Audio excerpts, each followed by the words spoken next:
אם הוא רואה בך את אויבו האולטימטיבי, המוחלט, והוא בצד של הרוע המוחלט, אז איפה אתה?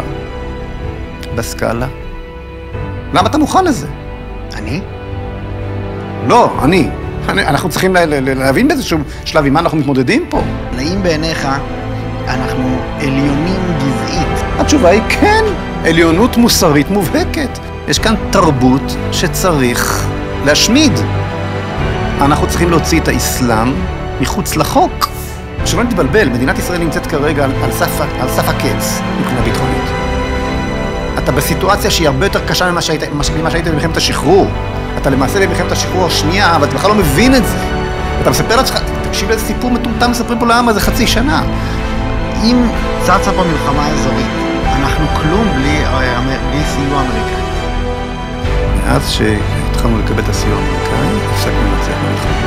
המושג ניצחון הוצא מהלקסיקון הצה"לי. כן. זאת הבשורה שלך. אם אתה לא מבשר אותה, אין לך מקום בעולם. אין צורך בך, אתה מיותר. מה שאני מדבר עליו זה צדק. את הארץ שלי, זה לא הארץ שלו. ואני לא כובש אותה, אני משחרר אותה. ואני אקים בה את אשדוד החדשה, ואת אשקלון החדשה, ועוד 10 גוש קטיפים, ואני אכיל בריבונות, ואני אאפשר לו למצוא את עתידו במקום שטוב לו, כפי שהוא אכן רוצה. דניאל דושי, יש בך משהו מאוד מאוד טוב. לא יעזור לך, לא תוכל לברוח מזה. אתה מייצג את הטוב המוחלט, מעצם הברית הזאת שקראת עם אלוהים. כן. מישהו יכול להגיד משהו מול מה שאמרתי עכשיו? כן, תשמע, לפעמים אתה יכול לחשוב שיש הרבה wannabes, ויש כאלה שיש להם את זה, וכנראה נפל בחלקך. ברוך השם. בלי הרבה... לא יודע מה בדיוק הקטע שעושה את זה, אפשר לנתח וזה בסוף. כן, עם התוצאות אפשר להתווכח. לגמרי. כן. טוב, אז בואו, אנחנו נתחיל. כולם רצים? טוב. אנחנו נמצאים היום בציון חצי שנה למלחמה בעזה, וחבר הכנסת לשעבר משה פייגלין הגיע להתארח פעם שנייה בפודקאסט. מה שלומך הדבר ראשון? מאוד כאוב.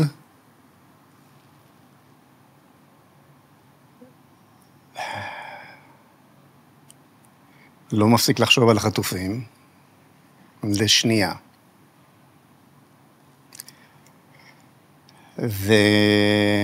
ומאוד מתוסכל, כי בשבילי שום דבר, או כמעט שום דבר,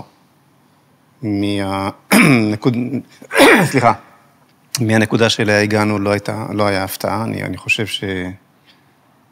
שאפשר לבחון את הדברים שאמרתי מיד בהתחלה, בפרספקטיבה לאחור, ולראות שמבחינתי הדברים לא הפתעה. אבל מעולם לא היה כואב כל כך להיות צודק. הלוואי שלא הייתי צודק. הלוואי שלא הייתי צודק.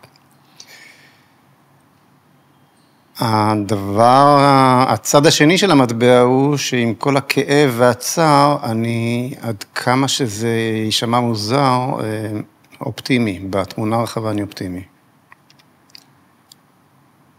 כי נתגלו כאן כוחות מדהימים בעם הזה, שלא צפיתי את עוצמתם.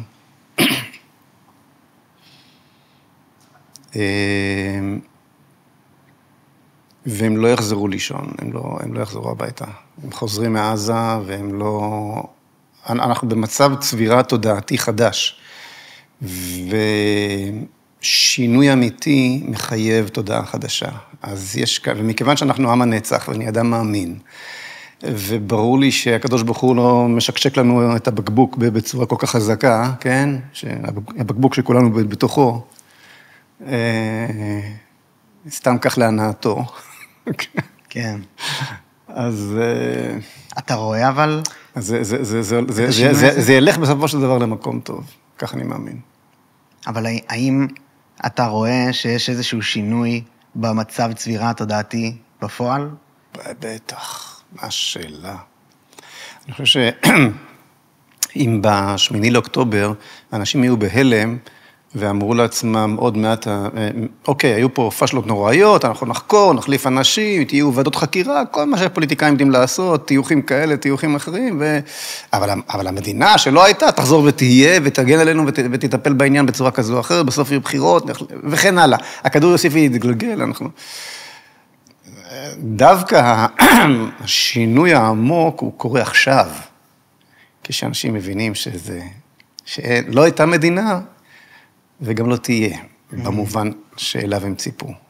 והשינוי הזה הפך מהלם, הלם זה לא שינוי, הלם, 7 באוקטובר היה הלם, אבל ההלם הזה היה, עוד לא שינה מצב צבירה תודעתי, כי אנשים חטפו את המכה, כולנו חטפנו, מה זה אנשים? כולנו חטפנו את המכה של החיים שלנו. חטפנו שואה, כן? חטפנו... פוגרום הכל כלול, אני קורא לזה. כל תח ותת וחמלניצקי וליל הבדולח וקישינייב, הכל ביחד, עם עוד כמה תוספות ייחודיות. כן. אז קיבלנו את המכה של החיים, אבל כנראה שהיו איזה שהם מנגנוני הגנה, לי לא היו. אני ידעתי בדיוק מה קורה, כי אני בונה... הגות, שאני חושב שיש לי את המפתחות, את הנוסחאות להבין לא רע את המציאות, ואני דייקתי בתחזיות שלי, ולא רק שדייקתי, אלא גם נכנסתי מיד ללחץ נוראי, שיעשו את הטעויות כפי שצפיתי שיעשו, ואכן עשו, ושיקרו הדברים שצפיתי שיקרו, ואכן קרו. לא חשוב, אבל הציבור הרחב היה... להערכתי במחשבה שעוד מעט המדינה תתעשת מכל המחדל הנורא שנפלנו לתוכו, ותחזיר לנו את מה שעבד. תחושת הביטחון. את התחושה שיש פה איזה אבא ואמא שנקראים מדינה, והיא תגן על קודם כל הביטחון. כן. אבל גם את הרגשה שיש בכל זאת איזשהו משהו כזה שנקרא מדינה, ששומר עליי, לא רק במובן של הביטחון האישי, אלא שהחיים יחזרו לסוג ההתנהלות שהכרנו קודם לכן. עכשיו, חצי שנה אחר כך, כן, אני כבר רואה, תשמע, אני צעקתי שאנחנו מפסידים את המלחמה לאורך כל החצי שנה הזו, מ-8 לחודש, היה לי ברור שאנחנו הולכים להפסד, היום ונורא.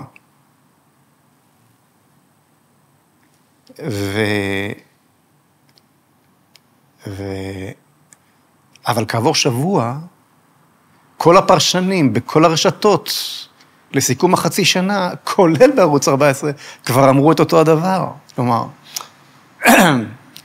הסימון נופל. כלומר, בעומק של הדברים, התודעה משתנה עכשיו.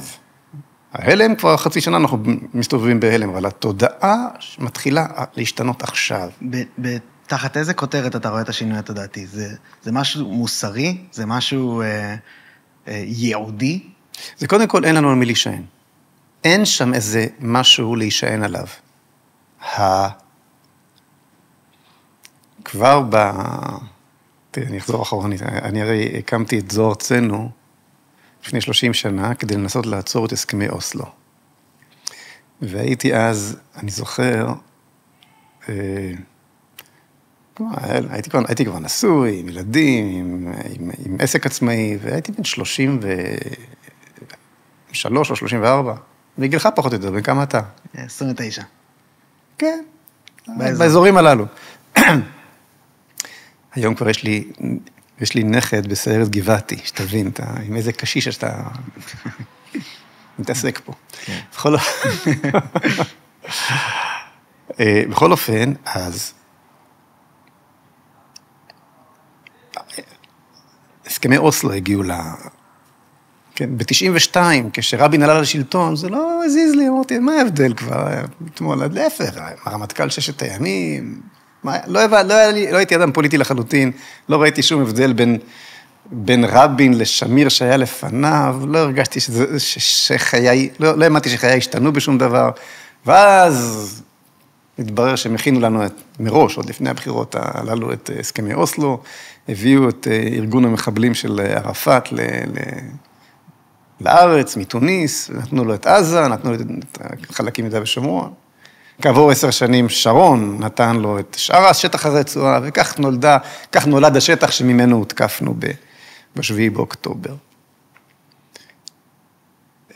בכל אופן, כשזה קרה, אז אני התחלתי, אז היה לי ברור שקורה פה משהו איום ונורא, והצטרפתי להפגנות, לא משנה מי ארגן אותם. מאוד מאוד הבנתי שזה כלום ושום דבר, גם כשהייתה הפגנה של 500,000 אנשים שארגנה תנועת חב"ד, אני זוכר, מול הכנסת, זה לא קיבל כותרת בידיעות אחרונות, אז אמרתי, אוקיי, נביא את הקונספט האמריקאי לארץ, את הקונספציה של מה שנקרא Passive Civil Disobedience, מרי אזרחי בלתי אלים. וביום בהיר אחד, באוגוסט 95, הצלחתי להביא לכך שכל המדינה עמדה מלכת. ליטרלי, ממש כך. ומאותו רגע השתנו חיי ונהייתי איש ציבור. והציעו לי מיד, כל מפלגות הימין דאז, רצו לקשט בשמי את רשימותיהן, מהליכוד ועד גנדי, זיכרונו לברכה. כי הייתי הפיטר פן של הימין, שהכניס מכה על השמאל הזה, שדרס אותנו, והביא לנו את אוסלו וכן. ולא הסכמתי. כי משהו פנימי בתוכי אמר לי שאין לי באמת משהו אחר להציע. השמאל לפחות הביא את האידיאולוגיה שלו, שהייתה אידיאולוגיה נוראית, הרסנית. בייחוד באותה תקופה, כשהיא הפכה להיות פרוגרסיבית מאוד.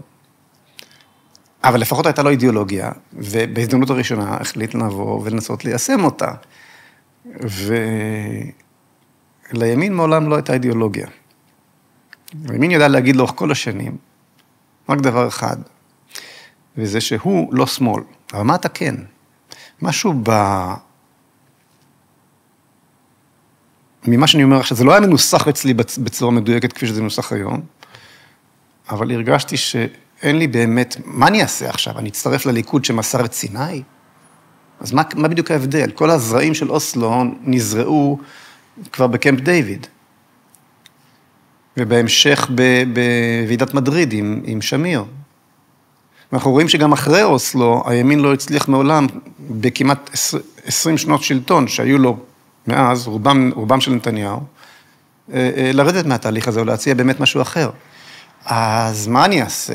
מה אני הולך... בקיצור, לא הצטרפתי, ובמקום זה הלכתי לתהליך מאוד מאוד ארוך של בירור והגות, וכתיבה והקמת תנועה במקום תנועת מנהיגות יהודית. במקום מפלגה, ואני באמת מוצא את עצמי היום, אחרי 30 שנה,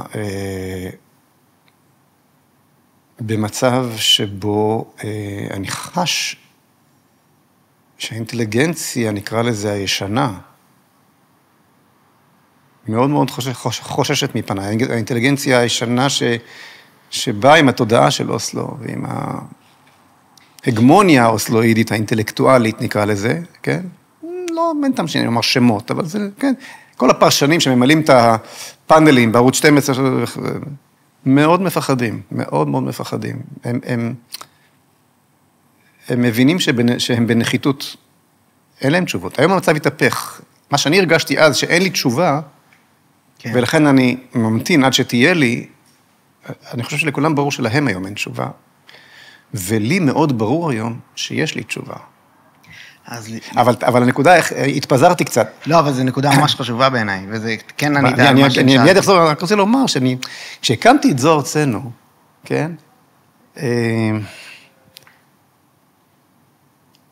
הרי חסמתי כבישים, עברתי על החוק, כמובן בצורה בלתי אלימה, שום דבר ממה שעושים היום קפלן, או לא רחוק מזה, כן, אבל כן, באנו ככה, באנו עם חולצות, בבקשה תעצרו אותנו, רצינו לייצר, ועצרו אותנו.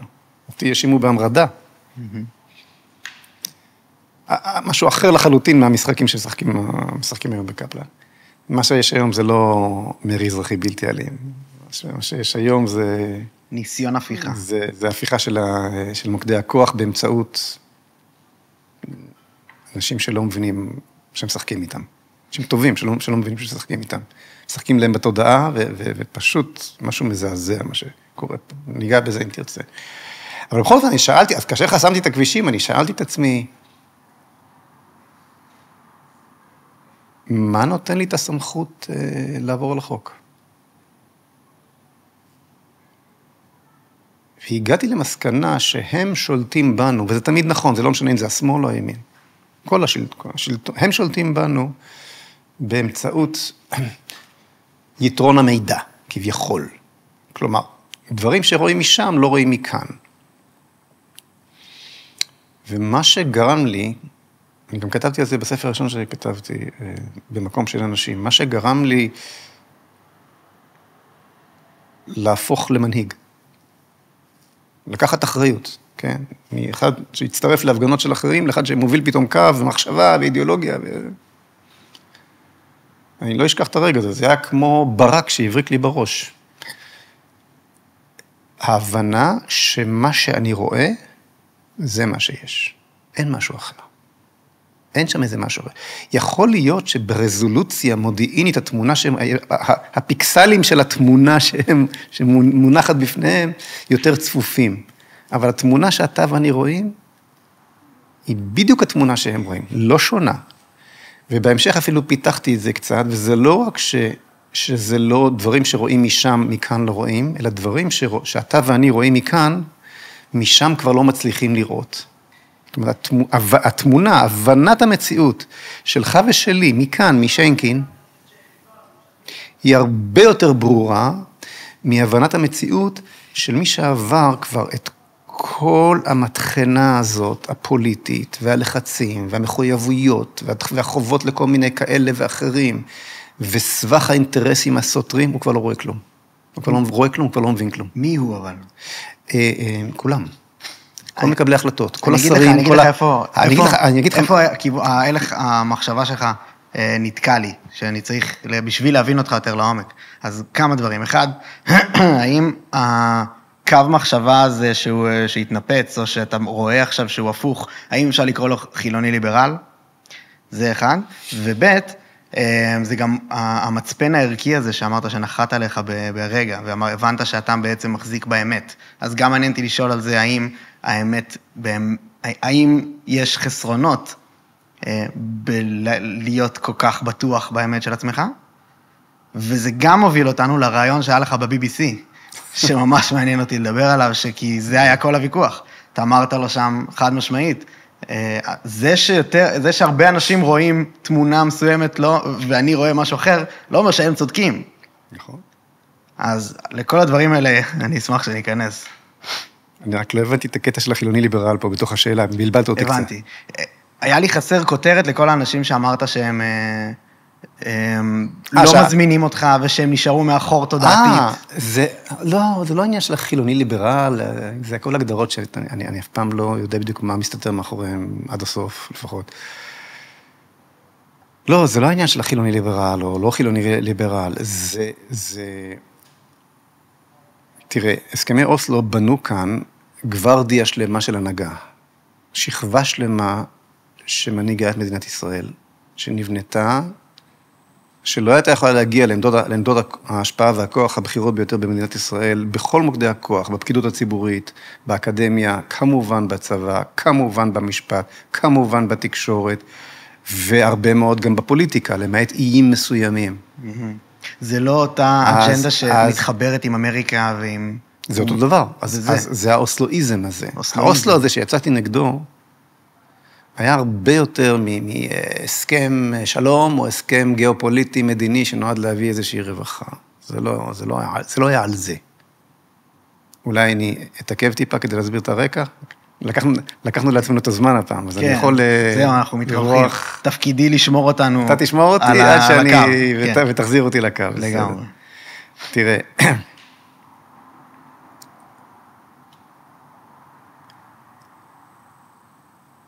הסכם אוסלו הגיע אלינו בשנות ה-90 של המאה הקודמת, כן? עכשיו, במהלך אותם שנות 90 קרו עוד דברים, חוץ מהסכם אוסלו. קיבלנו את ההפיכה השיפוטית של אהרן ברק, הכל שפיט. קיבלנו את התוספת ודמוקרטית להגדרת היסוד של מדינת ישראל, מהותה של מדינת, זה לא היה קודם. דרך חוקי היסוד, כבוד אדם וחירותו, ששם זה נכנס, לפני זה במגילת העצמאות לא מופיע. וזה הכל בשנים הללו. עכשיו, זה לא קורה בחלל ריק. שנות ה-90 היו השנים שבהם הפציע הפרוגרס בעולם. מה זה הפרוגרס? אז אם ננסה לסמן את ההתפתחות של התודעה העולמית ב-200 השנים האחרונות, או 250, כן, בערך 200 שנים האחרונות, נגיד מאז המהפכה הצרפתית והאמריקאית, הצרפתית בעיקר, כן? זאת אומרת, אנחנו דוחקים את מציאות האל אל מחוץ למרחב הגיאופוליטי, יש לו מקום, אבל בכנסייה, את הסיפור, כן? אנחנו מפרידים, מה שמכונה הפרדת דת ומדינה, אנחנו נותנים לאמונה באל, את המרחב הלגיטימי שלה במקום הפרטי של האדם, במשפחה, בכנסייה, את המרחב הציבורי, המרחב הגיאופוליטי, מנהל האדם, האדם הוא הקובע, והוא עושה זאת בסמכות הפרלמנט, כלומר, לא המלך בסמכות האל, ובאישור הכנסייה, אלא האדם בסמכות הפרלמנט, כן, או באישור הפרלמנט, כך התחיל שלב המודרניזציה, שלב שהיו לו הרבה מאוד השלכות חיוביות גם, מהפכה תעשייתית, המהפכה, נקרא לזה, הבריאותית, חידושי המדע וכדומה. כן, התקשורתית, המידע. כן, כל זה יצר את המאה ה-19 האופטימית, כן, עד פחות או יותר, מלחמת העולם הראשונה, ששם הכל התנפץ, והתברר אם האדם חשב שהוא ימצא את אושרו מתוך הנאורות שדחקה את האל מהמציאות, אז קיבלנו עכשיו את מדינות הלאום המודרניות, שכולן הפרידו בין, כן, כבר לא היה מלחמות בשם אלוהים, מלחמת העולם הראשונה, היה לך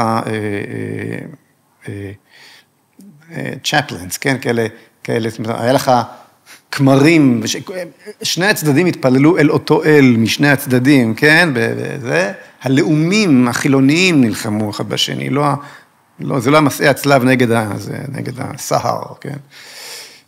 ויהודים שלא חלמו לחזור להיות לאום, אלא רק היו דתיים, כן?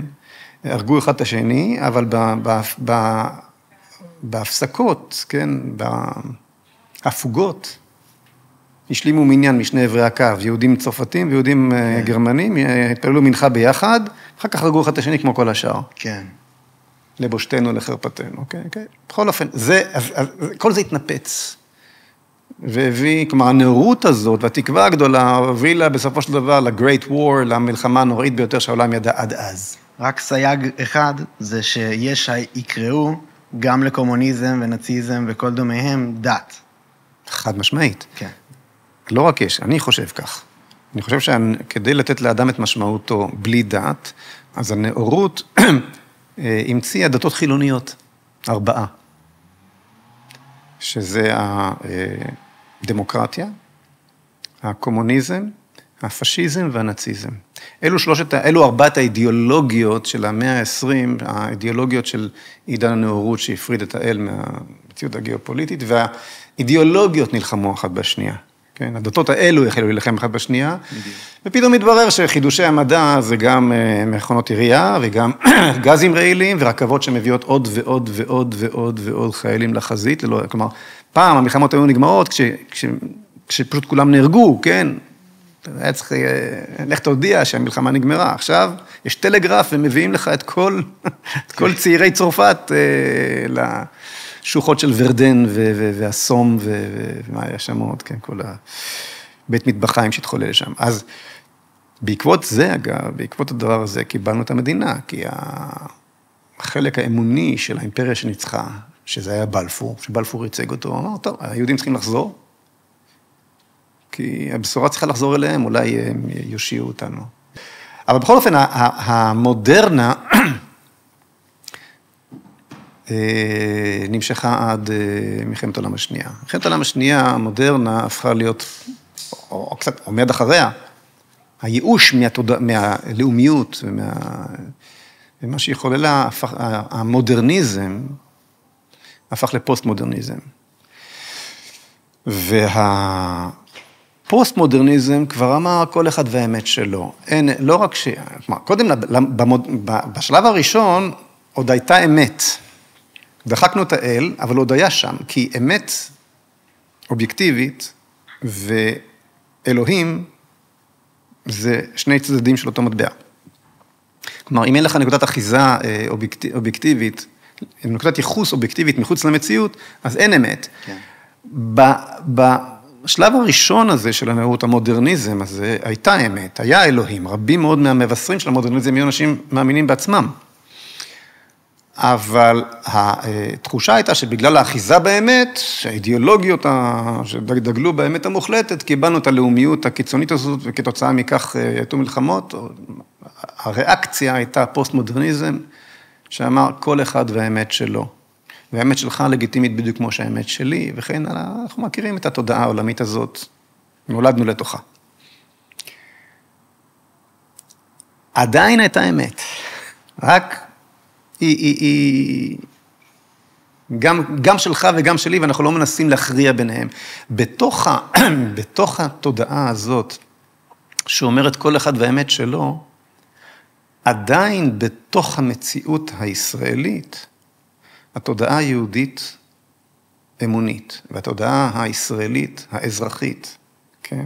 שאלו שני האתוסים המכוננים שמתגוששים כאן ברקע מציאות חיינו מימים ימימה, כן? מראשית ימי הציונות.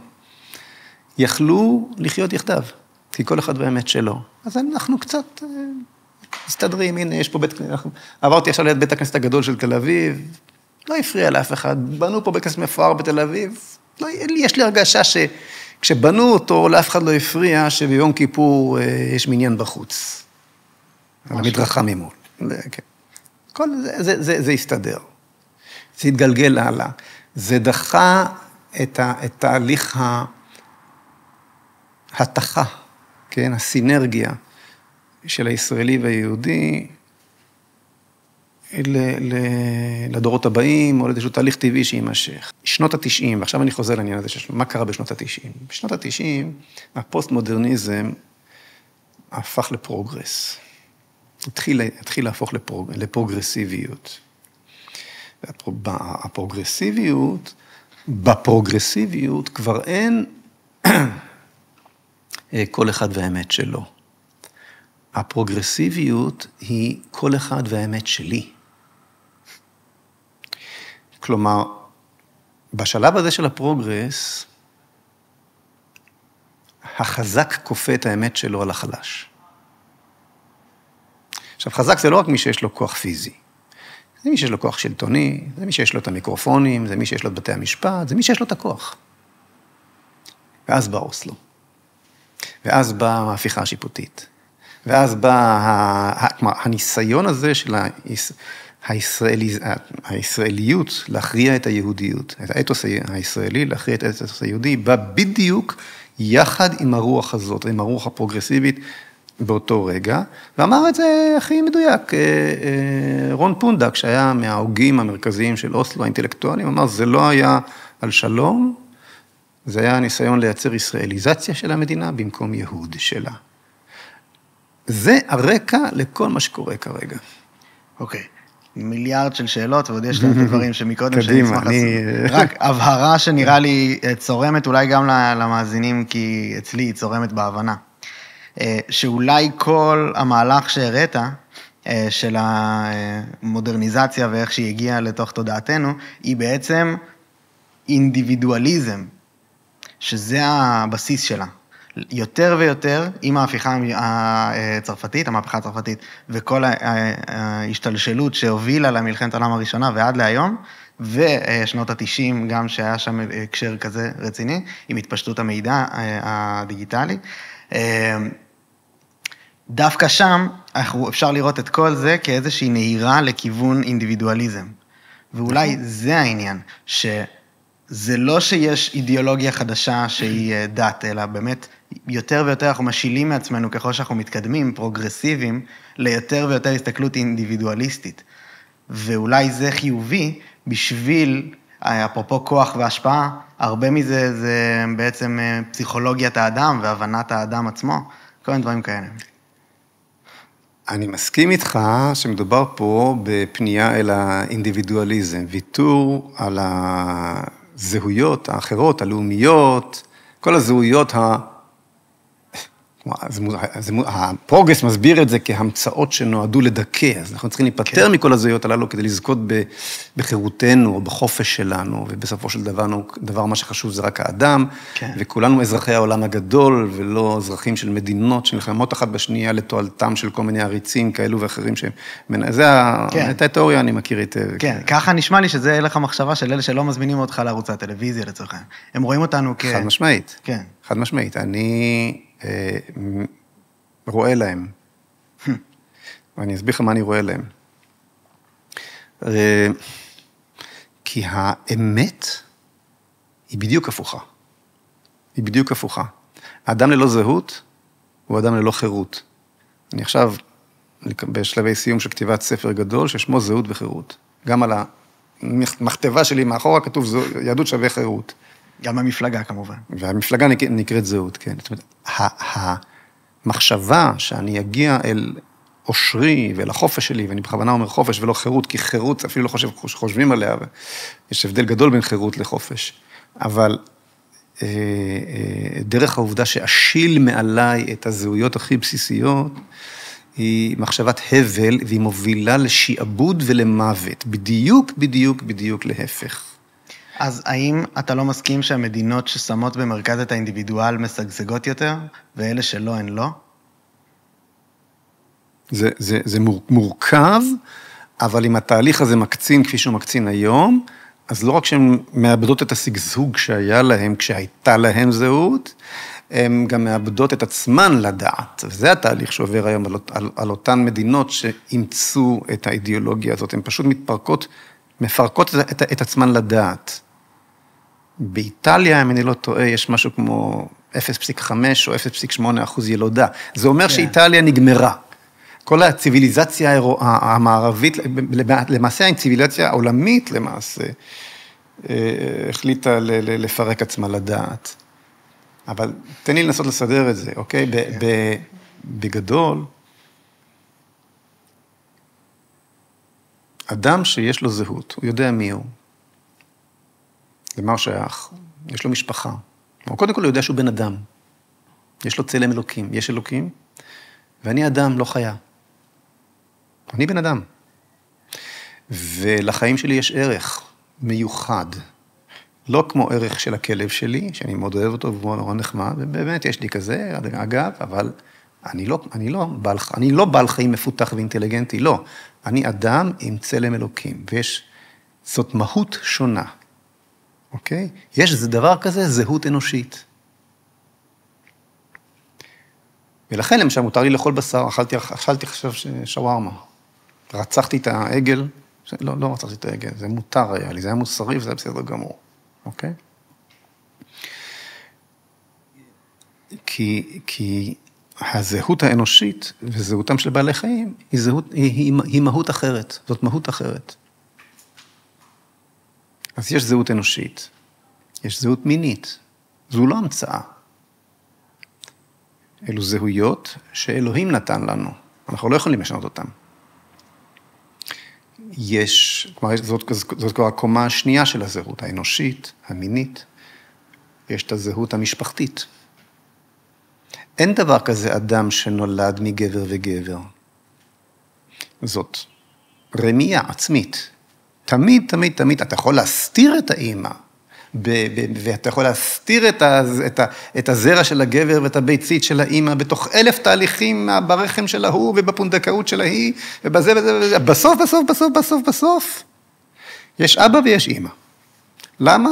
כי את הזהות המשפחתית, לא אתה בראת, אתה היא הייתה מוכנה לפני שהגעת, אוקיי?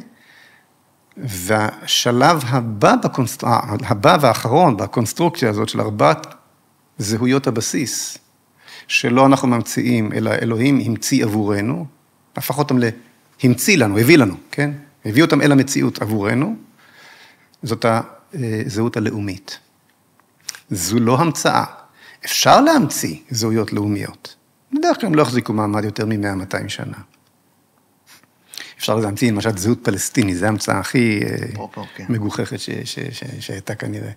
אבל היא לא באמת קיימת. כן, אנחנו... היא לא באמת קיימת, כן? ניכנס תכף עם הרעיון עם ה-BBC, שפה מרחף מעל השיחה ממש מעניין. אני שמח, אני בכלל לא ידעתי ששמעת אותו, אבל... ודאי ששמעתי, מרתק מכל כך הרבה סיבות. בסדר גמור. אבל אדם הוא אדם עם עמוד שדרה, בן חורין, יש לו שלד שאיתו הוא עומד, ואיתו הוא מתמודד, ואי אפשר לשעבד אותו, ולהפוך אותו לרובוט של מישהו אחר. בזכות זה, שיש לו זהות, שלא המדינה נתנה לו. אתה יודע, בארצות הברית, כשהם ניסו לייצר חברה של חירות, הם הבינו שאלוהים נותן לאדם את זהותו, ואמא ואבא נותנים לאדם, והמשפחה נותנת לו את זהותו, ולכן אין שם תעודת זהות, לא המדינה נותנת לך את הזהות. אני התנגדתי נמרצות, למשל, לחוק הביומטרי, בדיוק מהסיבה הזאת. בדיוק מהסיבה הזאת. המדינה נותנת המדינה נותנת לי את הזהות, ומשתלטת לי על הזהות הביולוגית. כן. מה, אני עדר של פרות? כן. אז בדיוק הפוך. החירות נובעת מתוך הזהות. המחשבה שאם אני אוותר על הזהות, אני אזכה בחירותי, אם תוותר על זהותך, אתה תאבד את חירותך, ואתה בסוף גם תאבד את חייך. הדבר הראשון שעשו לאמא ואבא שלי, וסבא וסבתא שלך, כשהורידו אותם מהרכבות, מה הוא היה? מיפוי. שללו מהם את כל סממני הזהות. כן. הפכו אותם למספרים, גילחו אותם, נתנו להם את אותם מדים. אתה לא בן אדם, אתה מספר. כשאתה רוצה לשעבד מישהו בדרך להשמדתו, כמו להשתמש בו עד שאין בו צורך, קח ממנו את הזהות, ואתה לא צריך, הוא אפילו לא יברח. אבל מה עם הצד השני, שזה זה שגם החמאסניקים שנכנסו ועשו את מעשה הזוועה שהם עשו, וגם העזתים הכי שוליים בסיפורים, הם נאחזו חזק בזהות אלוקית שניתנה להם. נכון. מה עושים עם האמת הזאת? נלחמים בה, מלחמת חורמה. הפתרון הקל הוא להגיד, כל האמונות הם קשקוש, ופשוט לא נאמין, ובזה נפתור את הבעיה, אבל it doesn't work this way. לא. אתה צריך לברר לעצמך את האמת. אני מבין. איזו אמונה היא אמת, ואיזו אמונה היא שקר. ומה נקודת האמת בתוך השקר המוסלמי, שנותנת לו כל כך הרבה כוח? ומה נקודת השקר בתוך האמת היהודית, שמייצרת אצלנו כל כך הרבה חולשה, וכן הלאה. אתה באמת רוצה תשובה, אתה צריך להיכנס לה, אתה צריך לעבוד, אתה צריך לעמול. העולם הזה זה עולם של עמל. אין, אתה יודע, ארוחות חינם. אתה באמת רוצה תשובה, אתה צריך להתחיל להעמיק. אז אני רוצה תשובה. והדרך להעמיק לדעתי, היא להבין לעומק את האויב, אבל דווקא פה אני מתכוון לאויב הבינלאומי, שהוא בעצם הבן ברית שלנו. ואני מנסה, באמת הרעיון עם ה-BBC היה מרתק בהקשר הזה, כי הוא התחלק לשתי חלקים. השיחה התחלקה ביניכם, התחלקה לשני חלקים. אחד היה על האם יש כזה עם פלסטינאים, כן או לא, וזה בעצם נאחז בדיון על האמת, על האם אני מחזיק באמת, האם מישהו יכול להגיד לי על האמת, האם היא נכונה או לא, ואני חושב שכל מה שהרכיב את השיחה, היה זה שיש לו תודעה גלובלית לאותו בן אדם. נכון. הוא רואה בעצם נכון. עולם ללא גבולות, ושהאינדיבידואל הוא המרכז. ובהסתכלות הזאת, כשאתה אומר, סליחה, הכותרת היותר גדולה של הדיון, היא צריך כיבוש, גירוש והתיישבות, שזה מנטרה שאתה חוזר עליה לאחרונה, וזה מה שהוא הציב אותך מולו. כן. כשאתה אומר כיבוש, גירוש והתיישבות של עם שמחזיק באמת כלשהי, לציבור הבינלאומי, ואולי גם לציבור החזק בתקשורת בישראל, זה צורם ברמה של כל בני האדם שווים. נכון, נכון. תראה, קודם כל, אני רואה שהרעיון הזה ככה, כן. יש לך הרבה שאלות עליו, אני אספר לך קצת מאחורנית, מה שקרה שם. תראה, איזה חבורה נכלולית ואנטישמית, ה-BBC האלה, אני לא... בוא נדבר גלויות. מה שריחף מעל הרעיון הזה, זה היה התודעת, אין לי מה לקבל ממך, שהתאבדתי לרעיון הזה. זה היה הסיפור העמוק, הפנימי. זאת אומרת, אני לא סופר אותך. זה קודם כל. אתה לא איזה נציג של איזה תודעה מוסרית שממנה אני צריך, שאליה אני מנסה להצטרף, או אתה כלום. אתה שום דבר. אתה בצד של הרוע. ואני הדגשתי את זה שוב ושוב ושוב לאורך כל הרעיון. כן. אני אמרתי לו, יש חלקים באנושות, אצלכם באנגליה, שביקשו לקדם את תהליך הגאולה של עם ישראל, ולכן קיבלנו את הצהרת בלפור והקמנו מדינה. ויש את החצי השני, שהחליט להצטרף לא לבשורה התנ"כית הגדולה של עם הנצח, שתבוא ותושיע את כל העולם מכל הבלבול הגדול והשיעבוד הנורא שהוא נכנס אליו, אלא את הצד שהחליט להצטרף אל האנסים והרוצחים, אל האסלאמו-נאציזם שראינו ב7 באוקטובר. ואתה וחבריך ב-BBC, זה מאוד מאוד ברור למי החלטתם להצטרף. זה זועק מכל פינה ברעיון שאתה מראה, מכל שאלה שאתה שואל אותי עכשיו. אף אחת מן השאלות הללו, אתם לא הבאתם לצד השני. לא עניין אתכם בכלל. החוק הבינלאומי וכל מיני קשקושים שאתה זאת אומרת, זה היה קודם כל הלך הנפש שבו באתי לרעיון הזה. כן. אני בכלל לא ישבתי בבית וחיכיתי, הייתי באמצע קניות של יום שישי. אני אומר לך, בכל האמת, פתאום הם... וידעתי שהם מתקשרים, אבל הייתי בסדר, נכנסתי למשרד של המכולת, משם ניהלתי את הרעיון, שלא יפריעו לי. הם גם עושים, הם משחקים איתך תבין, משחק של לתפוס אותך. זה היה רעיון בינלאומי, זה היה רעיון ב-BBC, זה היה רעיון ששודר בכל, שתפס, אני קיבלתי תגובות מאוסטרליה, מכל... כן. הם כל כך לא רגילים להלך נפש שכזה. עכשיו, הלך נפש שכזה, זה לא כי אני איזה גיבור גדול, זה כי עברתי תהליך של 30 שנה, של בירור עצמי, והגות שהתפתחה, ספרים וכן הלאה. אז הכל נשפח עליו, הוא לא הבין מאיפה זה בא לו. עכשיו, כשהוא שאל אותי, למה אתה מתכוון? אותי ימין, אגב, נימוסיות, הוא החזיק את עצמו נימוסי, למרות כל מה ששפכתי עליו. בריטי הגון. בריטי, במובן הזה אני מוריד את הכובע. כן.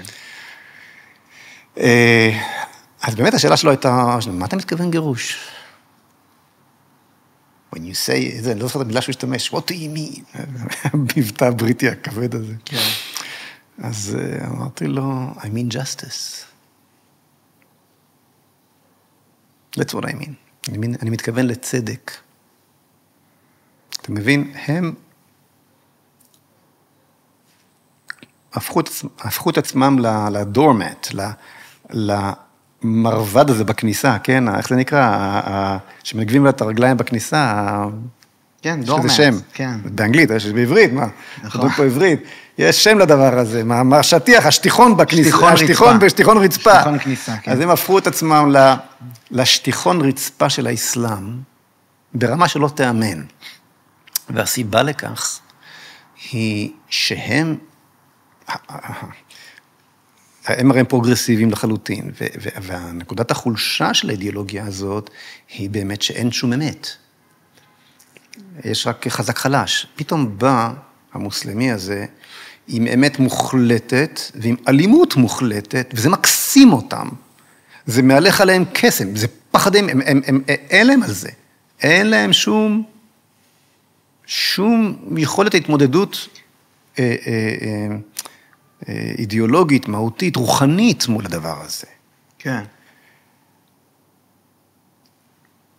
אני ארד עוד לבל אחד טיפה לעומק. אנחנו מדברים על הרעיון ב-BBC, אבל אנחנו צריכים להבין, השאלה הגדולה היא, איך זה ושואלים אותי כל הזמן, אתה מסביר את הפרוגרס, אתה מסביר את האסלאם, איך זה שהם הולכים ביחד?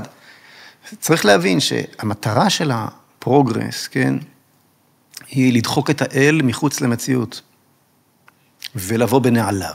זה מגדל בבל, זה המהפכה הבולשביקית בלבוש מודרני. כל המאפיינים של המהפכה הבולשביקית, כן, שהביאה את הקומוניזם, נמצאים פה. זאת אומרת, אין אלוהים, אין זהויות, הפמיניזם הומצא שם. כן. ברוס, במהפכה הבולשביקית, כן, להוציא את האישה מהמטבח, ומהמשפחה, לפרק את המשפחה, הם עודדו את פירוק המשפחה, הם נתנו פרסים לילד שהלשין על הוריו, על כך שהם גנבו תפוח אדמה מהשדה, כן. הקולקטיבי כביכול, שהיה הרצח עם באוקראינה. כן. ילד כזה הפך להיות גיבור ברית המועצות. כן. הלשין על הוריו. כלומר, פירוק המשפחה, פירוק הזהות הלאומית, עולם ישן עדי יסוד נחריבה, פועלי, ובניית כל הקונסטרוקציה החברתית על זהויות חדשות, ויצירת מלחמות ביניהן. עכשיו, זה בדיוק מה שקורה כאן בפרוגרסיביות. זאת אומרת, יש לך את פירוק הזהויות, את פירוק כל הזהויות, יש לך את מלחמת הכל בכל. במהפכה הבולשביקית זה היה מלחמת הפרולטריון בבעלי ההון, כאן זה הגברים בנשים, בשחורים בלבנים, וההומואים בסטרייטים, והירוקים בשמרנים, לא יודע מה, כן, כולם צריכים, המלחמה מתדלקת את המשמעות של החיים, זה מלחמה, מהפכה מתמדת, כולם נגד כולם כל הזמן, כן, אתה רואה את זה בקפלניזם, אני חייב להילחם כדי להיות קיים, אני חייב ללכת מכות, אני חייב ללכת לרחוב, לצעוק על מישהו, אני חייב לצפור בתוך הזמבורה, כי זה נותן, זה מתחזק לי, כביכול את המשמעות, ובעצם עונה לרעב למשמעות. כן. מגדל בבל זה נראה לי דוגמה ממש. מגדל בבל, זה לא חדש, זה מגדל בבל. במגדל בבל יש עוד מרכיב שהוא היוהרה למול האל. זאת אומרת, אנחנו בונים את המגדל שיהיה יותר גבוה ממה שהאל יכול לתת לנו. אם נגענו במגדל בבל, אתה כל כך צודק, זה בדיוק זה. זה בדיוק זה, הכל כבר היה. אין חדש תחת השמש, כן? חוזרים על... מה היה מגדל בבל? מגדל בבל היה מלך חזק, נמרוד. הוא החזיק בבג"ץ, הוא החזיק בפיקוד בצבא, הוא היה המלך, הוא היה צייד, והיה לנו משבר אקלים. היה מבול לא מזמן. בואו ננצל את משבר האקלים כדי לאחד את כולם, נגד מי? נגד אלוהים. אז חז"ל אומרים שבנו את המגדל, הוא אמר לכולם, אנחנו בונים מגדל כדי להחזיק את השמיים, שלא יפלו עלינו שוב. כן. אנחנו נלחמים, אנחנו לא רוצים שיהיה פה עוד פעם מבול, נכון? כל החרטוטים הללו של התחממות גלובלית, ראיתי אני לא צריך לחזור, ראיתי שראיינת כמה אנשים בנושא הזה, אבל זה ברור לגמרי, שהמדע מגויס כאן, כן, לצורך אג'נדה. כפי שהיה עם הקורונה, כפי שהיה עם הזריקות, כן. אז הם בונים מגדל, וחז"ל מספרים לנו משהו, שהוא אחד לאחד מה שקורה היום. אם נפלה לבנה, כלומר, אם נפל פועל מראש המגדל, המשיכו את העבודה. אין אלוהים, אין צלם אלוהים. עכשיו יש אידיאולוגיה, כמו המלחמת העולם הראשונה ומטחנת הבשר. אז אם נפל בן אדם, נפל, מה לעשות? כשחוטבים עצים, עפים גיצים, אמרה המהפכה הבולשביקית. כן? ותכף אני אראה לך כמה מתים עכשיו, הרבה יותר, במהפכה הפרוגרסיבית. אבל אם נפלה לבנה, לבנה נפלה. כולם בכו. כולנו בוכים עכשיו על ההתחממות הגלובלית, ואוי אוי אוי מה יהיה, וכל מדעי לגמרי, וחילוני לגמרי, בלי כל התיאוריות הפייגליניסטיות, כן? אנשי מדע הכי רציניים שיבואו, ויגידו לך, לא דובים ולא יער. אגב, ראיינת את דובי, אם אני לא טועה, נכון? איזה? פרופסור דובי קוראים לו? לא. תביא אותו. תעשה לי טובה, תביא אותו. מי? איך דובי? הוא יודע להסביר יפה מאוד את כל הקשקשת של ההתחממות הגלובלית. בטח. האדם לגמרי לא בא מהמקום האמוני שאני בא, אבל כאיש מדע, אני עשיתי איתו פודקאסט, שווה לך להביא אותו, שיסביר. יש דעות לכאן ולכאן. יש דעות לכאן ולכאן, יש דעות לכאן ולכאן. הנקודה היא לא שאין דעות לכאן ולכאן, תמיד יש דעות לכאן ולכאן, והן כולן לגיטימיות ומכובדות. איפה מתחילה הבעיה? כשהדעות לכאן מותר שישמעו, והדעות לכאן הס מלהקשיב להן בכלל, אוקיי? אז אתה מבין שאתה כבר לא במרחב המדעי, אלא במרחב האלילי. כן, שזה התוצאה של מגדל בבל, היה באמת החוסר יכולת לתקשר, ואז להסכים פה אם יש דמוקרטיה, דיקטטורה, מה קורה פה, קשה להסכים ברגע שכל זה נכנס לתמונה. אבל משהו שאני רוצה להחזיר אותנו שעזבנו וצריך להשלים, זה שבתוך הדיון עם אותו בחור מה-BBC שראיין אותך, עוד משהו שעשה לי, שיבש לי את המוח, זה גם איך הם מסתדרים עם האסלאם פתאום, זה יש שם איזה משהו, הזוועות בשביעי לעשירי לא מזיזות להם. תודה שאתה חוזר וממקד אותי, כן. זה אחד, ובית אבל, יש פה עוד עניין, שזה אסלאם לבד לא מעניין, זאת אומרת, יש לגמרי. אנשים בתימן רוצחים אחד את השני שנים בדיוק. כבר, זה לא מסוכר. לא ראית אותו מראיין אף אחד את אסד על זה שהוא הרג 10 מיליון וזרק חביות גז וחרדל על הילדים שלו. כן. כן. זה לא מעניין, זה נהיה היום ונורא, and people are starving in Gaza, יש להם היום פי 3 יותר אוכל מאשר לפני המלחמה, פי 3, אוקיי? starvation, רעב בעזה, והוא אומר לי, אתם אנשים שם רעבים, מה הסיפור כאן? תשמע, הפרוגרס הזה שבו הוא מאמין, אוקיי? המטרה שלו היא לדחוק את האל מחוץ למציאות בכלל, כן? אין זהויות, אין מהויות, אין מגדל אייפל, כי פירקנו אותו, ולכן גם אין אייפל, ולא היה אייפל, כי אין מגדל. אין את קונסטרוקציית הזהויות, אז אין את המהנדס שבנה את הקונסטרוקציה. זה היסוד שעומד מאחורי כל העניין. זה מלחמה באל.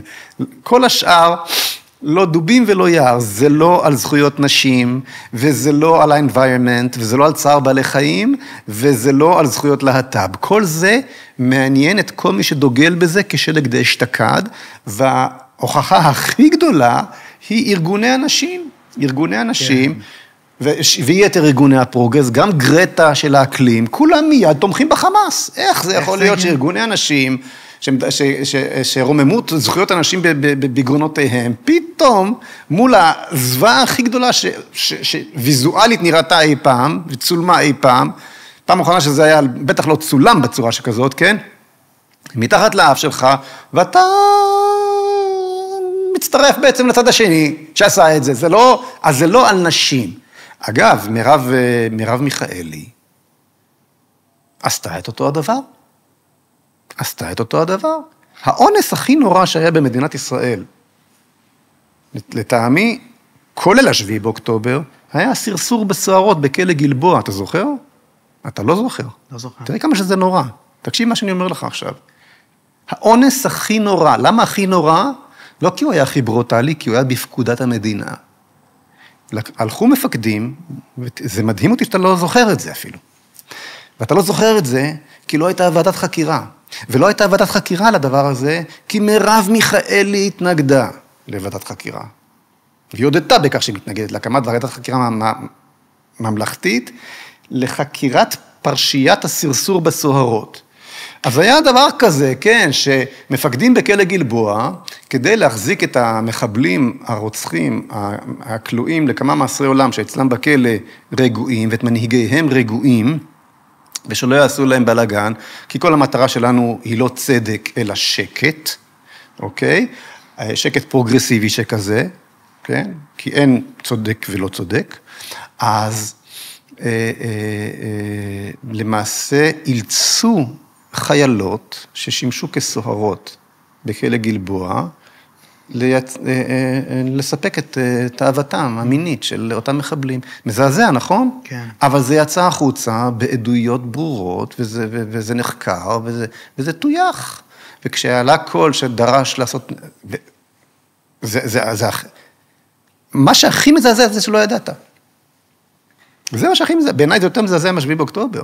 בעיניי, מבחינה מטאפיזית, זה מה שהוביל בין השאר ל7 באוקטובר. אני אראה לך איך. לא, אבל אם אנחנו מפקירים את בנותינו, למה שהם לא יבואו אחר כך ויקחו לבד? אני מדבר כרגע מטאפיזית, מבחינה מהותית. למה שאין להם עכבות כלשהן? אם דבר כזה עובר בלי ועדת חקירה.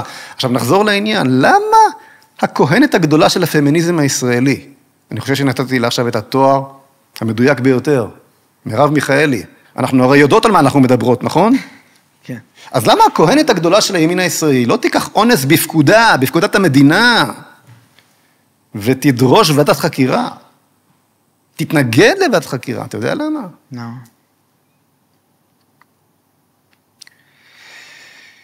בגלל שכל ועדת חקירה שרק תתחיל לבדוק, תגיע למסקנה שסוהרות צריכות לשמור על אסירות, ועל אסירים צריכים לשמור סוהרים. וזה הרי עומד בסתירה מוחלטת לתפיסה הפרוגרסיבית שכל הזהויות הללו לא רלוונטיות. כן. וחייבים לערבב אותם בכוונה, בכוח, נכון? אז במקרה דנן, עדיף שלא תהיה ועדת חקירה. כן. כלומר, זה לא על נשים, זכויות נשים, זה על פרוגרס. זה כמו המקרה של וכך גם כן. בשאר זרועות הפרוגרס, כך גם בלהט"ב, בדיוק. כך גם באקלים, אני יכול לראות לך בדיוק איך, זה מעניין אגב, כדאי שניכנס לזה, כך גם באקלים, כך גם, יש לך פה, וזה לא משנה כרגע מה בדיוק אומר המדע, ומי צודק מדעי, נלך לאיבוד שם בתוך המבוך המדעי. אנחנו מדברים על התופעה של איבוד האמת, בכללי. אנחנו מדברים על מלחמה באל. בסוף, אל ואמת זה אותו הדבר. אין אמת בלי נקודת ייחוס אובייקטיבית מחוץ למציאות. אוקיי? ניטשה הזהיר מזה מזמן. כן, נכון. אז איבדת את האמת, אם אני אעשה ועדת חקירה לזוועה שהתחוללה פה, ואני אעיר איך זה קרה, אני אאבד את אחד הכלים שיצרתי לעצמי, שדמיינתי לעצמי, ויצרתי לעצמי, בשביל להסתיר אותה. שיש זהות מינית, יש גבר ויש אישה, זה לא עובד שבנות שומרות על אסירים, לא עובד, מה לעשות? אוקיי? הנה, תראה מה קרה. בסוף.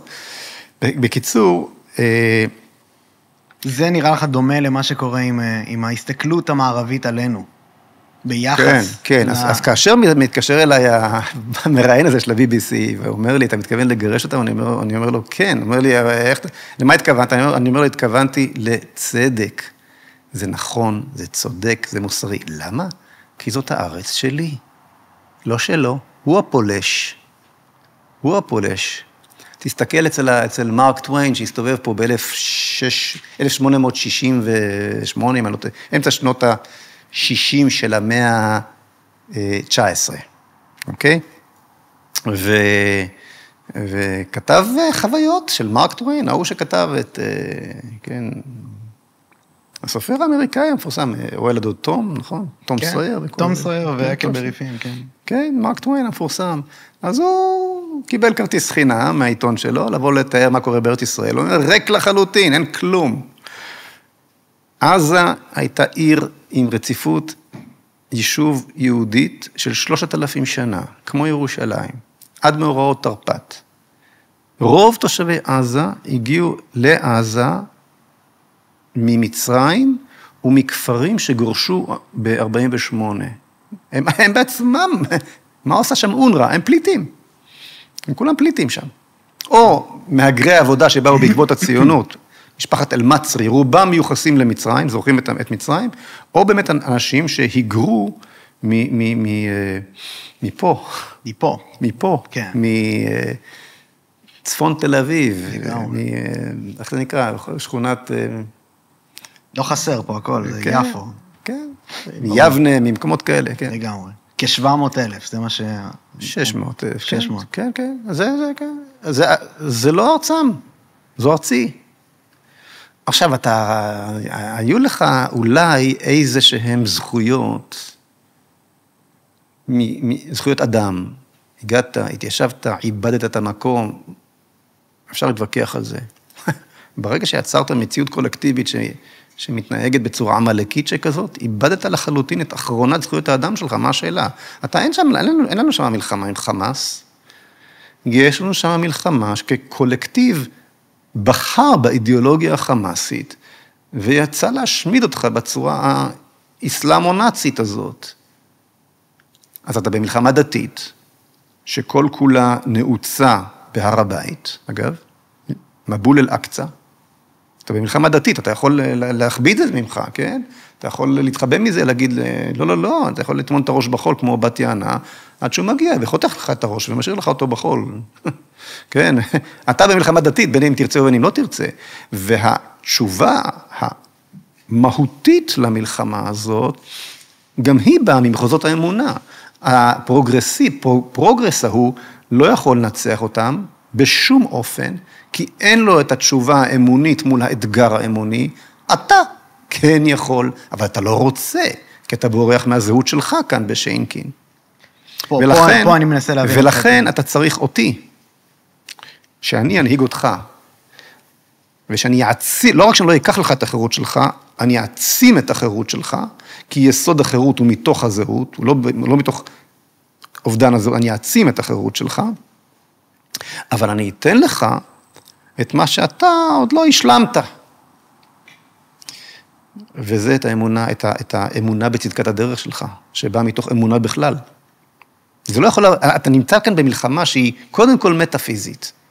ואם אתה חושב שרק באמצעות חיל אוויר ושריון וחומות טכנולוגיות, תנצח מלחמה דתית, שכח מזה, אתה תקבל את זה 1000 פעם, עד שתבין. אז אין לך ברירה, אתה צריך אותי. אבל אני רוצה רגע אחד לחזור, עוד לא סגרתי איזשהו מעגל שהשארתי פתוח, על איך הפרוגרס חובר לאסלאם. כן. אז איך זה מתחבר? הפרוגרס, בואו נתחיל מהאסלאם, זה יהיה יותר נוח. האסלאם נמצא איתך בתחרות. איזה בשורה, איזה אור יצא מציון? האם זה יהיה אור החירות של נביאי ישראל? אור החירות והחיים של נביאי ישראל. ציון זה ירושלים, זה הר הבית, זה בית המקדש. מה הבשורה שבלפור ציפה לה שעם ישראל יבשר לאנושות כולה? הבשורה של החיים, הבשורה של 10 הדיברות, שהם היסוד לחירות האנושית, שלא החזק מולך בחלש. הפסל של משה רבינו עם 10 הדיברות יושב בחזית של בית המשפט העליון האמריקאי. הם הבינו את זה, שבלי הסולם הערכים המוחלט, שלא תרצח, שלא תגנוב וכן, שבא מאלוהים, ושעם ישראל הביא לעולם האלילי, כן? שהוא היסוד לחירות ולשלום בין בני אדם. בלי זה, הכל ג'ונגל. אז זה הבשורה שלך שיוצאת מציון, והוא אומר, לא בשורת החיים והחירות שלך תצא מציון, בשורת השוהדה תצא מציון. הבשורה שמאדירה את המוות. הבשורה המוסלמית תצא מהר הבית, לא הבשורה היהודית תצא מהר הבית. על זה המלחמה. בשורתו של מי? ולכן חייבים להשמיד אותך פה. אוקיי? זה המוסלמי. הפרוגרסיבי לא רוצה להשמיד אותך. זה לא יפה. זה לא נעים להשמיד. זה לא נחמד. זה מראות קשים. אבל מתאים לו שהמוסלמי יעשה את זה בשבילו. כן? מאוד. מאוד. למה הפרוגרסיבי רוצה שאנחנו לא נהיה? תראה, המציאות של קיומה של מדינת ישראל, כלומר, העובדה שהעם היהודי חזר ממצב הצבירה הדתי, אל מצב הצבירה הלאומי, ושב להיות ריבון בארץ הקודש, מעידה כ1000 עדים על מציאות האל. וזה בכלל לא משנה אם אתה שומר שבת או לא שומר שבת. העולם כולו מסתכל ככה. מה קורה פה? קורה פה משהו תנכי, זה לגמרי ברור. עם חוזר מ70 גלויות, ומ1000 שעות ופוגרומים וכל מה שהוא עובר, מכל השפות, אל ארצו, בדיוק כפי שכתוב בבייבל, שאנחנו לומדים אותו, בדיוק, כמו שניבאו הנביאים, זה פלא. אנחנו עם שראה את האשורים, ואת הבבלים, ואת הפרעונים, ואת היוונים, ואת הרומאים, ואת כל עבר את הכל, עם הנצח. נגענו בנצח, מתוך כך שקראתנו ברית, בפסח, אנחנו ערב פסח, אפרופו, כן? קורבן הפסח, כן? הזהות היהודית, מה שהופך אותנו לעם, זה לא החיבור לאדמה, זה החיבור לשמיים.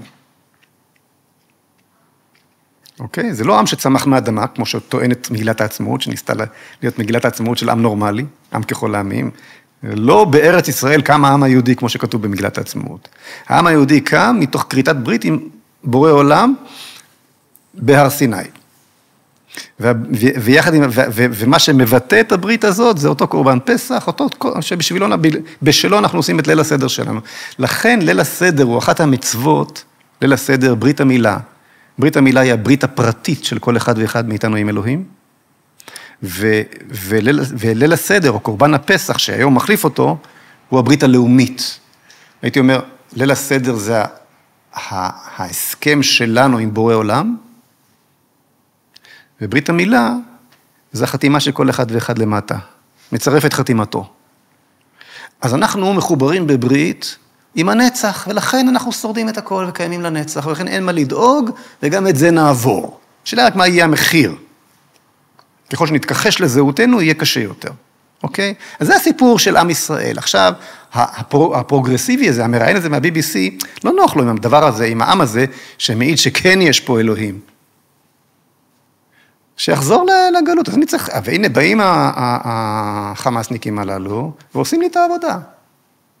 הם מערערים את הזכות של היהודי לחזור אל ההיסטוריה. זה כמו שהאמריקאים במלחמת העולם השנייה, וגם הבריטים, מאוד מאוד מאוד הקפידו לא להפציץ את אושוויץ. מה, הם הרגו את היהודים בעצמם? לא, אבל יש צד שהוא הפטיש. הגרמנים מסודרים, הולכים עם אידיאולוגיה עד הסוף, כן, וישחטו את היהודים ויפטרו מאלוהים. זה המשך של הדרוויניזם והמשך של הנאורות. הנאציזם היה מאוד מאוד מדעי. כן. להשביח את הגזע. זה אמירות מה שאתה אומר. הכל אמירות. כן.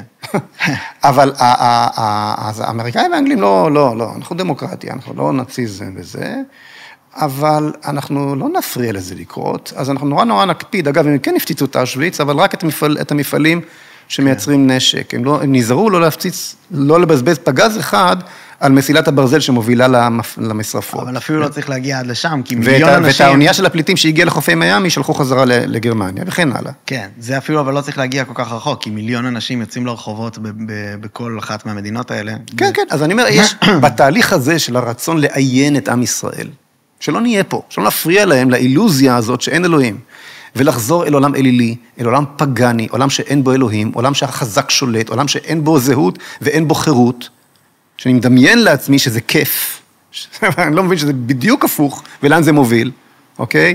ערימת הגולגלות הגדולה ביותר בהיסטוריה נולדה מתוך הבולשביזם הזה, וערימת גולגלות גדולה עוד יותר נולדת עכשיו מתוך הפרוגרסיביזם הזה, אוקיי? אם תרצה אני אסביר לך את המשפט הזה, כי זה משפט שדורש הסבר. רק הסיפור של הקורונה והזריקות, והשגעון האקלים, כמות המוות שזה מוביל, בכל העולם, אף אחד לא יודע על זה, אף אחד לא חושב על זה, לא מצלמים את זה, לא מדווחים על זה, אוקיי? אז אני אגיד לך לאן מעניין אותי שנחזור, שאנחנו, זה מרתק מכל כך הרבה כיוונים, אבל מה שנראה לי הכי ישיר אותנו ממוקדים, זה פשוט האמירה, כיבוש, גירוש והתיישבות. אם נפרק כל אחד מהם לגורמים, אני חושב שיש פה הרבה שאלות שאני הייתי שמח שאתה תענה עליהן. אז בתוך כיבוש וגירוש, אני חושב שהשאלה שהוא חזר עליה מלא בתוך הרעיון, היה, ובגלל זה גם דיברתם הרבה על האם העם הפלסטיני בכלל קיים. קיים, נכון. זה שהשאלה של, אוקיי, מה אתה עושה עם האנשים האלה בפועל? ואני רוצה לשאול אותך באופן ישיר לכיוון הזה, כי אני לא חושב שהוא שאל את זה באופן ישיר, זה היה פותר הרבה מתסבוכת שלו, אבל האם בעיניך אנחנו, או אתה, ואני מניח שאני כלול בזה גם, עליונים גזעית באיזשהו אופן על האנשים שנמצאים שם? קודם כל זה שלנו ולא שלהם. האם אני עליון עליך, בגלל שיש לי בית שהוא שלי ולא שלך, או להפך? זה הופך אותי לעליון? אגב, כן, אני לא מתחמק כרגע מן העובדה שאנחנו עם הנצח, אנחנו העם שבו בחר השם לבשר בשורתו. האם זו גזענות? לא יודע אם גזענות, אבל זה פשוט, לא יודע, זה מסוכן. גם החמאסניק הזה יכול להתגייר, גם נאצי יכול להתגייר. אני, אם הייתי מחליף את אלוהים, לא הייתי נותן, אבל הוא כן נתן. כן. בסדר, מה? לא, אני לא יודע אם זה... כן, אני לא יודע אם זה גזעני, כמו שזה dehumanization, אבל לצד מסוים. אני עושה לו dehumanization, הוא עשה לעצמו dehumanization. על מה אתה מדבר? יש כאן קולקטיב שחוגג את הדבר הזה. יש כאן תרבות שצריך להשמיד. אנחנו צריכים להוציא את האסלאם מחוץ לחוק, ויש מדינות שעשו את זה. יש מדינות, ומדינות רציניות, כמו יפן, כן. יפן, ממש חוקית. ממש כך, ממש כך. אתה לא יכול practice. כן. מוסלם, אתה לא יכול. כן. הבינו שהדבר הזה, זה יוצר תרבות. אתה תהיה מוכן שתקום כאן מפלגה נאצית? אנחנו מחקנו את השמדת היהודים מהמצע. אתה מוכן? בשם חופש הדיבור, שתקום כאן מפלגה נאצית? זה האמא של הנאציזם. למה אתה מוכן לזה? אני? לא, אנחנו צריכים להבין באיזשהו שלב עם מה אנחנו מתמודדים פה. אז מה, זה עליונות שאני לא מוכן שתקום כאן מפלגה נאצית? התשובה היא כן, עליונות מוסרית מובהקת. אני מחזיק באור, אני מחזיק בטוב, ואני לא מוכן להזריק אל תוך החברה שלי את המוות הזה על כל היבטיו. מה יותר ברור ופשוט מזה? אני רוצה לחיות, אני לא רוצה לתת לדבר הזה לגדול, ולפגוש את הילדים והנכדים והנינים שלי.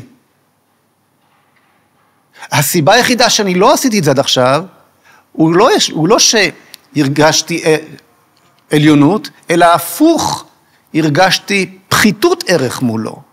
כי אני ניסיתי להאחז בנאורות, בחוסר האמונה, ופחדתי ממנו באיזשהו מקום.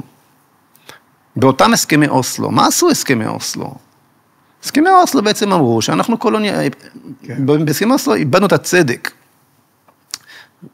בא נתניהו בנאום בר אילן ואמר, יש פה שני עמים, יש פה עם ילידי, העם הפלסטיני כביכול, כן? אתה בהסכמי אוסלו הפכת את עצמך לקולוניאליסט ולכובש, ולאורח לא קראו בארצך, ומה שאתה רוצה, הכל נכון. כל מה שהוא, ואותו הפכת ללוחם חופש. ואימצת את התפיסה הזאת כלפי עצמך, ואתה מרגיש נמוך לידו. היום המדיניות של המנהל הוא, לך תנסה לקנות קרקע בגליל, לבנות בית. יתעלה לך אם אני לא טועה פי 40 מאשר אם אתה ערבי. לך מותר עדיין לקנות דירה בקומה ה-30 באיזשהו מגדל בבת ים. זה עדיין מותר לך. זה כבר הפך למדיניות רשמית של מדינת ישראל. עליונות? קודם כל בוא נבין שאנחנו מייצרים תרבות של חיים, ומולנו התפתחה תרבות של מוות. זה דבר ראשון, אוקיי? לא עליונות ולא בטיח. אוקיי, עכשיו, לעצם העניין. זאת ארצי ולא ארצם. ואנחנו לא יכולים לחיות זה לצד זה. והם לא יכולים להישאר בארצי, הם צריכים ללכת. המזל הוא שהם גם רוצים ללכת. והם הולכים. רק בשנה שקדמה לשביעי באוקטובר, מאות אלפים עזבו. אני סובר שאחת הסיבות שסינואר יימח שמו פתח עכשיו במלחמה, היא משום שהבעיה החלה לפתור את עצמה.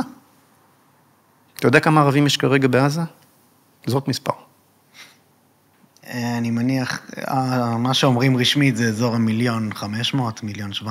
אני שמח שאתה לא אומר 2.5, כמו שבריק אומר כבר, שהוא הטוב שאפשר לחלום עליו, כן? אבל הוא חוזר על המנטרה הזו בלי לחשוב.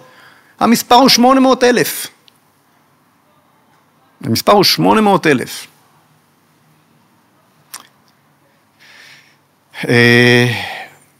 המספרים היו גדולים יותר בעבר.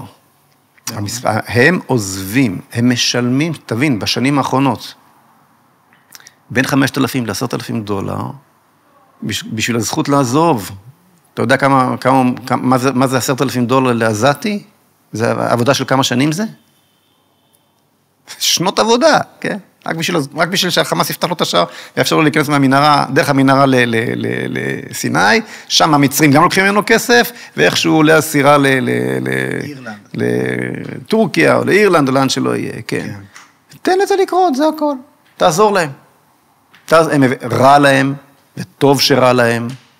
לא מאחל להם שום טוב בעולם, אבל גם בלי עכשיו, אתה, תראה, וואלה, למרות שאתה נותן לי את כל הזמן, להסביר את כל הסיפור הזה, זה חתיכת אתה נבנה כאן שקר על גבי שקר על גבי שקר, קודם כל במספרים, הם הרבה הרבה יותר קטנים. ב', אין עם, מכיוון שאין עם, אין את התודעה הבסיסית של האחיזה בקרקע, הצומוד הזה שמדברים עליו, קשקוש גמור לא קיים, הם רוצים ללכת. גם ערביי ישראל אגב, עם התודעת זהות הישראלית רוצים לעזוב. זה תהליך מדהים. ובוודאי יהודה ושומרון. ביהודה ושומרון יש פחות מ1.5 מיליון. אוקיי? הם רוצים ללכת. בנוסף לזה שהם רוצים ללכת, יש הרבה מאוד מדינות שמוכנות לקלוט אותם. הזכרת את אירלנד, והעובדה היא שמי שהלכו עד עכשיו מצאו את מקומם, בין אם זה בדובאי, ובין אם זה מדינות אירופה שלא יולדות ילדים וצריכות עובדים, האנשים האלו צמחו ליד מדינה דמוקרטית מתועסת מודרנית, זאת אוכלוסייה עמלנית, מיד יש להם עבודה. בסדר? אז הם רוצים, יש מי שיקבל אותם, אם אתה היית משקיע פרומיל ממה שאתה משקיע, במלחמה. בתחזוק המצב הקיים, בטח, כן. אז כלומר, הבעיה הייתה נפתרת מזמן. אבל אתה לא משקיע, אתה משקיע בדיוק בלהפך. עכשיו, שנבין, אונר"א, סוכנות הפליטים של האו"ם, מתחזקת דור רביעי וחמישי של פליטות, דבר שלא, אחרי מלחמת העולם השנייה, היו לך איזה 50 מיליון פליטים מסתובבים בכל אירופה, וכעבור 3 שנים היו גם פליטים פה בארץ ישראל. כל הפליטים מצאו את מקומם, רק הפליטים הללו נשארו פליטים דור רביעי וחמישי כבר. אתה מכיר את אלן דרשוביץ? בטח. אז הוא מדבר על כן, שימור תודעת הפליט. מאיפה בא אונר"א? אז מה המוטיבציה מאחורי שימור הפליטות ה-so called פלסטינית? מה המוטיבציה הענקית הזאת של כל העולם? They starving, תן להם סיוע. כשהפתרון, תשמע, איזה 20 מיליון סורים הוגרו עכשיו מסוריה, עשרות מיליונים מאוקראינה, כל העולם, אפגניסטן בכלל, כל העולם נע ונד. למה פה פתאום זה כזה חשוב? כי זה הנשק של מה שהסברתי קודם, של הפרוגרס נגד הלאומיות היהודית. זאת אומרת, זה הנשק. הם מוחזקים שם, בכפייה למעשה, על ידי כל העולם ואשתו, ועל ידי חמאס, כמובן. ועל ידי חמאס, מסיבות אחרות, כן. אבל הם כולם מוחזקים רק מתוך מטרה אחת. לא כדי שתהיה להם מדינה, שלנו לא תהיה. אלא כדי שלנו לא תהיה. כל ההגדרה הלאומית, ה-so called פלסטינית, היא לא מה שיהיה להם, אלא מה שישלל מאיתנו. ארגון אש"ף, ארגון לשחרור פלסטין, הוקם ב-1964, ואני אמרתי לו את זה ברעיון הזה של ה-BBC אגב, הוא קם ב3 שנים אחרי 6 הימים, כשלא יהודה ושומרון, לא עזה, לא מזרח ירושלים מה שנקרא, לא רמת הגולן, לא היה בידי ישראל, ולא שמעת ציוץ של דרישה למדינה פלסטינית בשטח שמוחזק על ידי ערבים. כלומר, תמיד הדרישה, ואתה הרי יצאת מעזה וגירשת את היהודים והרסת בתי כנסת ועקרת את היהודים מקבריהם בהתנתקות, אוקיי?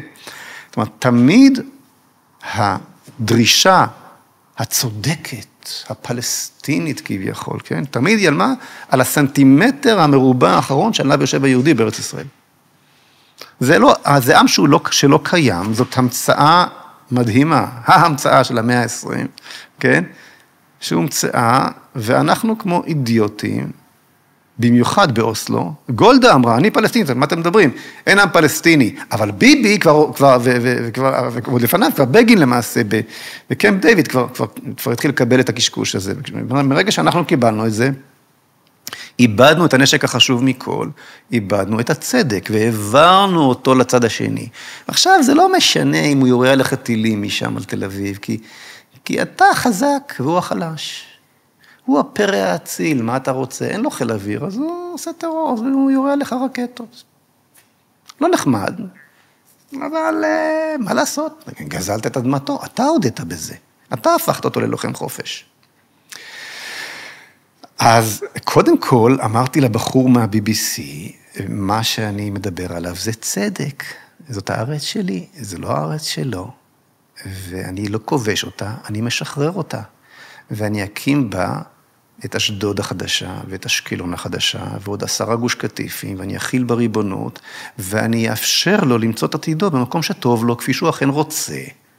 וזה הפתרון. עכשיו, לא אכפת לי שזה ייקח 10-15 שנה. בזמן של שלום, אני גם אשלם 500,000 שקל לכל משפחה. ואני אעזור לו בכל דרך אפשרית, בכל הכלים המדינתיים שלו, לתאם לו לאיזה מדינה, ומי צריך, ומי לא צריך, ואם צריך, אני גם אטיס אותו משדה רמון, במקום שישות בים, ומה לא, הכל אני אעשה בשבילו. כל זה עד 7 באוקטובר. החל מה-7 באוקטובר, לא חייב לו כלום. כלום בשום דבר. שיגיד תודה שהוא נשאר בחיים בכלל. זה הכל. אודרוב. עוף מפה. גם אם תתפוס היום את סינואר, ותראה אותו ככה תלוי על חוט, תוביל אותו עם ליש ברחובות תל אביב, הפסדת את המלחמה. כי נלחמת בסינואר ולא בעזה. יש לך מלחמה על שטח, יש לך מלחמה מהותית, לא נגד, מה, אז יבוא לך עכשיו הג'יהאד האסלאמי, או יבוא לך מחבל בי במקום מחבל A, מה עשית? יצרת בסך הכל דמות מיתולוגית חדשה, שתלמד בבתי הספר המוסלמים ב1000 השנים הקרובות, איך הוא ניצח את הצלבנים הציוניים. הוא קורא לעצמו סלאח א-דין היום. אני אמרתי את זה ב8 לאוקטובר. אתה בנית במו ידיך את הסלאח א-דין החדש. כל ההריסות בעזה, זה הסטלינגרד הפלסטינית, זה מה שזה. אם אתה לא כובש, מגרש אותם כמו שהסברתי, ומיישב את השטח, כפי שעשית באשדוד ובאשקלון, הפסדת. כי הראית שהוא צודק, שאתה הכובש, שצדק איתו. אתה מבין? ב-48 היה כפר שנקרא מג'דל. ב7 באוקטובר לא יצא אף מחבל ממג'דל, ואנס וטבח ואפה ילדים, תינוקות מקיבוץ מיבנה בתנורים. אתה יודע למה? כי ב-48 תושבי מג'דל גורשו, ועל הריסות מג'דל הוקמה עיר אשקלון. אותו דבר עם הכפר איסדוד, שעליו הוקמה העיר אשדוד, אותו דבר בשייח מוניס, שעליו הוקמה צפון תל אביב. והכל בסדר. אתה צדקת, זאת הארץ שלך. הוא פתח במלחמה, זו התוצאה. זו התוצאה. אתה צודק, וזה מה שאמרתי לו ב-BBC. I'm talking about justice. That's what I'm talking about. הוא לא הבין מאיפה זה נפל עליו, המילה הזאת פתאום. And now you don't talk justice. לא, אתה מנסה להראות כמה שאתה הומני. הוא כבר יש לו, תספור את המסעיות, מזון שהם יודעים שנכנסו, זה פי 3 ממה שהיה לו קודם. הם עכשיו, הם לא יודעים מה לעשות עם כל האוכל הזה. אם אין לו, זה כי החמאס משאיר אותו רעב כדי להשתמש, אבל זה מטורף מה שקורה פה. אתה כל כך עלוב מבחינה מוסרית, הבאת את עצמך לפינה כל כך עלובה, מבחינה מוסרית, בכך שאיבדת את אלוהים, ולכן איבדת את הצדק. אין לך צדק אחר כאן בארץ הזאת, מלבד הזהות שלך, והחיבור שלך לאמונה שלך. בוא אני אספר לך סיפור. כשהגעתי לכנסת, ביקש ממני חבר כנסת מאוד מוכר, אני לא זוכר אם סיפרתי את זה כבר בפעם. סיפרת? עזוב, אז אני לא אספר אותו. אני לא אחזור, תרצה תקרין אותו, אני לא אחזור לעצמי. אבל בשורה התחתונה זה, ברגע שאמרתי לו, שאלתי, מי אמר שזה שלך? אמרתי לו, אלוהים, באותה שנייה נגמר הדיון, זה עוד לא התחיל, הסכים איתי. אבל אתה לא ציוני. איתם שום דבר, גם לא תל אביב, איתך נסתדר. למה? כי זאת השפה של המלחמה הזו, זאת השפה של המקום הזה. אין לך שפה אחרת. ואתה לא מסוגל לדבר אותה, אני אדבר אותה בשבילך. אני או אני שם קוד לא מנחה ב-BBC? לא, אתה, שנקינאי התל אביבי המסכן, שעכשיו לא יודע מה קורה איתו.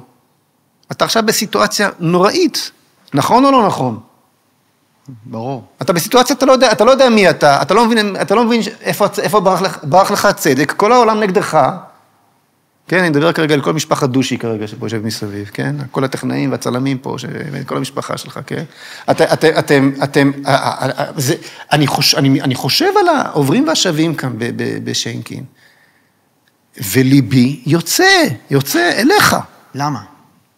כי אתה צריך להיות נורא נורא מסכן עכשיו. למה? כי אתה אפילו לא בטוח שאתה צודק. כל מה שידעת להישען עליו זה תראו כמה אני מסכן. אני התנגדתי מהרגע הראשון להראות את התמונות האלה בעולם. כן. רצינו אמפתיה. כמו שלקחנו כל VIP שהגיע לכאן תמיד ליד ושם. זה חילול השם הכי גדול שיכול להיות. תראו כמה אנחנו מסכנים, תראו מה עשו לנו. על זה אתה משין את הצדק שלך, מה עשו לך?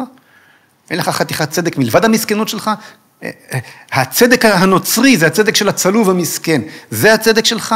אוקיי, אז 2-3 זה עבד לך, ועכשיו אתה הרגת אצלם, אז הכל עניין של מספרים. מי הרג יותר? אתה כבר מזמן הרגת יותר, אז הצדק חזר אליו. כן. ואתה עוד מנסה לפמפם, ונשים עושות הפגנות עם צבע אדום במפסעה, מה קרה לכם? תשמיד אותם, תראה להם שאתה צודק, כמו שהאנגלים ידעו לעשות בדרזדן, וכמו שהאמריקאים ידעו לשרוף את כל יפן, כי הם צדקו. כן. וברגע שאתה מנצח ככה, אז אתה מקרין את צדקתך. אתה צודק. כל העולם ציפה שהיהודים לא רק יבשרו את האור לעולם, אלא גם ילחמו בחושך, כשהוא מתגלגל לפתחם. אבל אתה החלטת שאתה לא עושה את זה, ואתה מחפש למוטט את החמאס ולחפש את החמוש מאחורי הסמלה של הסבתא שלו, אוקיי? אז ראית שאתה לא צודק. ובאותו רגע נפתחו כל ביבי השופכין של האנטישמיות העולמית, ואני צפיתי את זה מהיום הראשון. אם לא נעשה עכשיו דרזדן, ואני אמרתי את זה בשבוע הראשון. אמרת את זה פה. כן, אם לא נעשה עכשיו דרזדן, יפרוץ כאן גל אנטישמיות נורא בכל העולם, וזה בדיוק מה שקרה. כי אתה הראית, בכך שלא עשית את זה, שאין לך את עמוד השדרה של הצדק. אתה לא מנצח את הרוע. אז אתה בעצם השארת מקום לרוע בעולם. התפקיד שלך כעם ישראל זה לא להשאיר מקום לדבר הזה בעולם. זאת הבשורה שלך. אם אתה לא מבשר אותה, אין לך מקום בעולם. אין צורך בך, אתה מיותר. מה אתה חושב, שאתה קיים כאן סתם ככה מכוח איזושהי אינרציה סתמית היסטורית, חזרת לארצך, הקמת פה וילה בג'ונגל סתם? לא. יש כאן תהליך של גאולת עולם ומלואו דרכך. אתה לא עושה את זה, אתה מיותר. אתה מיותר, השארת מקום, הוכחת שהאנטישמיות צדקה כל השנים, ואתה מיותר. ולכן כל הביבים האלה התפתחו. עכשיו, אם הייתי אומר לך את זה, סתם כתיאוריה, היית אומר פייגלין, אבל אתה יודע, קיבלת את הניסוי במציאות, נכון? מה שאמרתי קרה. זאת אומרת שהתיאוריה שלי עובדת. יש, כמו במדע, יש תיאוריה, יש ניסוי, הניסוי מצליח, הוא מוכיח את התיאוריה. אז אני כנראה יודע על מה אני מדבר. את זה אני מבין. כן. אני בתור אבל פנית אלינו ודיברת עליי כשנקינאי איקס. סליחה שאני... וזה בסדר. השתמשתי לכם לרגע כמודל כזה. זה מעולה וזה יעזור גם להבין עוד יותר. כי אני חושב שחמאס מאלץ אותנו לשאול שאלות מוסריות. זה אני חושב שחד משמעית. חד משמעית. והמשבר שאני עובר לפחות מאז, זה משבר א' זהותי, של הקיום שלי כיהודי, הוא מוכל על המציאות איתי או בלעדיי. זאת אומרת, אני יכול להכחיש את זה. ככה אתה אמרת לי פעם שעברה. אתה יכול להתכחש לזה, אבל אתה מעיד על קיום הברית עם אלוהים בעולם. לזה אני נוכח, ואני חושב שכל העם, אבל יש גם את עניין הציביליזציה אל מול ברבריות. כן. ובזה אני חושב שזה הכי נחרץ שאפשר. לא בעולם, אבל פה בישראל. אנשים, יש רוע, יש טוב ויש רע. זה יתבהר לנו בבהירות מוחלטת. כן. אז בתוך זה אני אשמח שתסביר לי איפה אני שנקינאי איקס, מפספס, ולמה אנחנו מסכנים בתוך הסיטואציה, כמו שאמרת. בגלל שאם אתה מבין שיש טוב ויש רע, ואתה מבין שמה שתקף אותך הוא מאוד מאוד מאוד רע, לא מסובך להבין את זה, הוא לא יתחפש לשום דבר, הוא לא פרוגרסיבי והוא לא מתחפש. בכלל לא. שזה צד חיובי אצלו אגב. כן. אני מעריך את זה שהוא לא מתחפש. כן. יש שם כנות מאוד מאוד ערומה. לא מתפשרת ולא מתנצלת. שהוא אומר לך, שם לך את זה על השולחן תמיד, לא משקר, לא מתייפייף, לא מעגל פינות. אתה מספר לעצמך סיפור שהוא לא באמת מתכוון, ואני אשחד אותו בעוד קצת כסף קטרי, אז הוא יוצא, החיים הטובים, ירקחו אותו וכן הלאה. אז כן, התברר שיש רוע בעולם, והרוע הזה מכוון נגדך. אבל אתה, אז איפה הקושי שלך? הוא שאתה לא מבין למה. אתה לא מבין למה. כן. בוא נרחיק רגע לפעם הקודמת שהרוע הזה התגלה. כשאני מדבר על זה, אז אתה רואה שאני אהיה אמוציונלי מדי, אז בוא נדבר על הגרמנים והשואה קצת, בסדר? שזה בעצם ההופעה הקודמת של הדבר, של הזוועה הזאת. היה לנו יום שואה בשביעי באוקטובר, בוא נדבר על השואה, להבין דרכה את הסיפור. יום אחד, ביתי הבכורה, עשתה שירות לאומי ביד ושם, אוקיי? במשך שנה שלמה היא נתנה הדרכות ביד ושם, כשהייתה בת 18,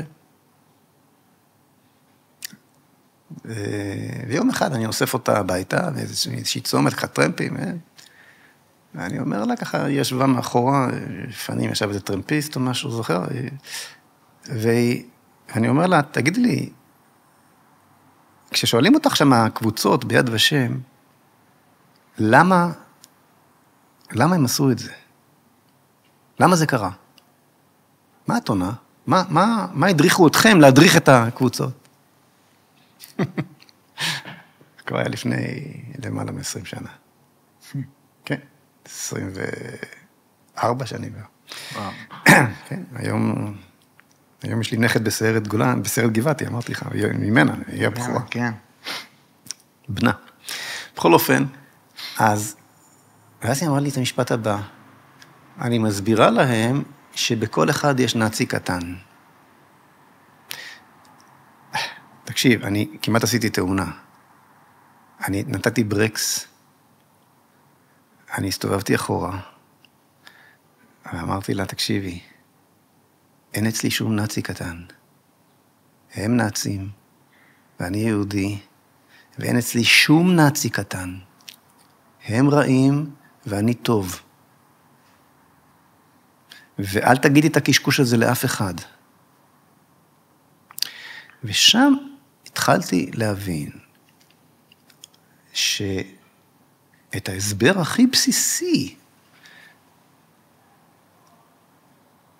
שכל אחד צריך ללמוד מהשואה, מסתירים פה מהנוער, מהדורות הבאים.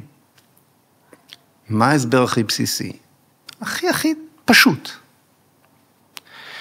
עם ההתגלות הכי מזוקקת, הכי צרופה של הרוע, הייתה גרמניה הנאצית ומנגנוני השמדה שהיא בנתה. ועם הרוע המוחלט הזה, קצה הסקאלה שבין הטוב לרע, כיוון את כל משאביו למטרה אחת ויחידה, והכריז על כך, שכל המלחמות, נגד הרוסים ונגד האנגלים, הכל מכוון בעצם נגד היהודים. בכל דבר הוא ראה יהודי, בנצרות הוא ראה יהודי, בבולשביזם, וזה נכון אגב, זה הכל תולדות של יהודים בצורה כמרקס היה יהודי. כן. בכל אופן, אם הוא ראה בך, לא בך,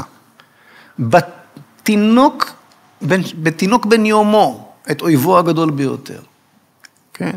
אם הוא היה מוכן לעכב את הרכבות האחרונות להצלת ברלין מהצבא האדום שמתקרב, כדי לאפשר לרכבות האחרונות עם ילדים יהודים להגיע לאושוויץ למשרפות. כן?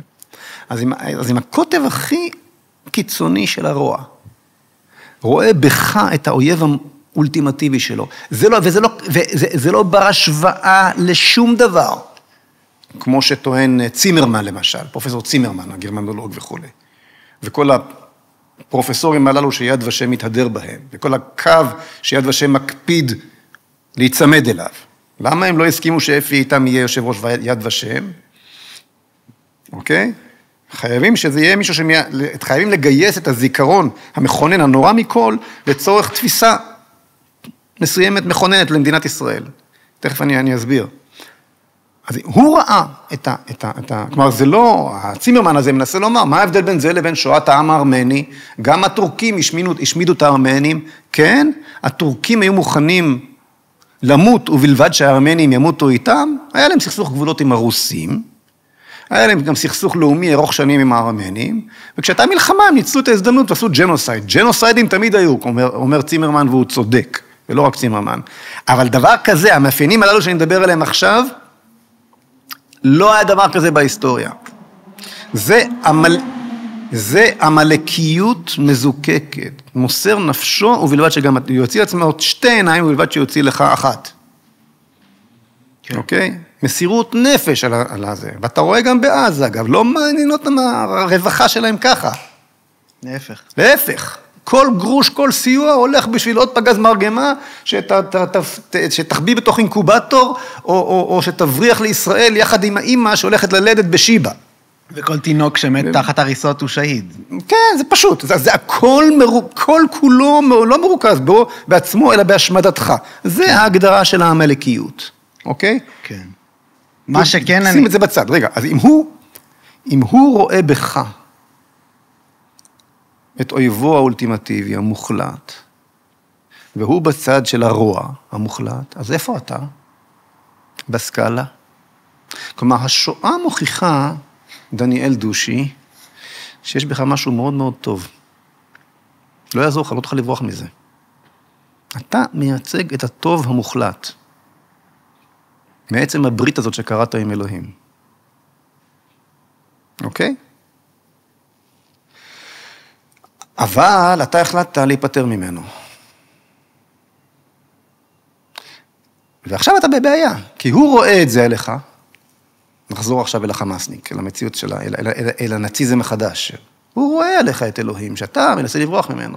כלומר, אתה השלת מעליך את הזהות, ניסית לייצר ישראליות כפרנית כזאת נאורה וככל העמים, ונותרת, אתה מצד אחד חוטף כיהודי, אבל אין לך את הקונסטרוקציה הזהותית שמאפשרת לך לעמוד, להסביר את זה לעצמך, ולהשיב מתוך תחושה של צדק, כמו שעניתי למראיין מה-BBC. כן.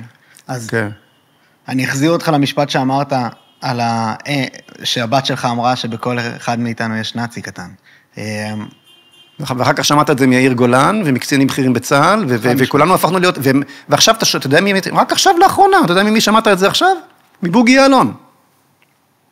בוגי יעלון, הרמטכ"ל לשעבר, שר הביטחון לשעבר, אומר שמדינת ישראל שולחת את חיילי צה"ל, שלא, איך הוא אמר? לא מן הנמנע שחיילי צה"ל מבצעים פשעי מלחמה בחסות מדינת ישראל.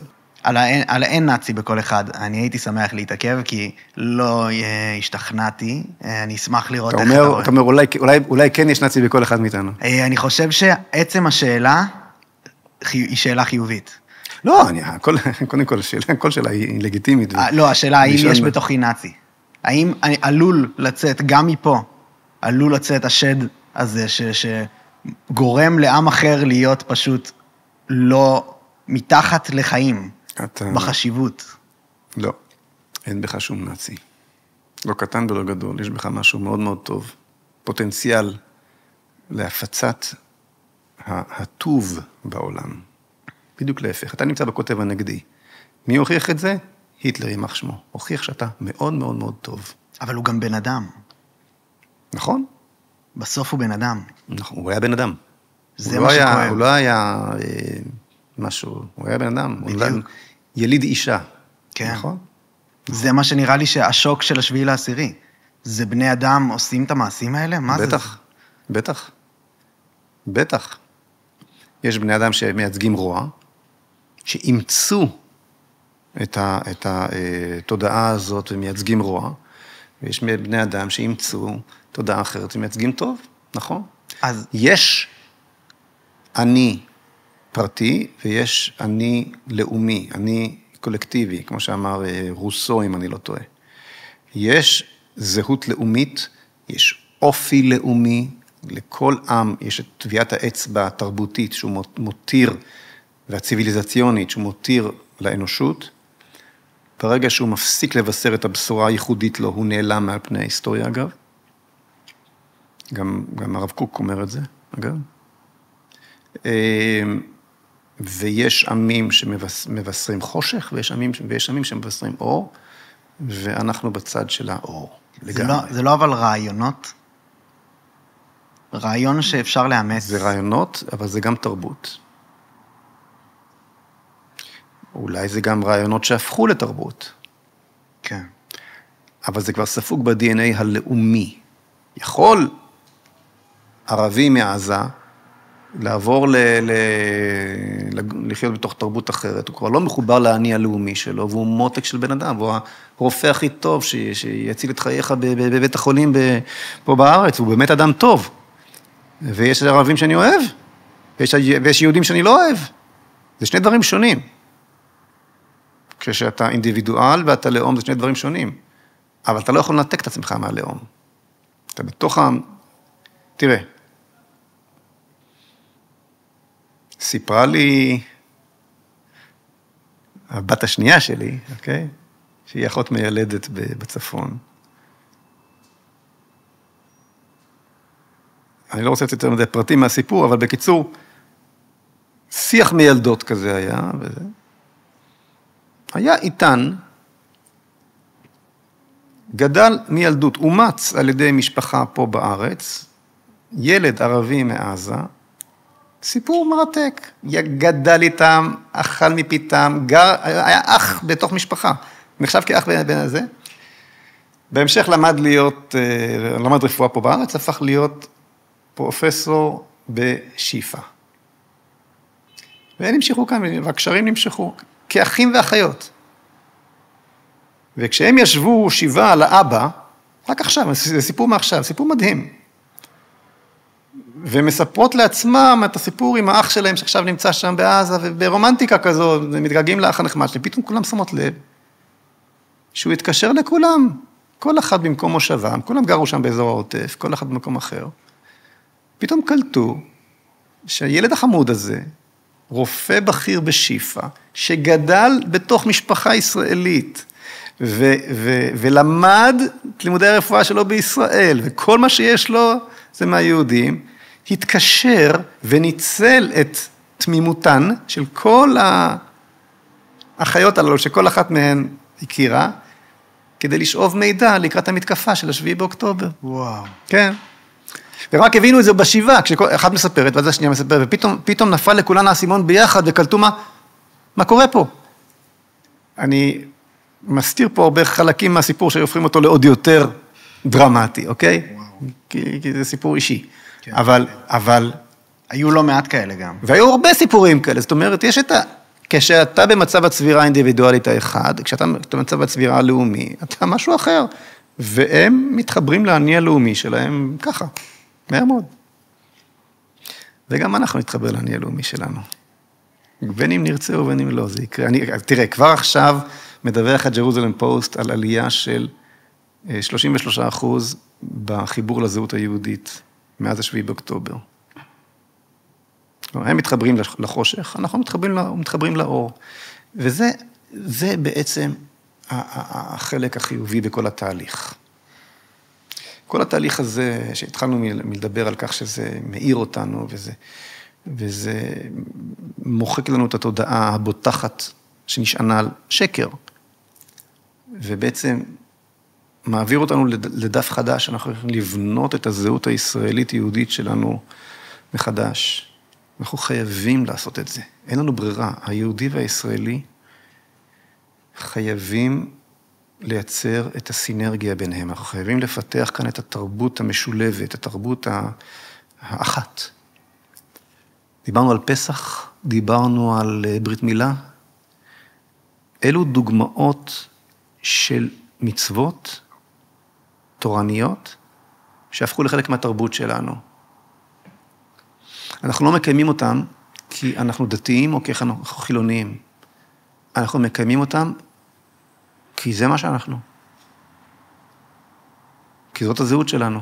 וזה מעניין, שדווקא שתי המצוות הללו הם באמת הבסיס לזהות שלנו, הברית הפרטית עם אלוהים והברית הלאומית עם אלוהים, אוקיי? אז החלום שלי זה שהתורה שלנו תהפך לתרבות שלנו, על אותו משקל, בלי שום כפייה. אבל זה פשוט יהיה מי שאנחנו, איך שאנחנו. לא שנהיה דתיים או חילוניים, לא שנהיה מאה שערים או שאני קנאים. כל אחד עם החירות המוחלטת שלו. אבל שהוא יבין שהיא יושבת על התרבות שלו, על הזהות שלו. וזה תהליך שעכשיו יקבל תאוצה, אין לי ספק בזה בכלל, וזאת הגאולה. זה, ברגע שאנחנו נהיה אנחנו, אי אפשר עלינו. אי אפשר עלינו. אין עלינו. לא מאות מיליונים המסביב, לא הערבים מקרוב ולא האנטישמים מרחוק. אין עלינו. ברגע שאנחנו מתחברים לזהות שלנו, לאמת שלנו, לצדק שלנו, ברגע שאנחנו הופכים להיות משהו שכל אחד מאיתנו, כלומר שהשלם שלנו, הרבה הרבה יותר גדול מסכום חלקיו, ונותן לכל אחד מאיתנו את תחושת השייכות והצידוק הכי בסיסי, והגאווה האמיתית, כי להיות גאה בעצמך זה לא טוב, אבל גאווה לאומית זה דבר חשוב. אני אשמח שאנחנו ניכנס לכל, מהכיוון שאתה מגיע אליו, בטח אפשר לשאול מלא על הכיוון שאתה הולך בו ברמה האישית פוליטית, והחזון שאתה רוצה להכיל אולי, ואני אשמח ממש להיכנס לזה לעומק, אבל משהו שנשאר לי לא... אכלתי שווארמה, אז אני לא רעב, ושמרתי זמן, אז הכל בסדר. זהו, נראה לי גם. אני איתך כמה שאתה רוצה. יופי, מעולה.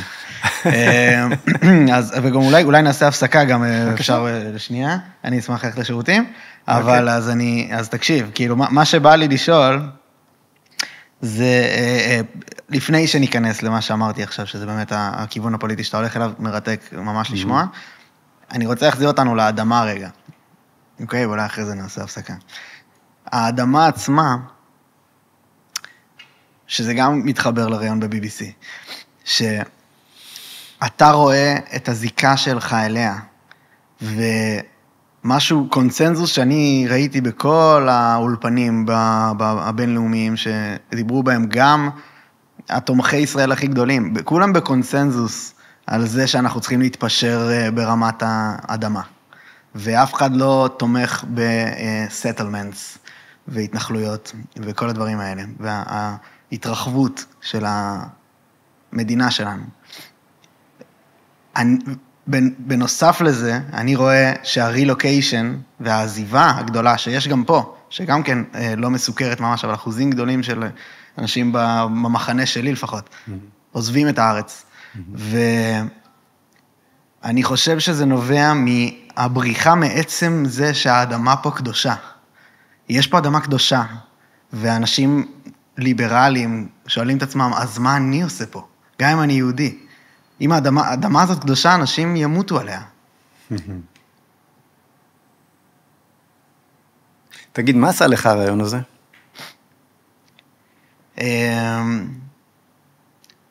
הוא הראה לי אנחנו לא מדברים באותה שפה. אתה ואני. לא. אני ואתה בצד הזה, אותו צד של השולחן, וה-BBC. זה ברור. כן, אנחנו פשוט, זה שיח חרשים, מה שנקרא, מגדל בבל. אי אפשר להסכים על מילים, ופשוט זה חד משמעית, מראה את הבלוף שלהם לדעתי, של הם בחרו ברוע. זה אני איתך לחלוטין. הם בחרו ברוע. כן. וזה לא ברור לי, זו תופעה מוסרית מרתקת. לא, אבל הכוונה שלי הייתה אחרת. לא מה זה עשה לך בשכל, מה זה עשה לך ברגש. איך הרגשת אחרי הרעיון הזה? הרגשת טוב או הרגשת רע? לא, לא. הרגשתי רע. הרגשת רע? כן. ממה? מעצם איך... מזה שאין לי תשובה ללמה אנשים, ללמה העולם מפנה אלינו את כן, בעצם שהוא בחר ברוע. פשוט זה מעציב אותי אפילו. יש פה... פשוט אובדן אמת ומוסר שהוא קיצוני. איך יכול להיות שאנשים בבריטניה תומכים במעשים שהחמאס עשו? זה פשוט לא נתפס. שמע, זה מרתק מה שאתה אומר. למה זה מרתק? אם תסתכל בתגובות, וזה פורסם בהרבה מאוד קבוצות, זה לא משנה איך זה פורסם, עם איזה תרגום זה פורסם. זה עשה טוב לאנשים, אנשים אמרו לי, נכון, כל פעם שאני במיואש, אני מקשיב עוד פעם לרעיון הזה. מחזק אותי, זה עושה לי כל כך טוב, זה אוויר נקי, ואתה אומר, זה עשה לך רע. כן, לא הרגשתי ככה. ואתה גם מסביר למה, ואתה אומר, זה עשה לי רע, כי הרעיון הזה ברר את העובדה, הבהיר את העובדה שהוא אכן, ה-BBC, האנגלי, הנאור, המנומס הזה, אשכרה בחר ברוע, בחר בחמאס. כן. כלומר, אני דחקתי אותו לצד הזה. אני דיברתי איתו במושגים של טובים ורעים, של צדק ואי צדק, של כן. ובשום אופן לא במושגים שאני מוכן להתפשר, הוא לא מוכן להתפשר, מי כן יתפשר, מי לא יתפשר, בחלוקה, אמרתי, אני צודק, דיברתי איתו על טוב ורע. ואתה אומר, עצם העובדה שזה צף ועלה, שהוא בחר או ברע, עושה לך רע. כן. ולמה היא לא עשתה לכל המגיבים האחרים רע? כי אתה, היו לך ציפיות ממנו, ועם זה בעצם פתחתי. אני התחלתי את הרעיון ממצב מהלך רוח, שאין לי ציפיות ממנו. אין לי מה לקבל ממנו, יש לי רק מה לתת לו. אמרתי לו, אתם מוזמנים להצטרף לתהליך גאולת העולם שעם ישראל מוביל, ושאתם בהצהרת בלפור הבנתם ויזמתם. אל תנטשו את זה. כך דיברתי איתו, כן? אבל אתה לא מוכן לקבל שאתה מוביל פה איזה מהלך. כלומר, אין לך את התשתית האמונית, את התשתית החינוכית, להתייחס אל עצמך ככה, ובמקום זה, כלומר, זה גורם לכך שתיצור ציפיות ממנו. אבל אין לך ציפיות מעצמך, אבל יש לך ציפיות ממנו. כן. ופתאום בא פייגלין מעצבן הזה, ומוריד לו את המסך מהפרצוף, ואתה מרגיש רע, אז מה אני, אז אני נשאר לא איתו, לא עם עצמך ולא איתו. מחורבן, דפוק בשני הכיוונים, כן. כך הרגשת, אתה אומר. וזה מרתק, באמת, זה מרתק. נטישת המוסר של המערב. אתה פתאום מבין שאתה לא יכול לסמוך עליהם, אבל איפה אני? כן, זה מה שאמרתי קודם, חבר'ה. אז אני פה בשבילך, דניאל דושי. אני פה בשבילך, באמת. אני פה בשבילך. לא בשביל להחזיר אותך בתשובה, לא לכפות עליך שום דבר, להפך, לתת לך את החירות שלך, שתוכל לקנות דירה אחת ולא שתיים, אחת בשבילך ועוד אחת בשביל המדינה, עוד כל מיני, ולחנך את הילדים שלך שאתה רוצה, ושיטת השוברים, ומה שאתה רוצה, וכל החירויות שבעולם, אבל בסוף, אני פה בשבילך כדי לקחת לך את היד, וללכת אל כיוון הצדק שלנו. אתה עוד לא רואה אותו, בוא, נלך שני צעדים, בהמשך אחרי הפינה, אתה תתחיל לראות גם כן. אני לא מדבר על חזרה בתשובה, אני מדבר על מנהיגות, זה יוביל אותנו לפוליטיקה מן הסתם, מה שאני עכשיו אומר. אני מדבר על מנהיגות. זה סוג המנהיגות שמדינת ישראל צריכה. מנהיגות שמדברת אל העולם, כמו שדיברתי לנבלה הזה ב-BBC. אוקיי? מנהיגות שמרימה את העיניים מעל כל האצבעות המאשימות, ומדברת, אתה יודע על מי? אלא 100 מיליון אוונגליסטים באמריקה שאילצו את נתניהו ואילצו את טראמפ כבר, נתניהו לא רצה, טראמפ ויתר לו, אבל 100 מיליון אוונגליסטים שבזכותם הוא נהיה נשיא, אמרו לו, אם השגרירות לא עוברת מתל אביב לירושלים, אתה לא תיבחר שוב. נכון. ביבי זה דושי, הוא לא רוצה את כל הוותיקן הזה ואת כל הבלגן הזה ולהעביר עכשיו, מה אני יודע, רק שלא יזוז שום דבר, אל תריד לי שום דבר, עזוב טוב לי, תישאר בתל אביב. האוונגליסטים לא רצו. אני רוצה, עכשיו מה זה, היה לך פה עכשיו בביקור של חווייר הארגנטיני. כן. בא לפה לרקוד בכותל. תקשיב, חצי מהאנושות לפחות זה ככה, מלאת ציפייה ממך. דבר איתם, דבר אליהם, תעשה איתם עסקים, תעשה איתם עסקאות. אתה יכול להציב מאחוריך את כל...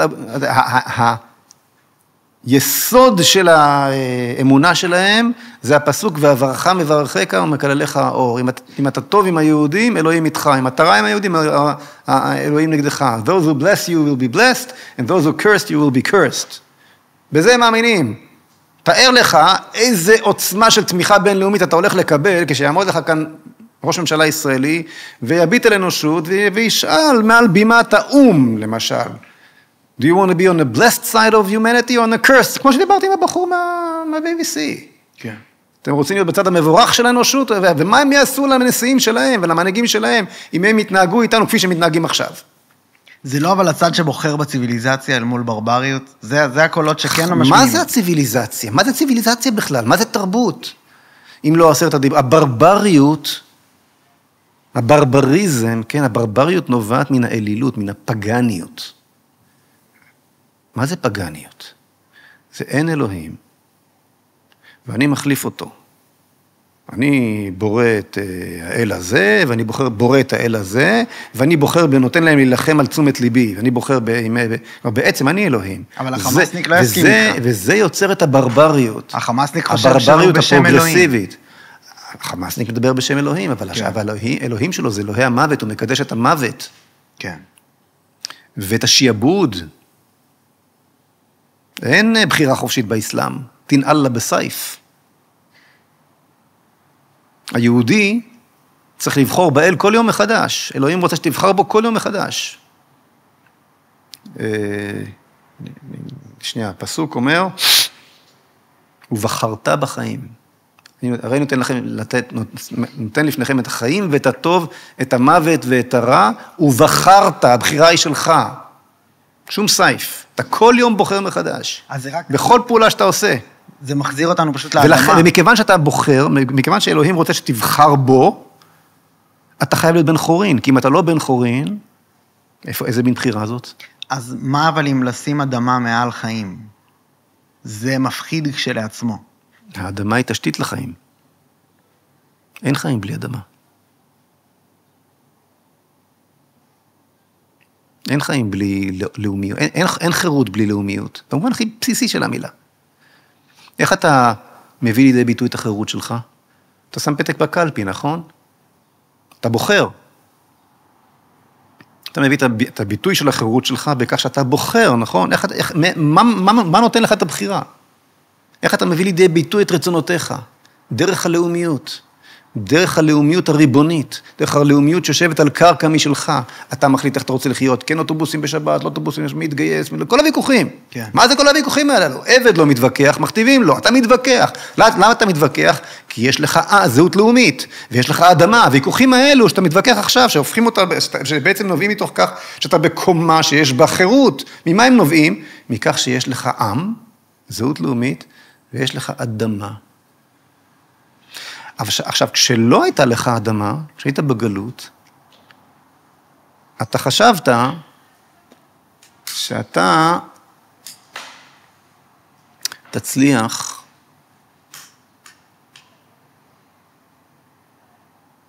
לשמור על עצמך בזכות האמונה בלבד, בלי אדמה. ואז באה השואה, ואז קיבלת שואה. התברר שעם בלי אדמה, כשלעם שלך אין אדמה, אתה מקבל, ויש לו רק אמונה, אתה מקבל שואה. ואז באת לארץ, הקמת מדינה, ומה התברר לך כאן? שכשיש לך מדינה, ויש לך אדמה, אבל אין לך אמונה, אתה מקבל שוב שואה. כי כשלא הייתה לך את האמונה, איבדת את הצידוק, ואז התחיל כל התהליך הזה שהוביל בסופו של דבר לאוסלו, ולהתנתקות ולשביעי באוקטובר. שני הקצוות, אמונה בלי אדמה, שואה, אדמה בלי אמונה, גם שואה. תשובה, צריך גם אדמה וגם אמונה. גם לאומיות וגם אמוניות, גם ישראלי וגם יהודי, סינרגיה. אבל הזיקה לאדמה מייצרת קונפליקט כשיש עוד צד לא. שיש לו זיקה לא. בעיני עצמו. מה שמייצר את הקונפליקט, הוא שאתה בא לצד השני, אתה בא לערבים המסכנים הללו, באמת מסכנים, ואומר להם, זה לא שלי, זה שלכם. מה אתה בעצם אומר להם היום? מה הטענה שלך היום? אתה אומר להם ככה, תשמעו. נכון שאתם הייתם פה לפניי. אתם, הפלסטינים, הייתם פה לפני הציונים. אנחנו בנשף מסכות כזה. הערבים באים עם מסכה של פלסטינים, והיהודים באים עם מסכה של ישראלים. קרא לזה. אוקיי? כל אחד, שני הצדדים המציאו את עצמם מחדש. אנחנו המצאנו לעצמנו זהות חדשה קודם, ואז הם העתיקו אותנו, המציאו לעצמם זהות חדשה. נשף מסכות, כן. במקום יהודי וערבי, ישראלי ופלסטיני, איזה יופי. זה מסתדר עם המשחק הזה של מדינות הלאום המודרניות, של העולם הנאור. אז בואו נשחק את המשחק. ובמשחק הזה הם מנצחים, כי הם היו פה, כי ברגע ששחקת את המשחק הזה, ויתרת על 3,600 שנות היסטוריה, ועל כל הארכיאולוגיה היהודית שאתה מוצא, כי אתה לא יהודי, אתה ישראלי שהגיע עכשיו מאירופה. אז מה הטענה שלך עכשיו? אתה אומר לו ככה, זה נכון שאני הגעתי לכאן באיזשהו מקום ב100 השנים האחרונות, אתה העם הילידי פה, היית פה, נכון. וזה נכון גם שגירשתי אותך מ-600 כפרים ב-48, שישבת עליהם, ולא הייתה לי ברירה, כי שרפו אותי באושוויץ. וזה גם נכון שב-67 כבשתי עוד שטח עד הירדן. אז בוא נעשה עסק. אני אחזיר לך את מה שגזלתי ממך ב-67, ואתה תעלים עין ממה שגזלתי ממך ב-48. בוא נהיה פרגמטיים. זה כל הטיעון שלך, חביבי. אני לא הייתי קונה טיעון כזה. וגם האנגלים והצרפתים ואף אחד לא קונה. למה שהוא יקנה טיעון כזה? אתה האנס המנומס. אתה אונס, ואז אתה שולח סיוע הומניטרי. דרך לך על האצבע? טוב, אז מותר לך קצת להגיב, בסדר. הערך היחיד שמותר לך לפעול בשמו, הוא ערך ההגנה העצמית, אבל זה נגמר אחרי שבוע-שבועיים. אז אתה שולח לו עוד סיוע הומניטרי, ואתה מפטר את החיילים הכי גיבורים שלך, ואתה יורה לעצמך ברגל בראש, והורג לעצמך 600 חיילים, ומה לא, כדי לנסות, אתה שולח אותם, במקום להשמיד, אתה שולח אותם לתוך המבנה, לוחמת לשב, ואתה שולח פצצות מטוסי F-35, בשביל לפגוע במישהו שאפשר להרוג אותו עם קפצונים, פחות או יותר. עם דחפורים, לא צריך כלום, רק דחפורים וקצת ארטילריה. ולסגור את המים ואת הדלק, ונגמר הסיפור, אבל אתה צריך, על פי הכללים הללו, שאיכשהו משמרים תחת ערך ההגנה העצמית, וכל הזמן להשפריץ את תמונות הנרצחים שלך, שכבר לא משפיעות על אף אחד, וזה לא עובד לך. אז אתה מפסיד, והפסדת. וקברת 600 חיילים, אני מקווה שאת מה שאני אומר עכשיו, אף משפחה שכולה לא שומעת. והפסדת. והזמנת את המתקפה הבאה. כי לא רכשת בחזרה את הצדק. זאת האדמה שלך. עד שלא תבין את זה, תמשיך להפסיד. ולמה זאת האדמה שלך? כי אלוהים נתן לך אותה. כי אתה יהודי. וכל העולם מבין את זה. ועד שלא תדע להגיד את זה, תמשיך להפסיד. כן, זה החולשה שלי. אין לך תשובה אחרת. בגלל שאני לא מבין שאני האדמה הזאת עד שאתה לא מסוגל לחזור על המשפט שאמרתי עכשיו, אתה תמשיך להפסיד. שהאדמה שלי מכוח אלוהים. מכוח, נכון. ולמה? כי מהאדמה הזו אתה צריך לבשר את הבשורה שלך. יש סיבה לכך שהעם הזה קם, שאלוהים קראת איתך ברית. יש לזה סיבה. אתה צריך לבשר בשורה, אתה לא יכול לברוח ממנה. הסכם זה הסכם. ההסכם אומר שאתה עם הנצח, אתה באמת עם הנצח. אבל אתה מתעקש לברוח, אז יש לזה מחירים. אבל ההסכם מקוים, הוא את הצד שלו שומר, אתה לא מושמד, אתה שורד לנצח.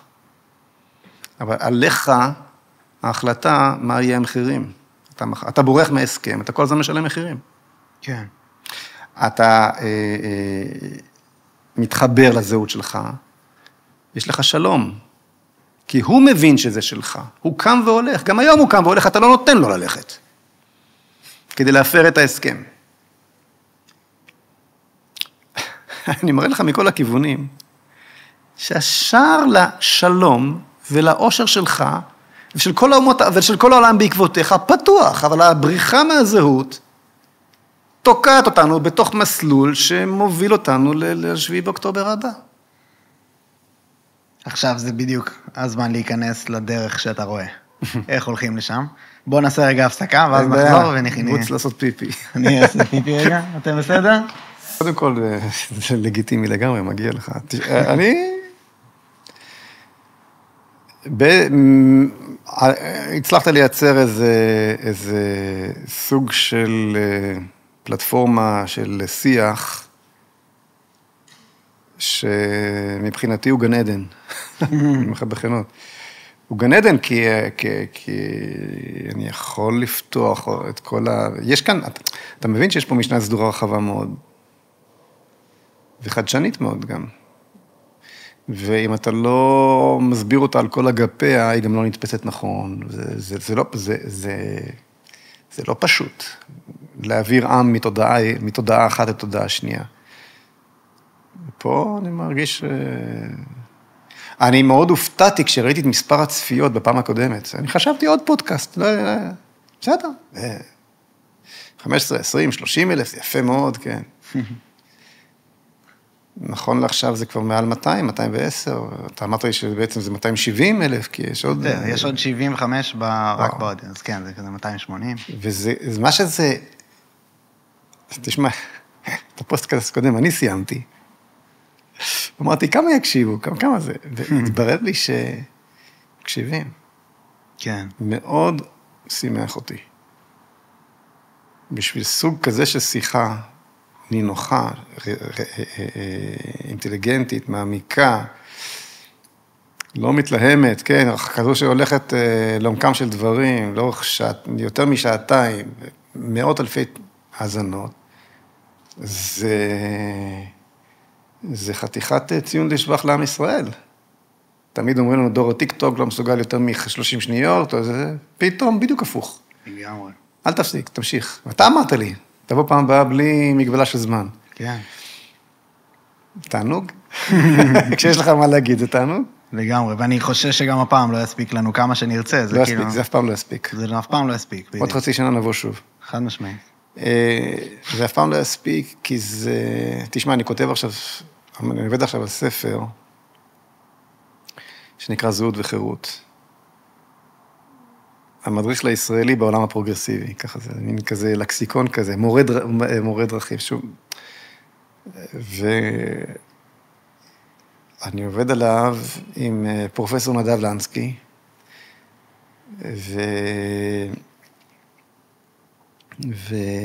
ומתנדבת בשם אליה שייח. אני אספר את הסיפור, שתבין. בטח.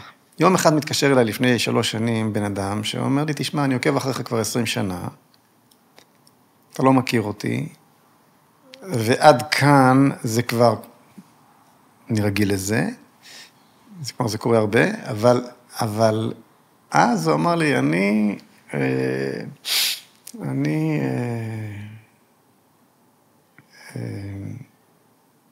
הגיאולוג הראשי של ים המלח,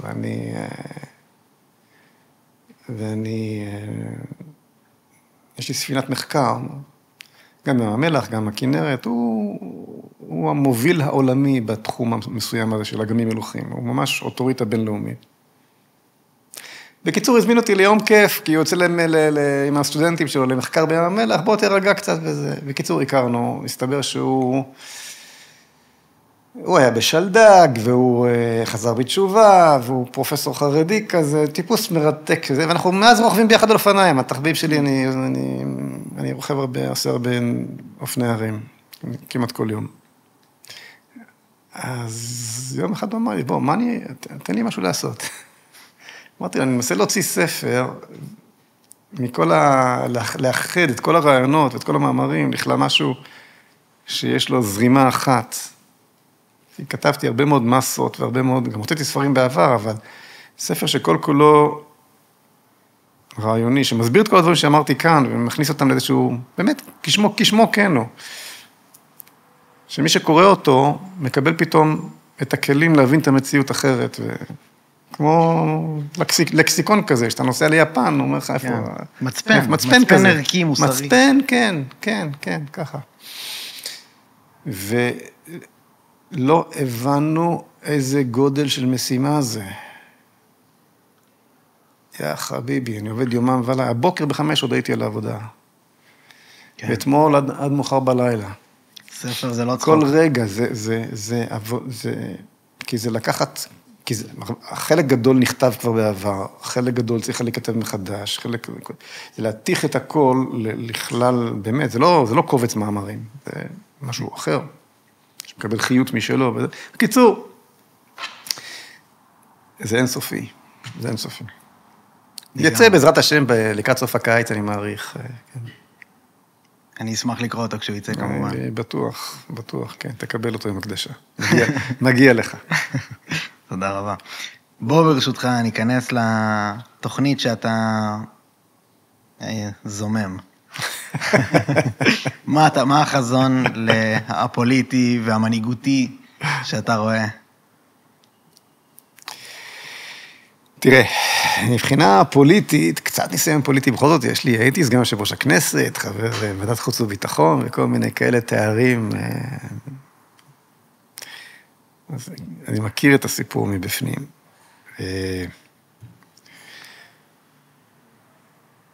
כמו שאתה רואה, אני לא חושש... אני מכיר את חולשות כל הצדדים המעורבים, השמאל והימין כאחד, כן?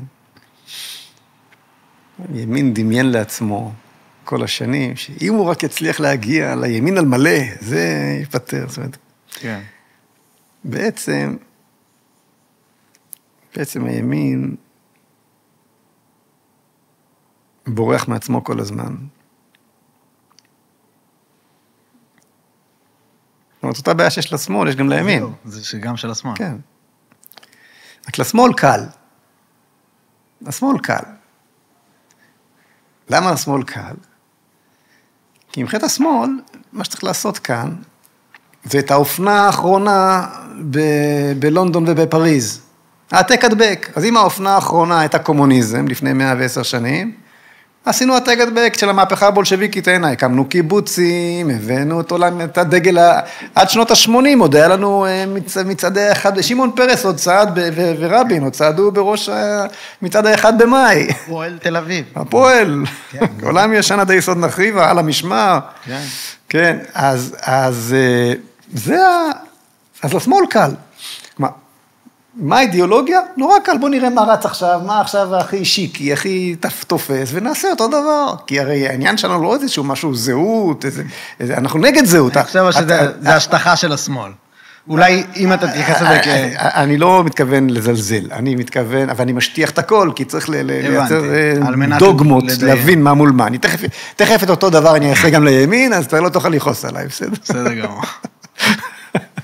אבל בגדול, הרי אם העניין הוא, אם הסיפור של הזהות, הוא לא הסיפור שלך, אלא באופן בסיסי, שלילת הזהות הוא הסיפור שלך, כן? וזה באופן בסיסי הרעיון של השמאל, כן? אז אין בעיה לקחת מה שיש ולהדביק הנה. כן, אני רוצה ישראלי חדש במקום יהודי, אפילו כנעני אני רוצה. הייתה גם את התנועה הכנענית של שנות ה-30. אז אין לי בעיה. לימין יש בעיה. מה אני מביא? מה אני? הזרוע, היד הימנית של עידן הנאורות. הרי גם אני חלק מאותו עידן של הלאומיות הנאורה. מה האידיאולוגיה שלי? מה אני מביא כאלטרנטיבה לשמאל? אז בשקט, בלי שאף אחד ישמע. אל תגלה לאף אחד.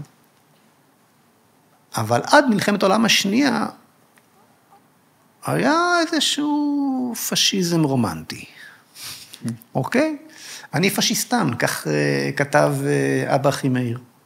חולצות חומות, לאומיות, צועדים בסך, אפילו קצת לפידים.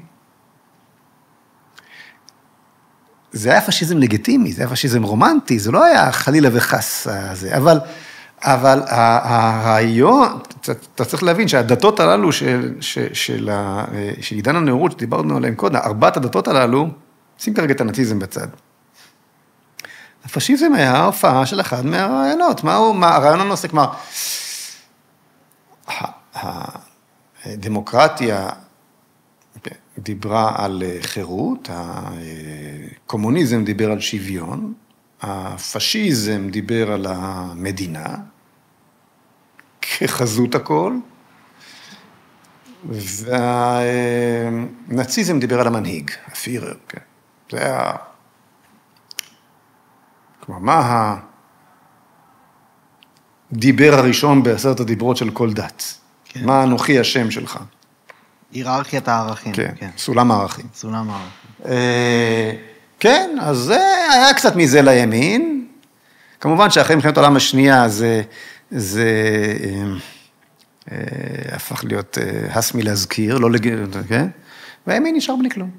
לשמאל היה את הקומוניזם, את הסוציאליזם, שזה בעצם מין קומוניזם כזה רך ועגלגל וגמיש, אבל זה אותו שוויון ואותו זה, והימין נשאר בלי כלום. אבל זה לא נכון. היה לימין משהו. היה לימין שהוא לא שמאל. כן. עד 77, לא היית צריך להאמין בכלום אם אתה ימני. מספיק היה שאתה לא שמאלני. אני לא שמאל. ב-77 קרה אסון. ניצחנו. עכשיו אנחנו צריכים להגיד מה אנחנו. מה עושה בגין? רץ מהר, לוקח את דיין ואת ויצמן ממפלגת העבודה. מביא לידו, משמאל ומימין, מודיע שיש שופטים בירושלים, אל תלכו לשום מקום, לא מפטר אף אחד מהפקידות הציבורית שכבר רזה מזוודות, לא כי הוא כזה אציל, פולני, תמים, אלא כי אין לו מהותית משהו אחר להציע. זה דברים קשים מה שאני אומר עכשיו, ואולי אני מאבד כמה קולות עכשיו בימין, אבל זאת האמת. היום מנסה סוף סוף הימין מתחיל להבין שאין לו, אז הוא מנסה לייצר לעצמו אלטרנטיבה לשמאל, שמתבססת על התפיסה השמרנית, שמרנות. ובעיניי זה, אני אוהב את השמרנות, הרעיונות השמרניים, אבל השמרנות היא לא התשובה לעם ישראל. מה זה שמרנות? שמרנות אומרת, זה עובד, אל תיגע. זה בעצם מה שאומרת השמרנות. זה run the algorithm. כן, בדיוק. זה הבשורה שלך, זה עובד על תיגע, לקחת כמה הוגים של המאה ה-18 וה-19, ולהתחיל ללמוד את ג'ון לוק, זה הבשורה שלך. אפשר גם מלונדון או מאוסטרליה לשבת ולהתגול בשמרנות. לא צריך לחזור לארץ ישראל, להביא לה בג'ונגל הזאת, וכל הסיפור שלנו נהיה מאוד מאוד... מה אתה כל כך מפחד? מה? הפחד הזה מהזהות קיים גם בימין, האידיאולוגי. לא מדבר על הימין המסורתי, שהצטרף אל האידיאולוגים. אבל מעולם לא העז לנסות לנסח את עצמו לרמה של קווי מדיניות רלוונטית במדינה מודרנית, ובטח לא להציע את עצמו כאלטרנטיבה מנהיגותית בשם איזשהו ערך אחר, מנוסח. אז אתה רואה כמה שקל היה לשמאל, העתק הדבק, והימין נשאר בלי כלום. ופה אני נכנס לתמונה.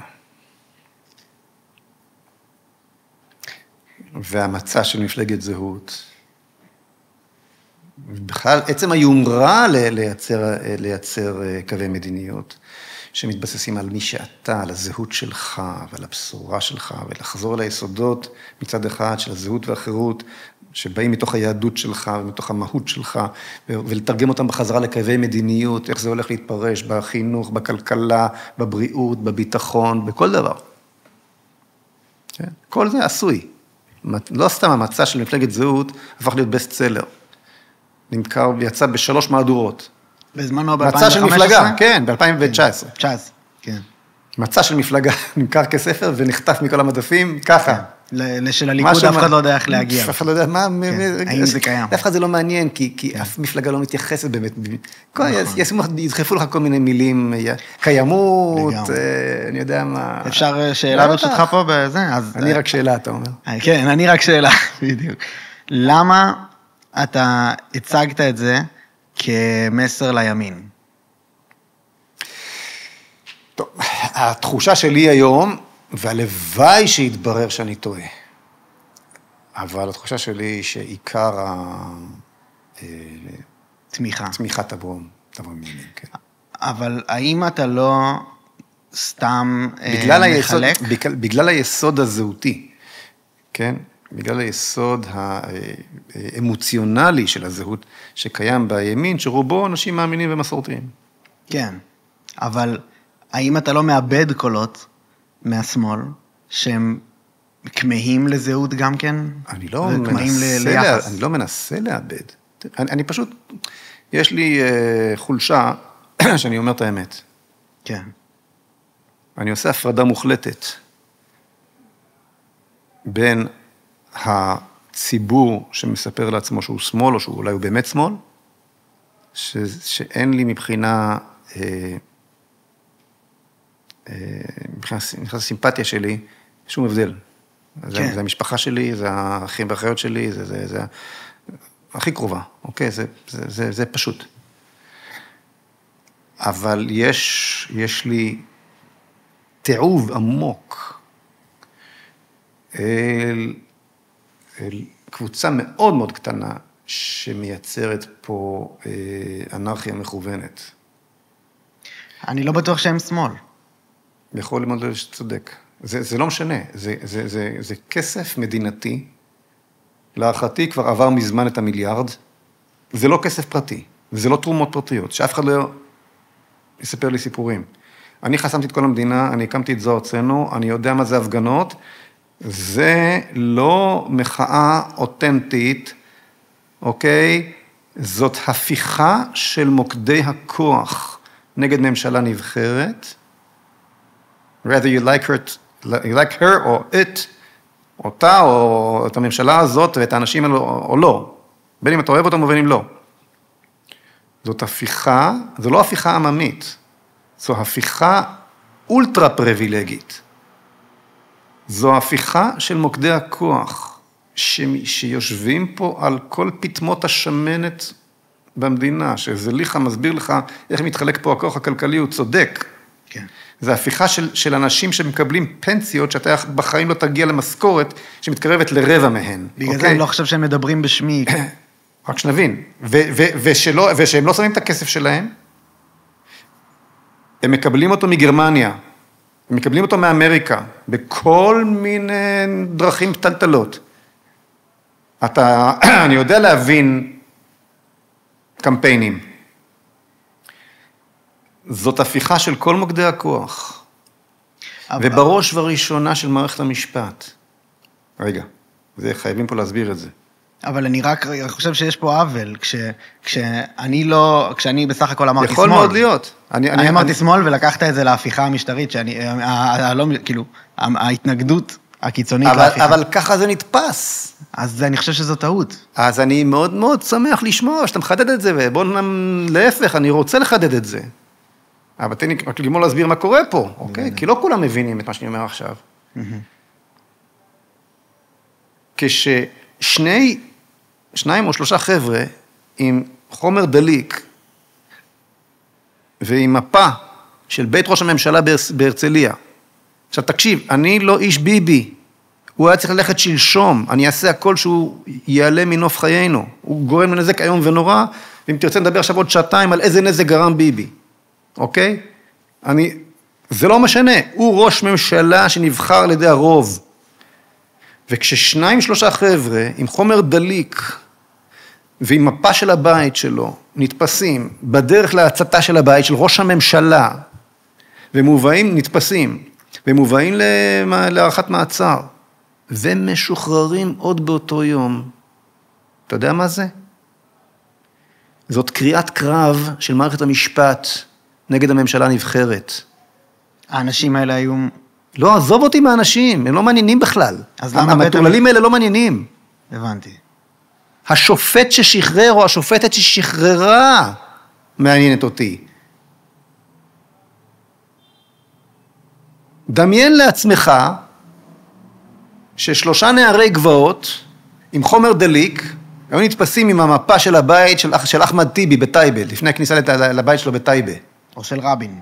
או של, כן, או של, לא יודע מה, אייזנקוט. כן. או של שופט, או של ברק, של אהרון ברק. אתה יודע מה היה קורה?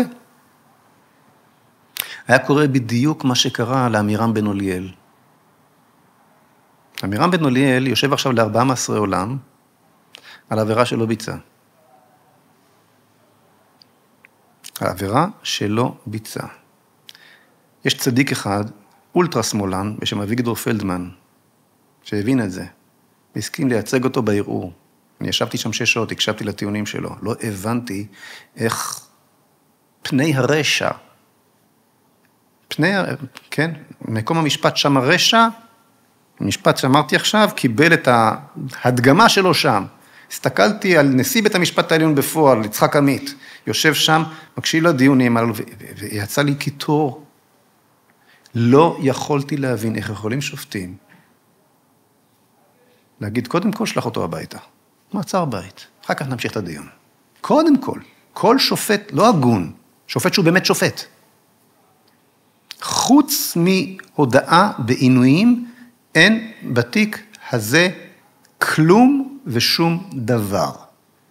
המשמעות של פסק הדין של בית המשפט העליון בערעור הוא, שהחל מאותו רגע, כל מי שמתחשק לי, אני עוצר אותו מעצר מנהלי, בלי עורך דין, במדינת ישראל, מוביל אותו לחדר העינויים, מוציא ממנו, תוך 5 דקות, הודעה במה שאני רוצה, ומכניס אותו לכמה מסרי עולם שאני רוצה. זאת המשמעות.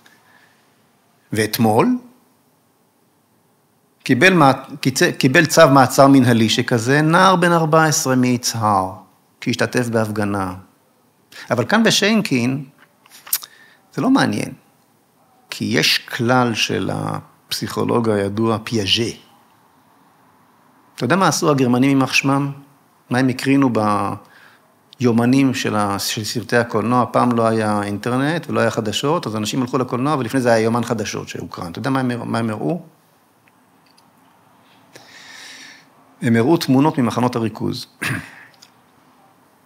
כי הכלל של פיאז'ה אומר שהאיש שהולך עכשיו בשיינקין, יגיד לעצמו שאם לקחת נער בן 14 ויצאת לו צו מעצר מנהלי, סימן שהוא עשה משהו איום ונורא.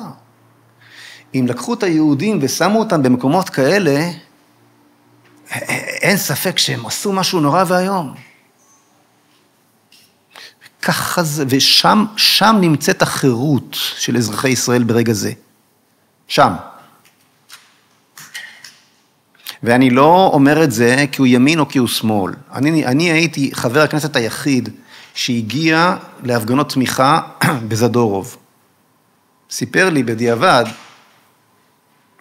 אותו פלדמן, שהוא גר מול הכיכר, והוא הקשיב לדברים שאמרתי.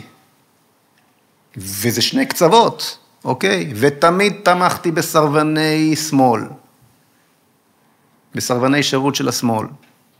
אתה לא רוצה לשרת ביהודה ושומרון, אתה מוכן ללכת לכלא, כל הכבוד לך. לא רוצה שתגן עליי. בטח לא רוצה שתבוא לנגן לי או להציג לי הצגות של הבימה באריאל. מה זה הדבר הזה? אני לא מדבר על זה כי הוא מימין או כי משמאל. תבינו מה קורה פה. אז אבל כן אמרת את זה, שאני העליתי את השמאל. זה הבעיה שלי. לא, אז היום, נכון, אז, טוב, אני כבר לא זוכר מאיפה נכנס לשיחה. הגענו לזה מתוך הכוונות שלך, אתה פרטת את החזון שלך, ואמרת אותו, הצגת אותו ימינה. כן. ואני אומר, אולי אתה מפספס פה קהל. אני מאוד יכול להיות שאתה צודק. מאוד יכול, כי אני חושב שבאמת, השמאל הצעיר, השמאל הזקן לא יעזור, גם הזקנים מימין לא יעזור לי. כן. אבל אני בהחלט מרגיש בימין, דור חדש, דור עזה של הימין, דור חדש, שאני מדבר היום, מבינים אותי הרבה יותר טוב בימין, ויכול להיות שזה נכון גם בשמאל, יכול מאוד להיות. אתה אומר לי עכשיו משהו שאני אומר, אולי אני חושב בקטן מדי. אני חושב ככה. אני גם חושב שהשיחה על ימין ושמאל מיושנת מכדי... לגמרי. היא לא קשורה בטח שלא לדור הטיקטוק. לא, אז מכיוון שיצאתי, איך הגעתי לזה? כי מכיוון שמול התופעה הזאת של יצירת פסיכוזת המונים, באמצעות כסף ענק, שמתחבר אל כל מוקדי הכוח ומבערי התודעה של התקשורת וכו', שהפכו את ביבי לאיזשהו דמון סתני. עכשיו, ביבי הוא לא דמון ולא סתני.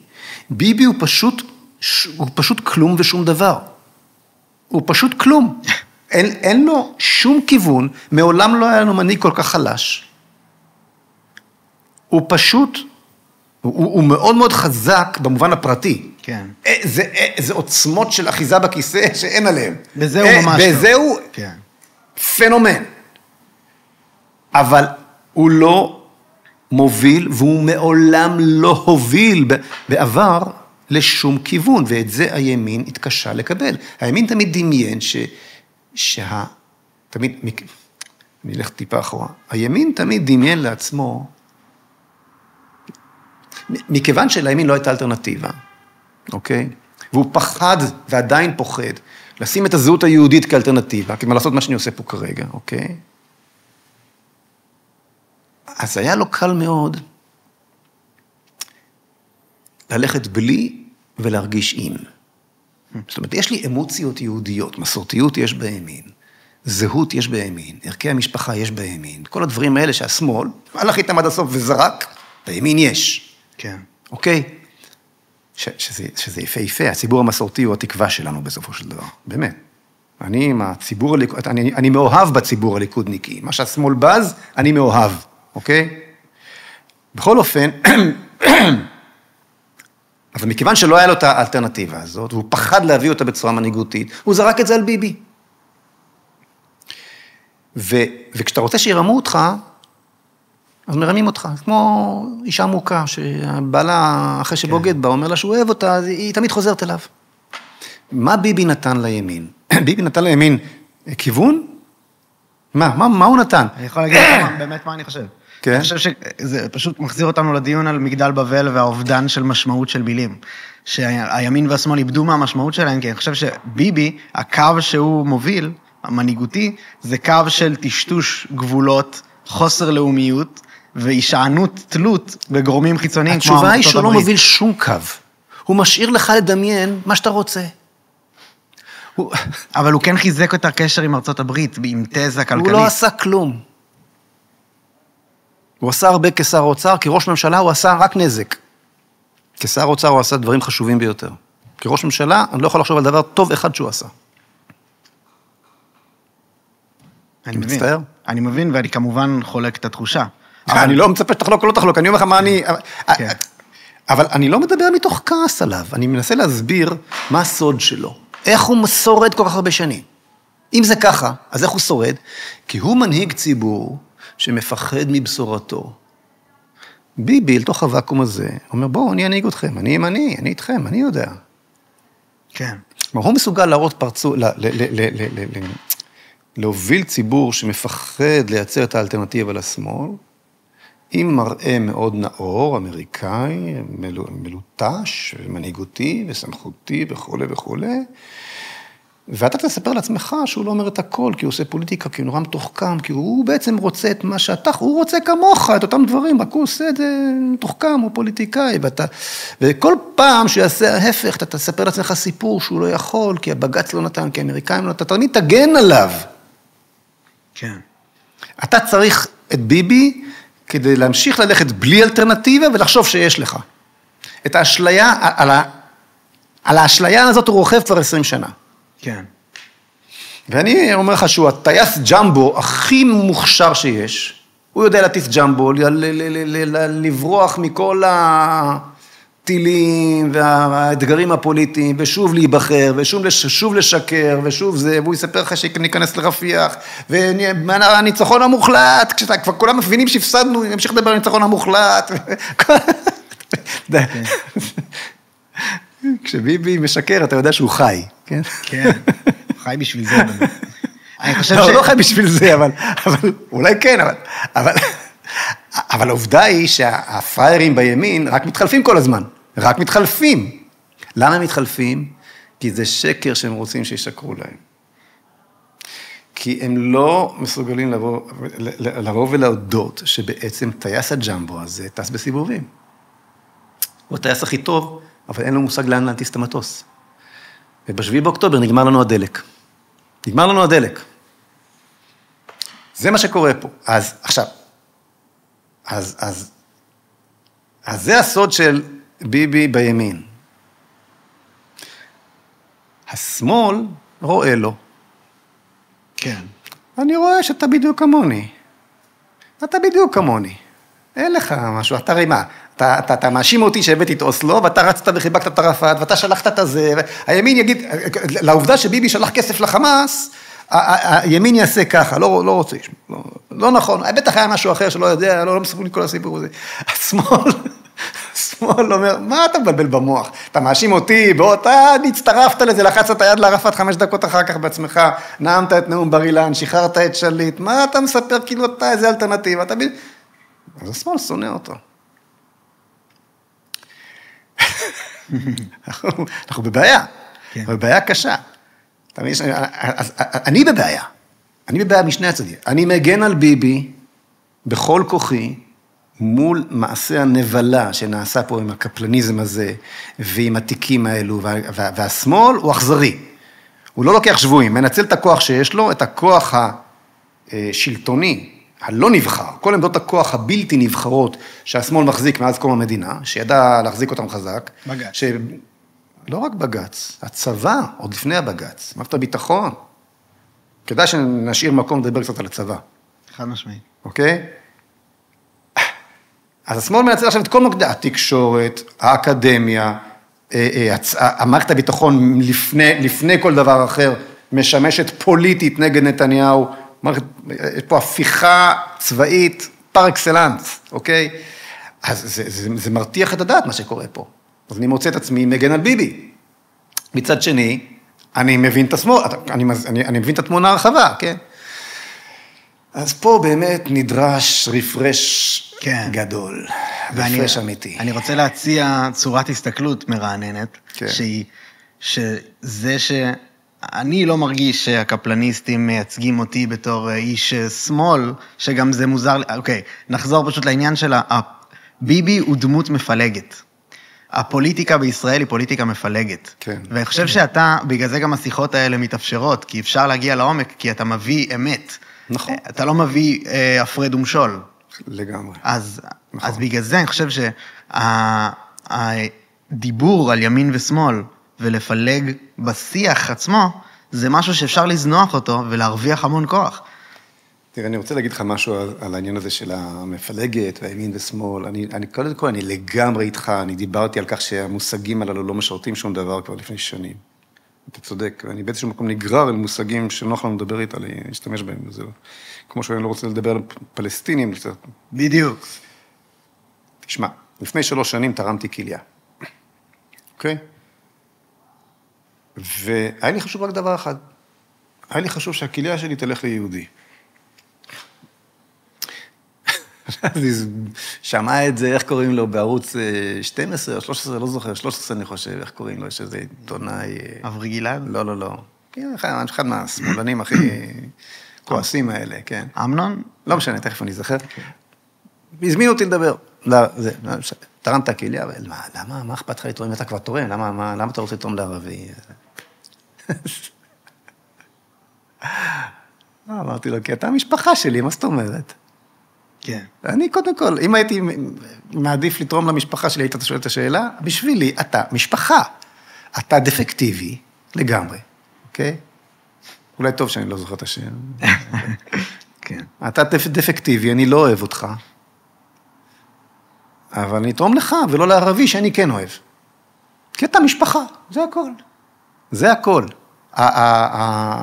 יש לי איתך ויכוח חריף, עמוק, נוקב, מהותי, עד השמיים. בסוף, אנחנו משפחה. ולך אני אתן את הכליה שלי, ולמישהו לא יהודי, אני לא אתן. נורא פשוט. נורא, אתה רוצה לקרוא לי גזען, אתה רוצה לקרוא לי, מה, אכפת לי, לא מדגדג לי. לא מעניין אותי בכלל. כן. זהו. את הגזען נעזוב, אתה אמרת את זה בהקשר של גם ימין, גם שמאל, שניכם הייתו. לגמרי. שאלו אותי וזה, אמרתי, אני מעדיף, אם יש לכם אם לילדים, אני אהיה מאושר. שידעת, תרמתי כליה, ונתתי לילדים את האמא שלהם עוד כמה שנים. כן. לא היה, בסדר. אז יהודי טוב, יקר קיבל, לא היה אכפת לי אם זה דתי, חילוני, שמאלני, ימני, הומו, סטרי, לא עניין אותי. זה מה שהיה חשוב לי, שיהיה יהודי. זה הכל. לזה השמאל קמה גם, ללשמוע את האמירות האלה, כי המנהיגות, בטח, אבל גם הציבור עצמו, אם אתה לוקח את קפלן כדוגמה, אני חושב שקפלן זה יותר דומה, הייתי מגדיר את זה כווקיזם מאשר שמאל, שזה אולי תולדה של השמאל. אבל כן, יש את המנהיגים שלא נותנים שום חזון. אי אפשר להסתיר את העובדה שיש אלפי מפגינים שחוזרים ומתנהגים בצורה ברוטלית. עכשיו תראה, היה כאן איזשהו תהליך של מטמורפוזה, הרי תמיד אמרו שרק הימין מפגין, זה היה נכון. הימין יצא להפגנות כל הזמן, והשמאל שותה אספרסו, תמיד, פתאום זה התהפך, אבל לא סתם התהפך. הימין לא מצליח להוציא הפגנות, בטח לא משמעותיות, והשמאל לא צריך אפילו לשרוק, הוא רוצה את ההפגנות הללו, okay? ויוצאים, ושוב, וכמויות, ואלימות, והכל. אז יש כאן תהליך של פסיכוזת המונים. ההפגנות הללו נותנות פתאום משמעות. אני כבר אמרתי את זה בזמנו בהפגנות הקוטג' ברוטשילד, כן. אמרתי, מחפשים פה את דמות האב. כן. כי הרסת את הזהויות, ובין השאר הרסת את הזהות המשפחתית. האדם נהיה מאוד מאוד בודד. פתאום יש לו משפחה שם למטה ברחוב. פתאום יש לו משמעות. פתאום יש מישהו, יש אויב משותף. תשמע, אני עשיתי פודקאסט עם אחד מהמפגינים הללו, הוא אדם מאוד רציני, איש הייטק. כן, ראיתי את זה. ראית את זה? כן. אז תשמע, בחור חמד, מה בחור? בן אדם בן 40 ומשהו, מצליח מאוד, איש הייטק, זה היה לפני 7 באוקטובר, שדיברתי איתו. ישבנו שם במכון ויצמן, בביתה של אחותו, שהיא דוקטור מיכל הרן, שבעיניי היא אחת מל"ו צדיקים, למרות שהיא שמאל מוחלט,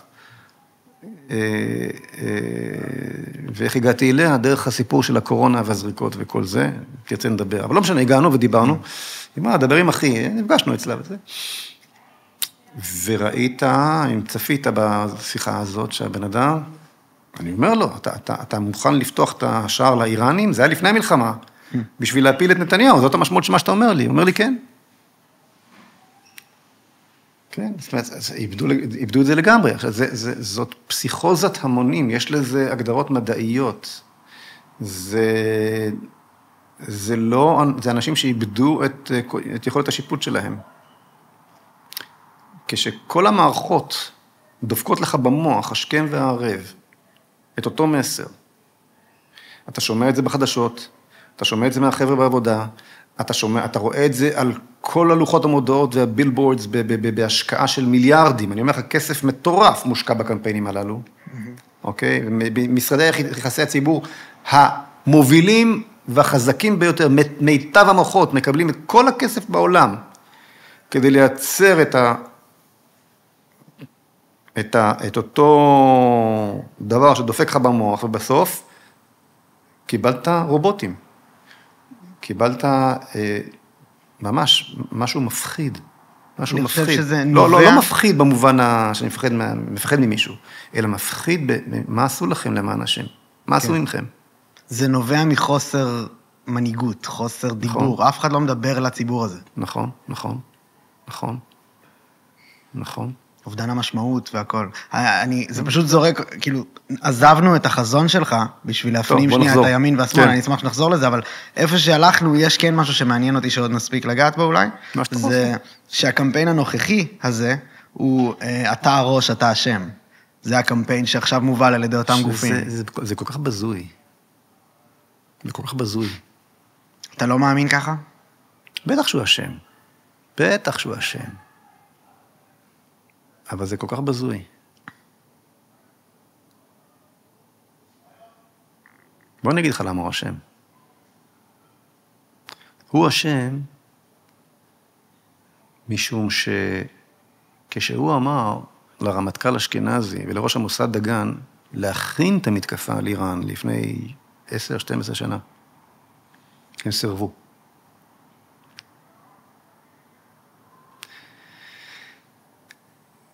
והוא הבין שהוא לא הבוס, הם הבוס. הזנב... צבא שיש לו מדינה ולא נכון, מדינה שיש לו... הזנב מקשקש בכלב. היום אני מבין, וזה מה שאמרתי לך בתחילת שיחתנו, שהבנתי בחודשים האחרונים דברים שלא הבנתי קודם. היום אני מבין שהדמויות הללו לא ממונות לתפקידן בלי אישור מפורש מוושינגטון. לא הרמטכ"ל, לא רוב פורום מטכ"ל, לא ראש המוסד, לא ראש השב"כ, לא ממונים לתפקידם, הם לא עובדים אצלנו. כן. הם לא עובדים אצלנו. ב-30 השנה שחלפו מאז הסכמי אוסלו, ולמעשה בתהליך שהחל עוד 20 שנה קודם לכן, עם מה שמכונה הסיוע האמריקאי, צמרת מערכת הביטחון הישראלית, העבירה את המפתחות של הריבונות הישראלית לאמריקה. כן. בתהליך שהיא בכלל לא הייתה מודעת אליו כתהליך שלילי. זה לא שהם אמרו, בוא נבגוד במדינה ונקבל מעטפה של כסף. תהליך הרבה יותר איטי ומורכב, אבל זה בסופו של דבר השורה התחתונה. זאת השורה התחתונה. ובזה ביבי אשם. אני לא יודע אם המינוי הוושינגטוני הזה, בדיוק מתי הוא החל, לכן אני לא יודע להגיד לך, אם אשכנזי ודגן, אבל מאוד יכול להיות שכן, אני לא יודע. זה חד משמעית האג'נדה שלו. כן. של ביבי. ואם ביבי לא פיטר אותם באותו רגע, ובמקום זה, ויתר למעשה, ופצח באסטרטגיה של נאומים בוושינגטון ובאום ובפני בתי הקונגרס, בניסיון, מה? הוא אמר, ביבי כמו ביבי, if you can beat them, join them. אתה לא יכול להתגבר אליו, תצטרף אליו. אז הצטרפת, אז אתה אשם. בדיוק כמוהם. נכון? הצטרפת למונוליטיות הבג"צית, כל השנים אתה התגאית בכך שאתה מגן על בג"ץ, עד שזה תקף אותך, פתאום התהפכת, נכון? אבל כשאמירם בן אוליאל יושב בכלא, זה לא מעניין אותך. נכון? כלומר, הוא הצטרף במחדל או בפועל, זה לא משנה, אל אותו תהליך של מסירת הריבונות בפועל לאמריקאים. ולכן, האשמה, בגלל שהוא לא פיטר אותם, הוא אשם. אבל להגיד, אז זה מצד אחד. אבל מצד שני, זה נתניהו שצריך היה להקשיב לתצפיתניות ולהוציא באותו יום? זה נתניהו שהתהפך לצד השני באילת? שטען, ראש אמ"ן, שטען שהבעיה שלנו היא הסכנה הכי גדולה, יותר מהחמאס, ההתחממות הגלובלית? זה נתניהו שאלוף, זה היה התפקיד שלו. הצבא, מי השם בפועל? זה שלנתניהו יש את האחריות הגבוהה? בוודאי. חייב ללכת. לא שאלה בכלל. כן. אבל זה שהחבורה העלובה הזאת, הפיקוד הבכיר של צה"ל, במשך 30 שנה, מבוגי יעלון עד היום, 20 שנה לפחות, פרקה את צה"ל לדעת, כמו שמראה בריק, אני לא אחזור על הדברים. אלפי טנקים. אני הייתי קצין חבלה בגדוד הנדסה פיקודי, שפשוט פורק יום אחד, לא הבנתי, למה אני לא עושה מילואים יותר? זה ביבי אשם? לא. זה הפיקוד הבכיר בישראל, שעשה מה שטוב לוושינגטון, להעביר לשם את פסי הייצור של הפגזים, זה טוב לוושינגטון, אז זה עברנו. זה קמפיין טשטוש האמת, קמפיין מיקוד פוקוס במקומות הרלוונטיים. אני ארחיב, כי זה מאוד מאוד חשוב פה להבין מה שקראנו כאן ביטחון. בואו נעשה פרק ביטחוני בפודקאסט הזה, נבין מה קרה פה. כן. עדיין אני רוצה להישאר בחזון שלנו. אבל בגדול, העובדה שהרצי הלוי לא רק, הוא לא היה צריך לעוף הביתה ב8 לאוקטובר, הוא היה צריך לעוף לכלא ב8 לאוקטובר, להמתין למשפט. ורק בגלל שאנחנו רחמנים, בני רחמנים, לא לעמוד מול כיתת יורים. וחליבה, בוודאי, וכל הגנרלים שיש להם איזושהי נגיעה לסיפור הזה. אתה פה באסון, שלא נתבלבל, מדינת ישראל נמצאת כרגע על סף הקץ, מבחינה ביטחונית. אתה בסיטואציה שהיא הרבה יותר קשה ממה שהיית במלחמת השחרור. אתה למעשה במלחמת השחרור השנייה, אבל אתה בכלל לא מבין את זה. אתה מספר לעצמך, תקשיב לאיזה סיפור מטומטם מספרים פה לעם הזה חצי שנה. אי אפשר להחליף את הסוסים באמצע העלייה, אנחנו במלחמה, נחליף אותם אחרי. באמת? אתה לא חושב ככה?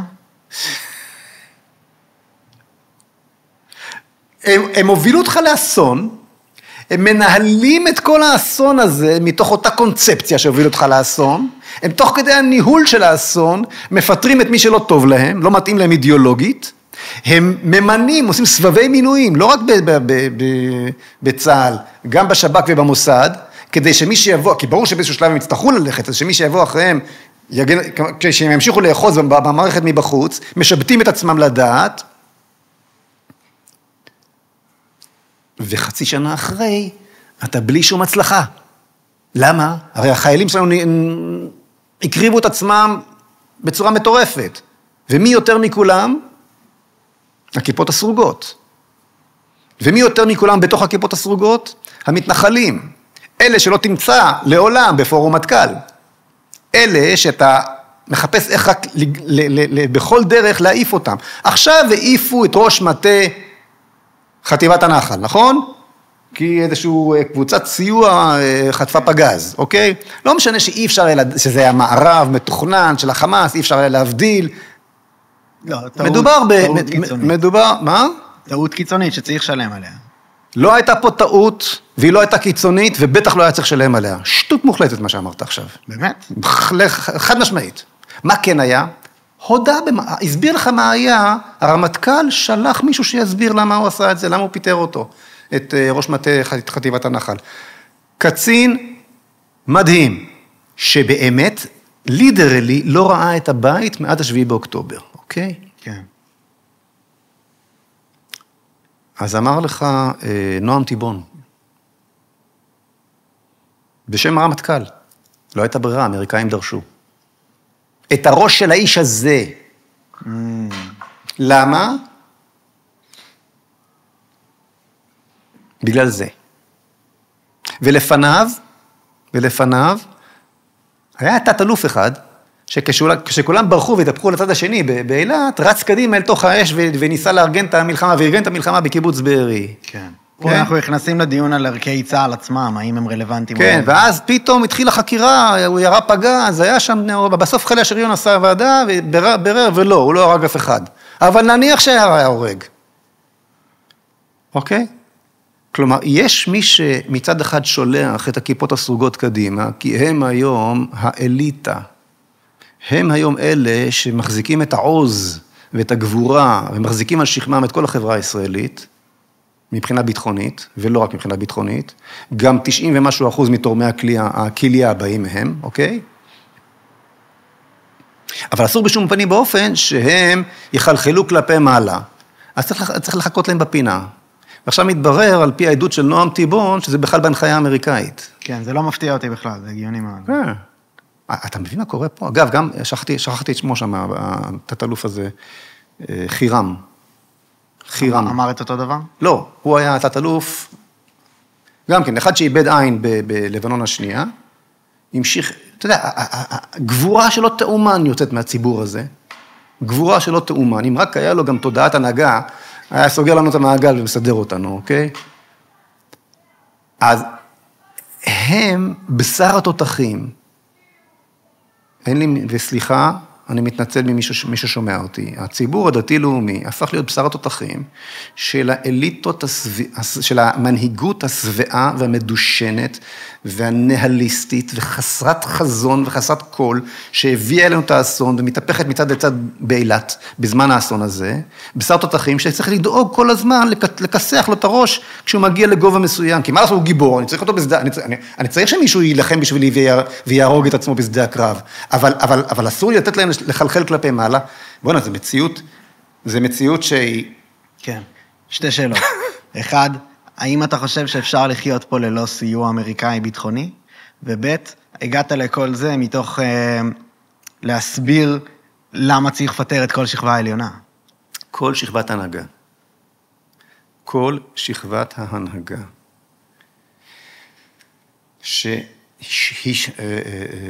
שהשתבטה, זאת אומרת... נשבטה בקונספט. לא נשבטה, כמו שיבוט, כמו של הכבשה דולי. השתבטה, כן. מאז הסכמי אוסלו, שיצרו כאן תודעה חדשה לחלוטין, השמאל פה עשה מהלך מדהים עם האוסלו הזה.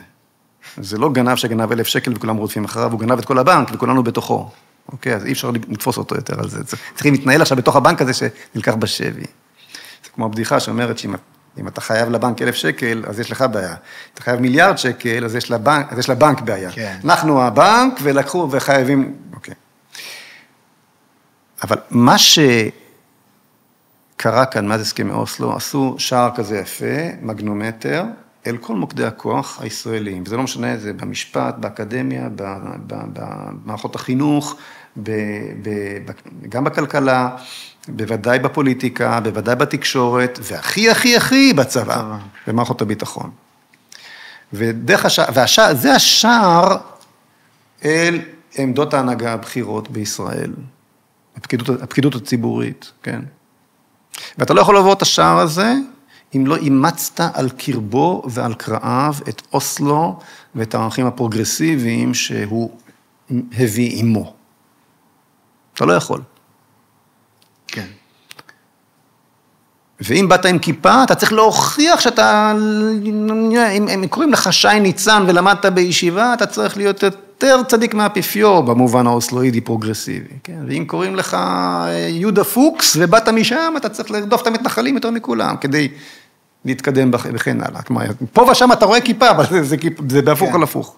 אבל כל מה שאתה אומר עכשיו לא נכון לגבי הממשלה. כי זאת הפינה היחידה שהעם בוחר ולא המנגנונים. וגם שם זה הולך לא מתכווץ, כי הפוליטיקאים לא פראיירים, גם הם רוצים להצליח וגם הם רוצים להתקדם. כן.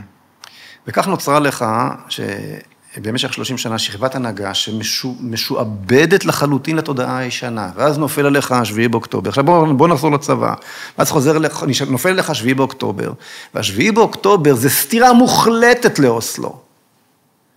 ואם אתה מנצח באמת בעזה, זאת אומרת כובש, מגרש, מיישב, עושה באמת מה שצריך, מחזיר את האמת, את הצדק, את הקואורדינטות הבסיסיות של אנושיות, של טוב ורע אל המציאות, כן? עושה מה שאתה צריך לעשות, אין יותר, המשמעות היא שאין יותר אוסלו, נכון? כן. אבל האוסלו הזה זה ענף שכל המנהיגות הזאת יושבת עליו. רגע, אז זאת אומרת, שאני עכשיו צריך לחפש, במשך 3 שבועות, תוך כדי כך, שאני מאבד את התנופה שיכולתי על גביה לעשות מהלך מהיר ולגמור עניין. אתה ב6 ימים כבשת שטח שהוא פי אלה, כן, מי שעושה את החשבון, לא זוכר את המספרים, כן? כן. הרי אין, זה לא כוחות. צה"ל לא נלחם שם חצי שנה כי זה כוחות, זה לא כוחות. כן, נכון. אין שם חיל אוויר ולא חיל שריון ולא תותחים ולא צבא בכלל. עם כל הכבוד, זה לא כוחות. למה זה לקח חצי שנה? כי עשית הכל כדי לא לנצח. וזה מה שזעקתי מהיום הראשון. הכל היה בנוי, אני ראיתי את זה קורה, אצל נתניהו ואצל הצבא. כמובן בהנחיה האמריקאית, הביאו את האמריקאים אל תוכי הקבינט המלחמה. כן. בקריאה מסתובבים לך ברגע זה, גנרלים אמריקאים מוקפים בשומרי ראש, בתוך הקריאה. רגע. שוברים את הראש, מן הרגע הראשון, איך לשחרר את הלחץ, מהסיר לחץ שנוצר, ולהחזיר אותנו ל6 באוקטובר לתודעת אוסלו. זה כל הסיפור, זה כל הסיפור. אבל אוקיי, אם מחר חיזבאללה תוקף, לצורך העניין, או שממילא אנחנו צפויים להיכנס קרקעית ולתקוף את חיזבאללה באיזה שלב, אם צצה פה מלחמה אזורית, אנחנו כלום בלי סיוע אמריקאי. דניאל דושי, מאז שהתחלנו לקבל את הסיוע האמריקאי, הפסקנו לנצח במלחמות. זה נכון. זה סותר את מה שאמרת עכשיו.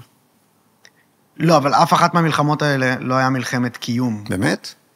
כן. 48 לא היה מלחמת קיום? לא, ב30 שנה האחרונות. אלה שאנחנו לא מנצחים. אז ממה נפשך? אתה, בוא נעשה קצת סדר לצופים, אוקיי? ב-48, יש לך את החלטת הכ"ט בנובמבר, כן? המפורסמת?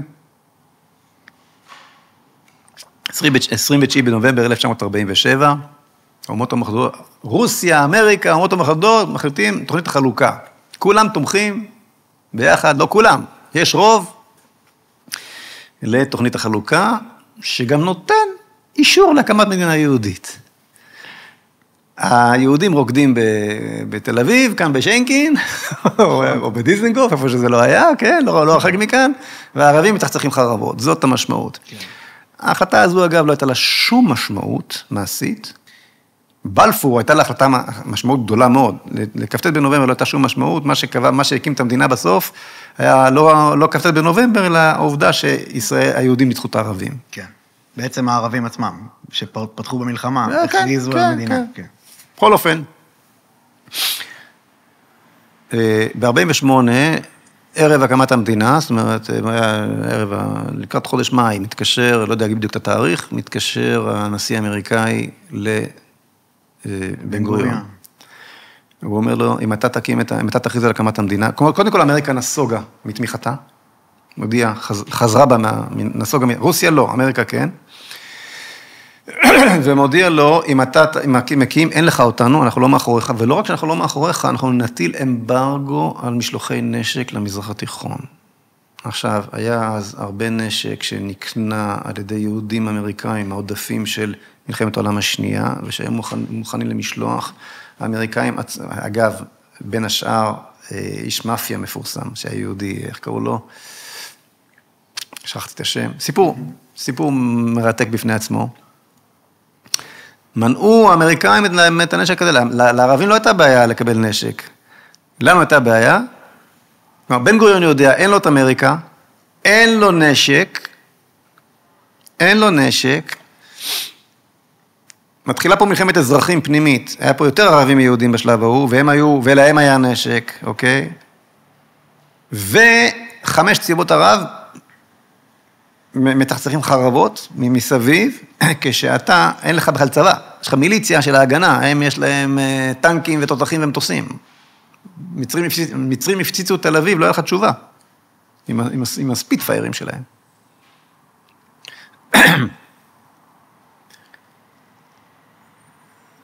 והוא הולך על זה, הוא מקים את המדינה. אוקיי? וככה פחות או יותר זה נמשך. ב-66, מבצע קדש, ישראל כובשת את כל סיני בלי האמריקאים, בניגוד לדעתם של האמריקאים, אבל בלחץ אמריקאי ישראל נסוגה מסיני, ומקבלת נייר ערבויות מן האמריקאים, לכך שאם עוד פעם אחת המצרים יחסמו את מצרי באב אל-מנדב, כן, את מה שהחות'ים עכשיו חוסמים, אז האמריקאים התערבו וראה זה פלא, מגיע 60, ולכל אורך התקופה אז אין נשק אמריקאי, מגיע 67, נאצר מכניס את כל הצבא שלו לסיני, מצחצח חרבות, אסד, האב, עושה את אותו דבר בגולן, כן, ברמת הגולן, הירדנים, חוסיין האב עושה את אותו דבר, מתקשר אשכול לג'ונסון, אומר, יש לי נייר, מה נעשה? אז אומר לו ג'ונסון, I cannot find my copy. אני לא יכול למצוא את העותק שלי, של ההסכם, לך תחפש אותו. בלי נשק אמריקאי, ישראל גומרת את הסיפור הזה ב6 ימים. עכשיו, אני לא אומר שאנחנו איזה אבו עלי, ואנחנו מובטח לנו תמיד ניצחונות, ושהזירה היא אותה זירה וכן הלאה. אני אומר, אתה יכול לנצח, אם אתה רוצה לנצח. אם אתה מבין שאתה צודק, אם אתה מגייס את כל המשאבים הלאומיים, גם היום אתה יכול לנצח. גם היום, במערכה רב-זירתית, עם כל גיוס המשאבים הלאומיים, אתה תנצח. ואתה תנצח לא כי אתה גיבור גדול, אלא כי אין לך ברירה. אין לך ברירה. ואלוהים יהיה איתך. אוקיי? אם אתה תחזור לעצמך, אתה תנצח. ומכאן ולהבא תקפיד, לא מכאן ולהבא, מיד תקפיד, לחזור ולייצר בעצמך את מה שאתה צריך, כן? את כל פסי הייצור ואת כל מה שזרקת לפח, תחזור ותייצר בעצמך, אל תסמוך על אף אחד, ואיפה שאתה לא יכול לייצר בעצמך, תגוון את מקורות הנשק שלך. היום טורקיה, היא אחת מיצואנית, מייצרת מטוסים חמקנים, הטורקים. אתה לא יכול? אתה יכול הכל, יותר מכולם. יותר מכולם אתה יכול. אתה לא רצית. למה לא רצית? כי האמריקאים ששולטים לך בגנרלים שלך כבר, אתה יודע ממתי? מאז שהחל הסיוע האמריקאי. כן. אני רוצה לגעת רגע בנקודה הזאת. אחרי 67, כשניצחת, וכשפתאום הפכת להיות גורם אסטרטגי לאומי, פתאום היית שווה לאמריקאים.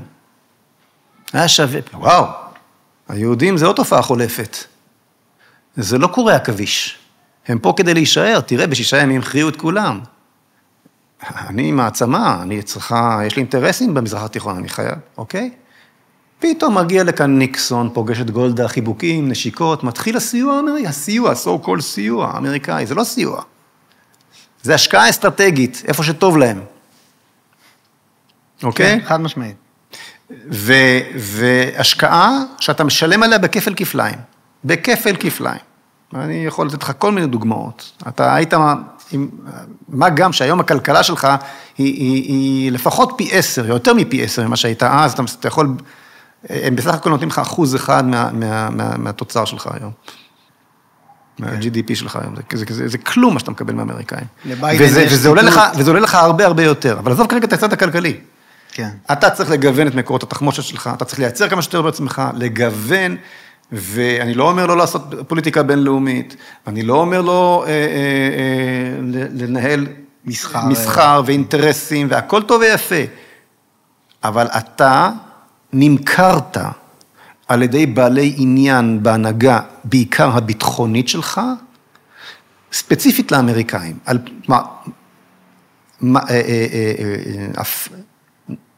הם נתנו לעצמם להאמין, מתוך אינטרס אישי, שהאינטרס האמריקאי והאינטרס הישראלי הם היינו הך. איך זה קרה? כי בהסכמי אוסלו, אימצנו את התודעה הפרוגרסיבית, אנחנו חוזרים אל הפרוגרס. מה המבוע החזק של התודעה, מאיפה זה בא? מאמריקה.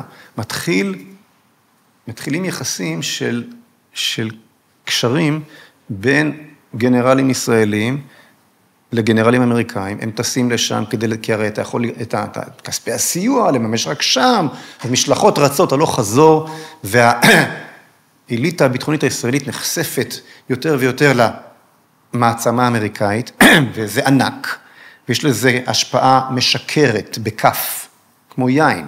נהיה שיקור כשאתה רואה את העוצמה האדירה הזאת, ואם אין לך את הזהות שלך, ואין להם את הזהות של עצמם, אז אתה חושב שזהו זה, היה פה כמה משוגעים כאלה, כמו בן גוריונים כאלה, שחשבו שאנחנו נוכל פה אבל זה ברור שאנחנו קליפת אגוז מול כל הכוחות, והאמריקה הופכת להיות ישראל בטח באמריקה, בדות באמריקה, כן? כן. ולאט לאט, זה נהיה שאם אני מבין את זה, דניאל חושב שהוא איזה פטריוט ישראלי, והטמבלים הללו שחושבים שהם נלחמים ומנצחים, אנחנו מבינים את העולם הגדול, ומבינים שזה הכל אמריקה. כן. ואם האמריקאים רוצים שיצור הפגזים יהיה אצלם, כי זה נותן להם קצת עבודה, ויעזור לאיזשהו נשיא להיבחר, אז בסדר, נו. הם ידאגו לנו, כשתהיה מלחמה, הקשרים איתם הרבה יותר חשובים מכך עכשיו, על הדרך, בזכות זה שאני, הקצין הספציפי, שדרכו הם קיבלו את מה שהם רצו, עשיתי, אז גם קיבלתי תפקיד ב-INSS הישראלי, פתאום אני פרשן בכיר פה בישראל, וכל המשרות הביטחוניות בעולם פתוחות בפניי, כי האמריקאים פותחים אותם בפניי, וקיבלתי עוד קודם לכן תואר בהרווארד, שזה כמעט $1,000,000, השקיעו בי כסף אמריקאי, שלקחו בפינצטה את מי שמתאים להם, וקידמו אותו, ונתנו לו את השעה, מי שגמר את, אני מדבר כמובן על קרן וקסנר, כן? דרך, זה לא שוחד של מעטפות כסף, זה הרבה יותר מזה. ואתה תכף תגמור בתפקיד תת-אלוף, נגיד, אלוף, תגמור, מה אחר כך? אחר כך אתה רוצה שכל העולם, אתה רוצה להיות איש העולם הגדול, אתה רוצה להיות פרשן בכל האולפנים, אתה רוצה להיות חוקר בכיר ב-INSS. תראה מי היום מנהל לך את המכון הכי נחשב לחשיבה מדינית, ה-INSS, כן? מי מנהל את זה? ראש אמ"ן הקודם. מה שמו? תמיר, הימן. אוקיי, מי התחיל את כל הגישה הזאת שאמרה, תמיר הימן, אותו תמיר הימן, האינטליג'נס הישראלי, מה אמר ראש ה-INSS הזה שבועות בודדים לפני השביעי באוקטובר? הוא אמר, וזה מוקלט, אני יכול נשלוח לך שאתה תצרף לפודקאסט הזה, הוא עומד עם הפלקטים של ה-INSS המכובד מאחוריו, שבבורד שלו נמצא השגריר האמריקאי, והוא מקבל כספים מאמריקה, אוקיי? והאמריקאים למעשה מכתיבים את כל ההלך הרוח שם, אוקיי? ואת כל הגדולה של המכון הזה ביחס למכונים אחרים בעולם, אז עומד לך ראש אמן, והוא לא טמבל כמו חליבה, הוא באמת איש חכם, אוקיי? והוא עומד לך שמה, והוא אומר, כל הזמן מנדנדים לי אנשים שהחמאס מתכוון לתקוף, חברים, הוא מסביר, תפסיקו בלבל במוח, לא תהיה מלחמה, לא, הוא לא עומד לתקוף, כי מה שצריך לבדוק זה לא את היכולות, אלא את הכוונות. פה אתה תופס את הראש, אתה תופס את הראש. זה האיש הכי חכם שישראל הצליחה להעמיד, והוא אומר לך, שזה שהם על הגדר ומכינים מנהרות ורחפנים וכל זה, זה לא מה שחשוב. צריך לבדוק את הכוונות שלהם. מי יודע את הכוונות שלהם? אני, תמיר הימן, יודע את הכוונות שלהם. איך אני יודע את הכוונות שלהם? כי אני פרוגרסיבי, אני אימצתי על קרבה ועל קראיה את החשיבה האמריקאית. למה? כי כתוב בתורה שהשוחד יעבר עיני חכמים ויסלף דברי צדיקים. אני כולי טבול בתוך שוחד, כל הקריירה שלי, בלי שאני בכלל מבין את זה, ואני חושב בצורה שמותאמת לשוחד שקיבלתי, בלי שבכלל הבנתי שזה מה שקורה לי. האיש הכי חכם, הוא באמת חכם, אוקיי? ואני עכשיו מסביר בכל העוצמה שאני יכול, עם כל השכל שלי, שהם לא יתקפו אותי, למרות שהם מתכוננים להתקיף, הם לא יתקפו אותי. למה? כי הם מקבלים כסף מקטר או השם יודע. מה? וכל העניין, הרי ברור לי, תמיר הימן, שכל מה שהאדם רוצה, זה חיים טובים. אני דאגתי לו לחיים טובים, הוא מורתע, אין לו אינטרס, אני יודע שאין לו... כי אני הרי לא מבין את החשיבה הדתית. אני הרי לא מבין איך הוא באמת חושב. אני חושב שהוא חושב כמו שאני חושב.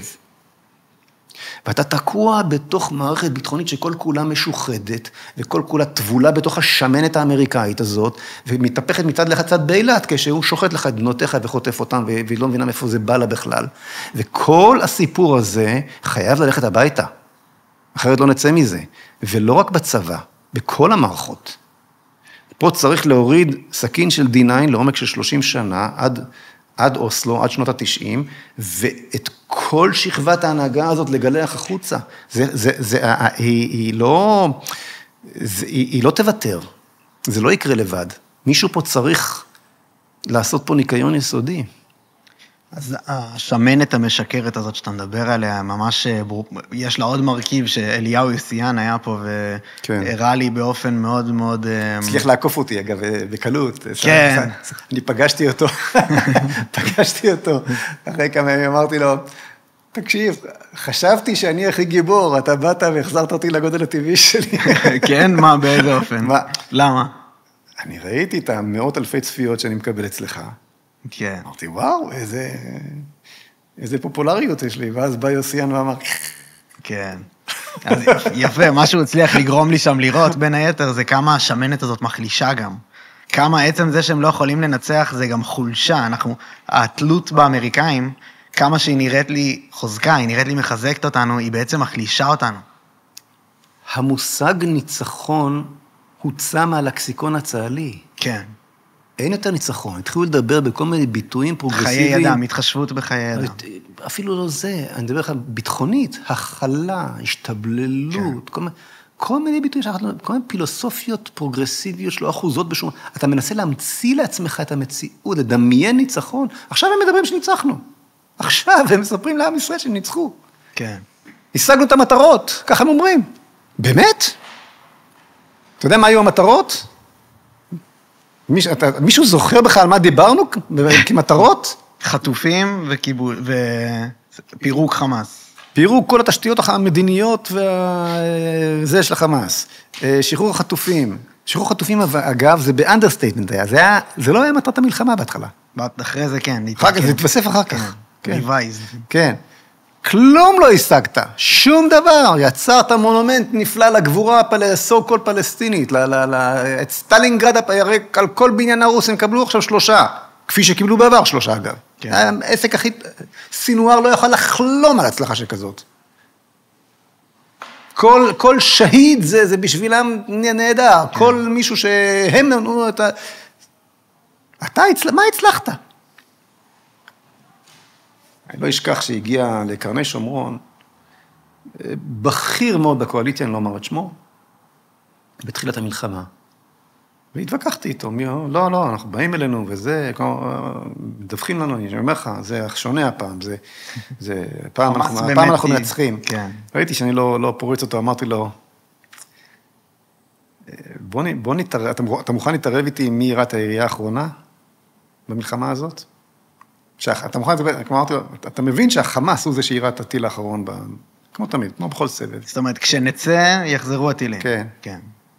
אז הוא הסתכל עליי, איך אמר, איתך אני לא מתערב. זה לא מצחיק, בסוף זה, אנחנו צוחקים פה על עצמנו, זה... לגמרי, זה דיון בפני עצמו, שאם היה לנו מספיק זמן, היינו אולי נכנסים אליו של בעצם, אני חושב, זה למה ציטטתי את רוח צה"ל, בהקשר של התחשבות בחיי אדם, כי הסיבה... זה הכל התחיל משם. חייל נכנס לשיפה, והוא מנסה להבדיל בין אויב לבין בלתי מעורב. מי שהשם בכל האסון, זה עשה כשר. שהגה את רוח צה"ל. כן. שניסח, לא יודע אם הוא הגה, אבל הוא ניסח. כן. זה היום ונורא.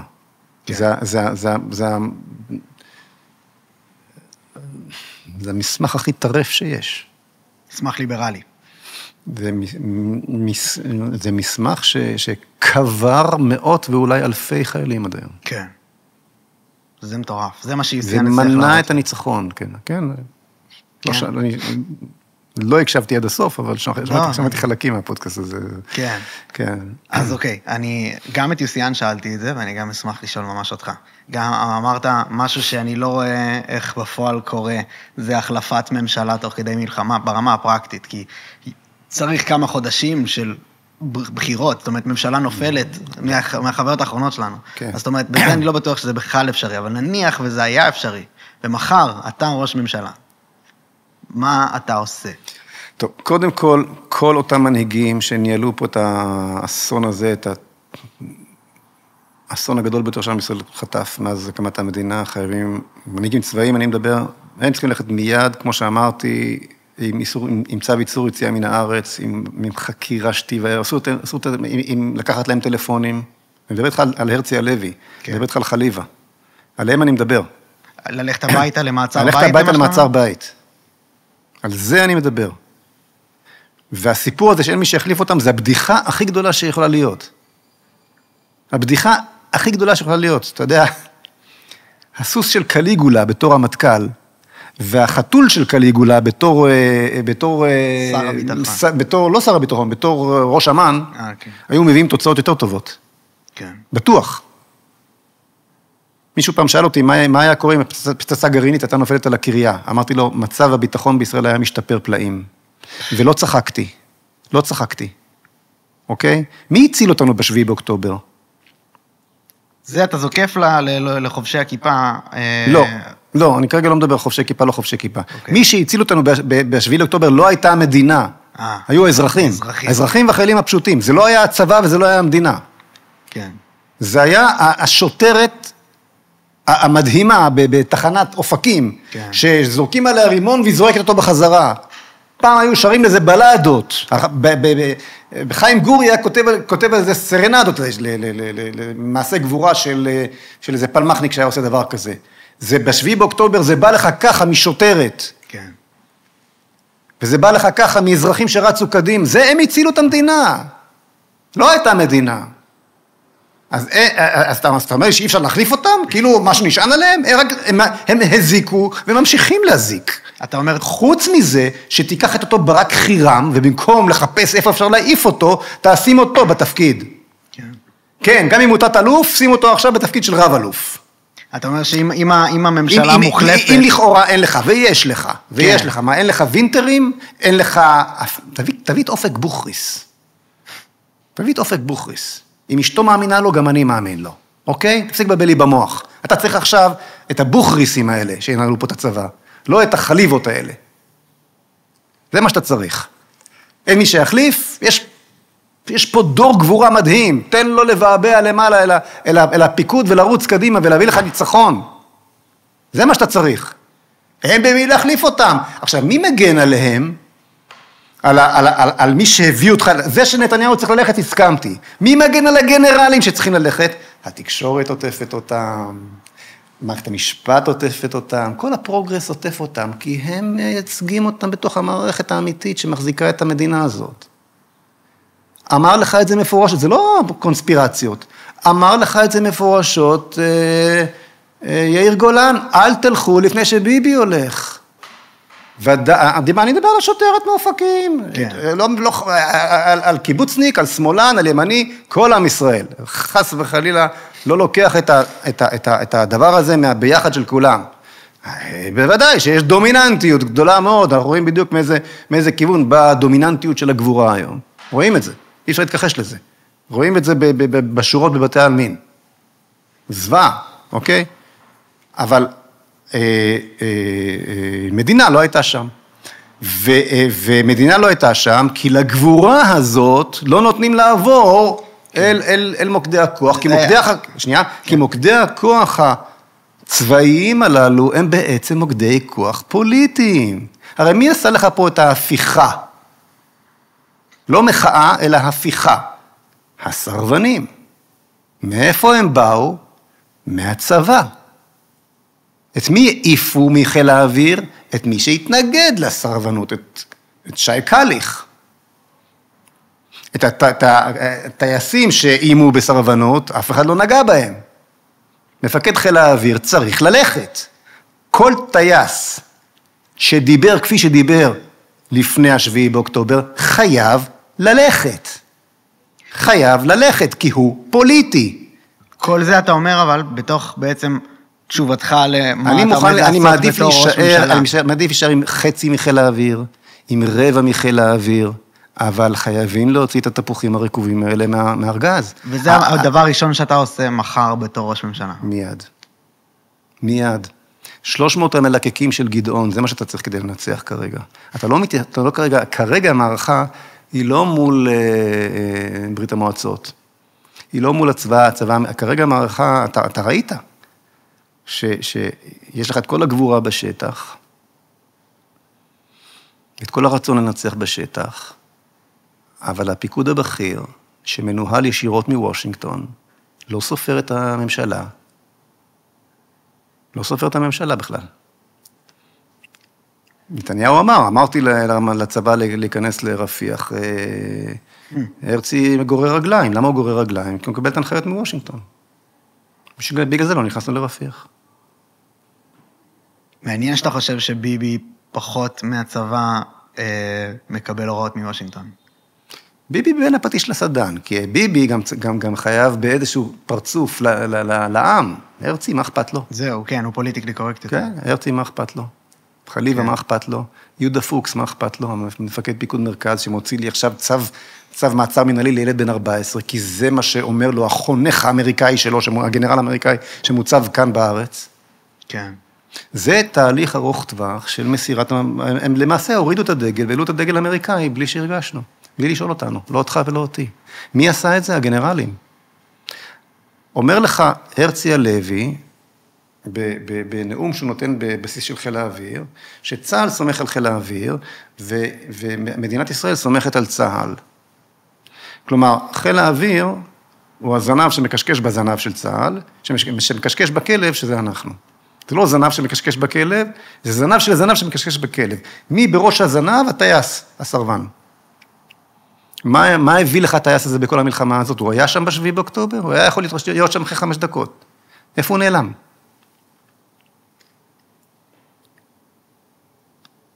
כן.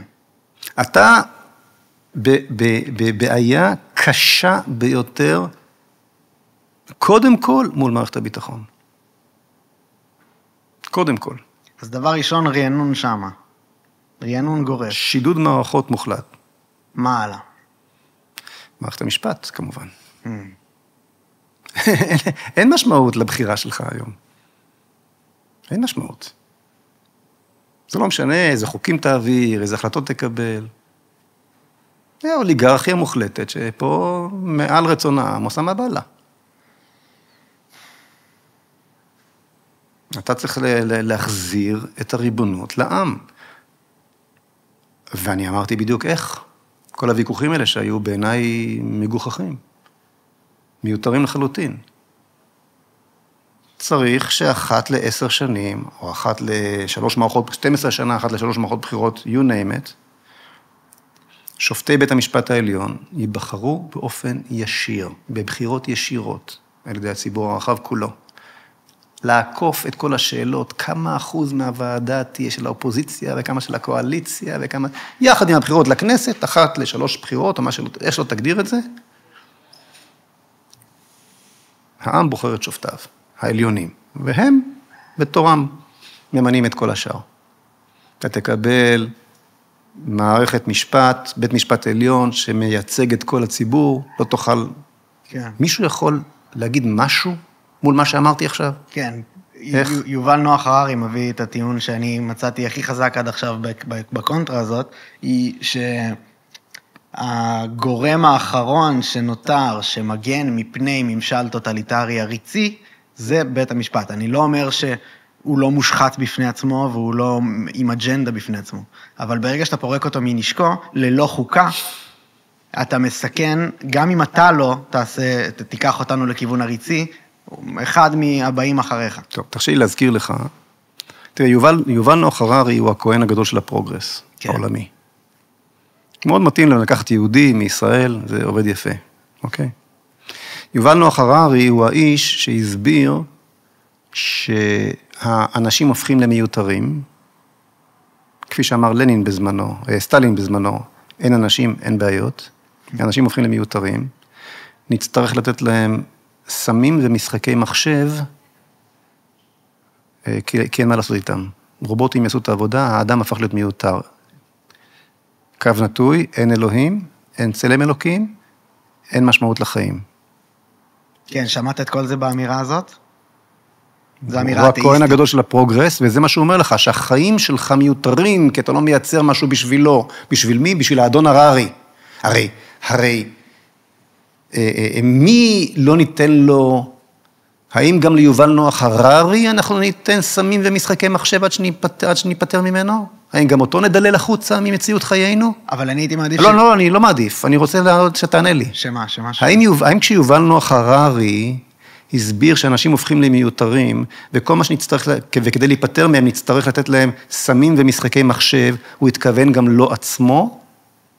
אני א' לא מכיר את הציטוט הזה שלו. אני אשלח לך אותו ואתה תשים אותו מחובר לדבריי פה בעריכה.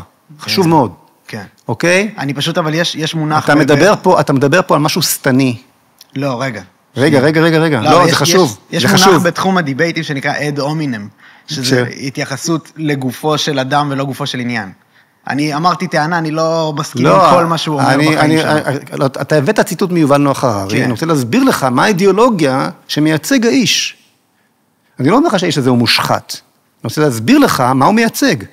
הוא הכהן הגדול של הפרוגרס, על זה אף אחד לא חולק. הפרוגרס זה מוות. זה שיעבוד וזה מוות. ברגע שאמרת לי יובל נוח הררי, אז ראית שאיבדת אותי, אוקיי? אז קודם כל הייתי חייב לשים פה על השולחן, מי זה יובל נוח הררי? אני מבין. בוא ניקח את אמירתו נטו, והיא אומרת, אם אנחנו מפחדים מממשל ועכשיו בוא נעבור לאמירתו. כן. מה אני באתי ואמרתי לך? שהאדם הוא הריבון. מה בא יובל נוח הררי אמר לך? לא. האדם הוא כלום ושום דבר. מישהו עם תודעה עליונה יותר צריך לנהל אותו. אני חושב שהוא אומר הפוך בדיוק. באמת? כן. בוא ננתח את זה רגע.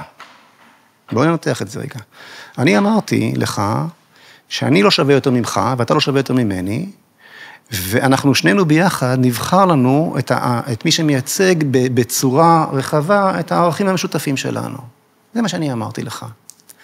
אתה, לפי מה שאתה אומר, ואתה אומר דבר נכון, אבל אני פשוט לא שמעתי את זה ישירות ממנו, אז אני נצאת לך, יובל נוח אמר, לא, לא, לא, אסור לך ולי לבחור מי ישפוט אותנו, כלומר, מי יקבע מה היו הערכים שלפיהם החברה שלנו עובד. לא, לא, לא, אנחנו לא קשירים לזה. יש איזה אנשים שצריכים לבוא מהמאדים, הם בני אלים כאלה, הם יודעים מה טוב לך ולי, אנחנו לא יודעים מה טוב לנו, הם יודעים מה טוב לנו. אתה יודע איך קוראים לזה? האנטי-יומן. קוראים לזה עריצות. כן. קוראים לזה עריצות. אתה אומר שמה שהוא מפחד ממנו הוא מביא בעצמו. מה פתאום הוא מפחד? הוא לא מפחד מזה. הוא רוצה את זה. אתה באמת חושב שכשיובל נוח הררי עמד ונאם, הוא רצה דמוקרטיה בקפלן? כן. אתה האמנת לו? כן. אז אתה תמים. מאוד. למה? ככה. אני הסברתי לך עכשיו, אני מרגיש שלא הבנת עד הסוף אולי את למה אני לפחות מסכים איתו, או לוקח את מה שהוא אומר. איך אתה יכול להסכים עם דבר כזה? שיבוא מישהו ויגיד, אני שופט אותך. למה? כי אני יודע יותר טוב ממך. אז לא, אז זה בהנחה. או סתם כי ככה. אז זה בהנחה ואתה חי במדינה, אתה לא מסכים שצריך לעגן את החוק כמו בעשרת הדיברות, במסמך מעגן כמו חוקה, שבמקרה ואין לנו. דניאל, יכול להיות שאני כן מסכים. אבל לא זה הדיון. אני הצעתי הצעה, שאתה ואני נחליט אם הוא שופט אותנו או הוא שופט אותנו. אנחנו נחליט. לא בבחירות ישירות, זאת אומרת, בלי שום אפשרות של זיוף, שמישהו קיבל יותר כוח, כמה תקבל הפוזיציה וכמה תקבל הקואליציה, ואם הם היו הרוב זה יהיה זה, וכמה תקבל לשכת עורכי הדין. לא, אנחנו כולנו. מה יותר, יש משהו יותר דמוקרטי מזה? רגע, אני שואל אותך, יכול להיות משהו יותר דמוקרטי מזה? אני חושב שמשהו אחד קטן בתוך זה, ניואנס, חשוב. נו, מה? זה גם אני ואתה נצביע על זה, אבל זה גם 50 שנה מעכשיו אנשים יצביעו על זה, כביכול. אמרתי, כל 12 שנה. בדיוק. אז מה הבעיה? אתה נותן את המושכות לאנשים עתידיים, שאולי הם לא אני ואתה, לקחת את המדינה הזאת לאן שהם ירצו, בין אם זה לכיוון קומוניסטי כמו... רגע, הוא יודע, השופט הזה, תעשה את זה כל 7 שנים, כל 4 שנים, לא יודע. אני כרגע מדבר לך על העיקרון. הוא יודע, כשהוא שופט, שהוא מייצג ערכים מסוימים, הוא יותר שמרן, הוא יותר ליברל, הוא יותר דתי, הוא יותר חילוני, הרי החלוקה הפנימית בציבור תשתקף בצורה כזו או אחרת בשופטים שיבחרו, וייווצר לך מצב שמערכת המשפט הישראלית מייצגת בצורה פרופורציונלית את הערכים של העם היושב בציון. זה אני מסכים. אז מה הבעיה? האם אתה מפחד מעריצות בכללי שעלולה לעלות אצלנו? בוודאי שאני מפחד מעריצות. אני תמיד מפחד מעריצות, אבל נוח הררי מסביר לנו איך לייצר אותה. מלכתחילה. ואתה נופל בפח. וזה מחריד. זה מחריד. עומד לך בן אדם שמייצג את אשכרה המגדל בבל הזה הכי הרבה שיכול להיות. דיברנו, אי אפשר שלא לחזור לסיפור של הקורונה. אי אפשר שלא לחזור לזה. הוא אומר לך, אנחנו נכנסים לתוך עידן שאני אדע מראש יותר טוב ממך מה, עוד לפני שאתה חושב, אני אדע על מה אתה חושב. כשאני שומע איך קוראים לו, האיש העשיר בעולם. אילון מאסק. אילון מאסק, משתיל שבב בראש של מישהו, והוא כבר מסוגל לשחק שחמט בלי להגיד מילה. כן. אני מזדעזע. אני רואה גדודים, הרי זה ייפול לידיים רעות כל כך מהר. אתה מדבר על הקדמה עצמה? כן. אוקיי. אני מבין שהדבר, אני רואה גדודים של חיילים, איראנים, עם צ'יפ כזה בראש. כן. בהתחלה זה כמובן יעזור ברפואית, יושיע הרבה מאוד אנשים, אבל העולם, יצר לב האדם רע מנעוריו, זה לגמרי ברור לאן הדבר הזה ילך. אז אתה צריך להיזהר מפני זה, במקום זה ביובל נוח הררי, את הדברים הללו מעודד. הוא רוצה אותם, כי הוא רוצה שיעבוד. הוא אומר לך מפורשות, ציטוט, לא מדויק, אבל הוא אומר לך מפורשות, democracy as you know it is gone. כן. אתה זוכר את המילה הזאת? אז עומד לך בן אדם, אומר לך, ואתה שומע מה שאתה, אתה לא מסוגל להבין את מה שהוא אומר לך אפילו. זה הנביא של השיעבוד המודרני, האיש הזה. של העריצות המודרנית הנוראה ביותר. עריצות שכבר הובילה, תפיסה שכבר הובילה לעשרות מיליוני מתים. אתה לקחת ילדים שלא היו בשום סיכון והזרקת להם את הרעל של פייזר. למה? אתה חושב שהיה צריך לעצור את המגפה? אף אחד לא עצר שום מגפה. מה זאת אומרת? בפועל נעצרה המגפה. רגע, אתה יותר בריא ממני כרגע? אתה כאילו לא לקחת... ברור שלא. כן. אז זה לא העניין, העניין הוא האם אתה מסכים שהיה אחריות מדינית לכל המדינות בעולם לעצור את המגפה. כן. בפועל היא נעצרה. אבל אם הבן אדם שהמציא את הזריקה הזאת, שהמציא את כל ה-mRNA הזה, דוקטור רוברט מלון, אומר לך שאם תיתן את זה לילדים, הם ימותו סתם, כי ילדים לא מתים מקורונה, רק מעל גיל מאוד גבוה היה סיכון, ולקחת חומר שאף אחד לא יודע מה המשמעויות שלו, ולהזריק ילדים שלא בסיכון, זה פשוט זוועת עולם. ומכל מקום שלא אתה לא פותח היום, אתה רואה את השפעות הלוואי המחרידות של הדבר הזה שעשית, ואתה הפכת את כל העולם לחבורת עבדים אומללה, שלא יכולים ללמוד ולא יכולים לעבוד ולא יכולים לצאת, ואתה אומר להם איפה ללכת, אתה מבין בסופו של... ואתה לא נתת. תקשיב, אני באתי לוועדת הבריאות של הכנסת, יושבת ראש הוועדה הייתה עידית סילמן,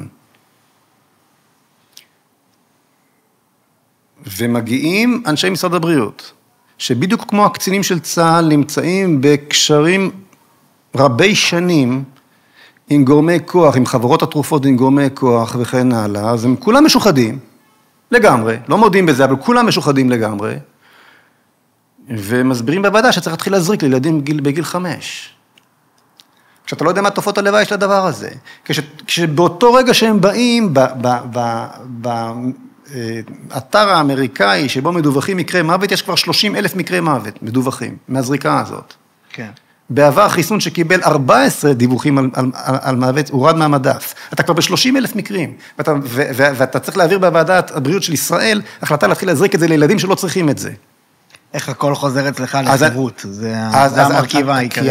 כי היא... חירות הפרט. והיא מנסה לסתום לי את הפה, הסילמן הזאת. ואני שואל את עצמי, אין לה ילדים? אין לה ילדים? אבל כשגונבים לך את כל הבנק, ולא רק 1,000 שקל, אתה בתוך זה יחד עם כולם. מה, אני השתגעתי? אני עידית סילמן, השתגעתי? אני אעצור את זה, כל הקריירה הפוליטית שלי יכולה לעזאזל. הם בטח צרת רבים, רבע נחמה, חצי נחמה, זה כולם, אז גם אני. כולם מניחים את היד בתוך השק של השטרות, אני לא אכניס, זה צריך להעביר את זה. ואני מביא איתי פרופסורים ממכון ויצמן, ואת המומחים הגדולים ביותר בישראל, אנשים שהקימו את משרד הבריאות, לא נותנים להם לדבר. כן. אז אתה, ומי הכהן הגדול של כל התהליך שהוביל את זה? הררי. ותחקור קצת עם מי הוא מסתובב, ומי המיליה הזה, אתה תראה, ופתאום הוא צץ לה, אנחנו הרי קטנים עליו, מי אנחנו בשביל הררי? הוא בכלל בינלאומי, פתאום הוא צץ לך כאן בהפגנות של קפלן, כי פה פתאום מוקד הכוח של הטוב מול הרע. כל הכספים הענקיים הללו שמתדלקים את הכאוס במדינת היהודים, בדרך להתפוררותה, מאיפה הם מגיעים? מאותם מוקדים מדינות פרוגרסיביות עולמיות, מהמפלגה הדמוקרטית, ממרחבי המפלגה הדמוקרטית האמריקאית, כמובן לא רפובליקנית הדמוקרטית, מגרמניה, מאירופה, משם זה בא. ואז אתה רואה את זה פה על כל מיני שלטים, הם רוצים פה את הכאוס הזה במטרה לפרק את המדינה. למה? מאותה סיבה שחמאס רוצה לפרק את המדינה, דיברנו על זה. כן. מי צץ לך פה בהפגנות הללו? כאבי הפרוגרס, ותורם את תרומתו לכל הכאוס הזה, יובל נוח הררי. וכרגע מה מתברר? שכשאני אומר לך, בוא ניתן חירות לבני האדם, בוא ניתן לנו לבחור את שופטינו, ונשים את כל הזבל הזה בצד, כל הוויכוח הזה בצד, אנחנו נבחר. יש 11 מדינות רק בארצות הברית שככה בוחרות, זה לא דבר שלא קורה, עושים את זה, אוקיי? אתה אומר לי, כן, אבל יובל נוח הררי אומר שאחרת אנחנו... מה אני אעשה עכשיו?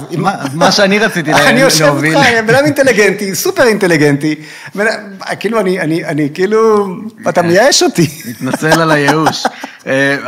אני פשוט, אני רואה את כל מה שאתה רואה, אני נותן לו קרדיט גדול שכאילו כשהכנסת את אילון מאסק איתו בכלל באותה חבילה של קדמה. בוודאי. אני הקדמה, קשה לי... אגב, אילון מאסק הוא זהב טהור ליד, אילון מאסק זה גם דברים טובים. כן, יש סקאר. אצל הררי לא תמצא שום דבר טוב. שום דבר טוב. אפילו לא, טוב, אנחנו יכולים להיכנס אצלו לדיון. פשוט, אוקיי, אני אגיד לך מה העניין אצלי. רציתי לקחת אותך לכיוון של חוקה, אנחנו ממש בסוף, מבחינת זמן, לצערי, של כמה אנחנו יכולים. רציתי לקחת אותך לכיוון של יצירת חוקה, עוגן שמחזיר אותנו לכך שאי אפשר פה במדינה הזאת לעשות דברים, אבל זה היה מתוך מה אתה עושה. בן גוריון הבין שאם ניכנס לעניין הזה של חוקה, העסק יתפוצץ לפני שהוא יתחיל, וצריך לתת לעסק הזה להתקדם, ולחוקה להיווצר תוך כדי תנועה, ואני חושב שבמידה רבה הוא צדק. עכשיו, אני בוויכוח עם חברים טובים שלי על העניין הזה, שרוצים את מה שאני רוצה, יש מי שחושב אחרת ממני, אז אני לא, ויש להם, ומעלים נקודות דומות למה שאתה מעלה, אז אני פה לא נחרץ. אבל התחושה שלי היא שמה שצריך לעשות, זה פחות, הפתרון לא טמון בחקיקה. הסיפור פה הוא לא החקיקה. הפתרון הוא ביצירת תרבות של שיח אחד עם השני.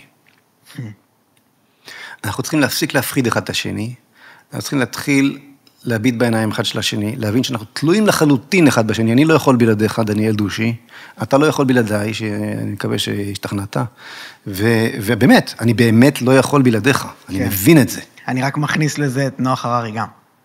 לא, לא מסכים, לא מסכים. יש קצה שמעבר לו, לא רק שאני לא יכול, בלעדיו אני לא יכול איתו. יש רוע בעולם. ויובל נוח הררי הוא אחד ממייצגיו. נכון, יש גם יהודים רעים, כמו מרקס, שאגב, יצא לי במקרה, אבל בול נפלנו נכון, מרקס והררי זה אותו ראש בדיוק. עולם ישן עדי יסוד נחריבה, כל הזהויות נחריב, שלטון גלובלי על כולם, אחלה, אותו הדבר. הבנתי. ואת הדברים האלה אני יכול מצוין בלעדיהם, אני לא יכול איתם. אבל איתך אני לא יכול בלעדיך. זה חשוב להבין. אני לא דתיים בלי חילונים, ימנים בלי שמאלנים, לא, אני לא שם. אבל יש טוב ורע בעולם, אוקיי? בואו לא נייפה את העניין. זה צריך להיות ברור. והשיח הזה, השיח הפתוח, בכלל, אני רוצה להעביר עיקרון אחד, אם אתה, עכשיו אתה כבר לחוץ לסיים, פעם קודמת, אני, אמרת שאתה רוצה להתפוצץ כל הזמן, כן. כן, לא, אין לו מה. שמע, אני אגיד לך דבר אחד, אולי באמת זה הדבר שאיתו צריך לסיים. מה זה מדינה? מה זה מדינה? מדינה זה מלשון דין, אוקיי? מדינה זה מכשיר להפעלת, זה מכשיר שאתה מפקיד בידיו את הסמכות להפעלת כוח. עכשיו, אני לא רוצה לקחת את האקדח שלי, להשתמש בו, אז תביא לי רגע את העט, נניח שזה אקדח, כן? אנחנו כל הזמן רבים, כל 4 שנים, כל 2 כל שנה וחצי, כן? מי יחזיק בקט ויכוון את הקנה לשני? מי יכריח את השני? למי את הכוח לאכוף את עצמו על השני? בא השמאל באוסלו, אמר, יש לי איזשהו רוב, אני אכוף את הישראליות על היהודיות. בא הימין, אני אצליח איכשהו לתקן עם הזה. הפתרון הוא לא חוקה. הפתרון הוא לקחת את האקדח הזה, להוריד אותו מהשולחן. זה הפתרון. תפסיק לפחד ממני, אני אפסיק לפחד ממך, נתחיל לדבר, הכל יסתדר. לא צריך כלום. שום דבר. יש לנו ב-DNA שלנו את הכל מוכן. רק צריך לתת לו לצוף. הכל מוכן. הכל מוכן ומזומן לנו. אוקיי? עכשיו, מה זה אומר להזיז את האקדח הזה הצידה? להקטין את המדינה. כמה שרק אפשר להקטין את המדינה. את ההשפעה שלה.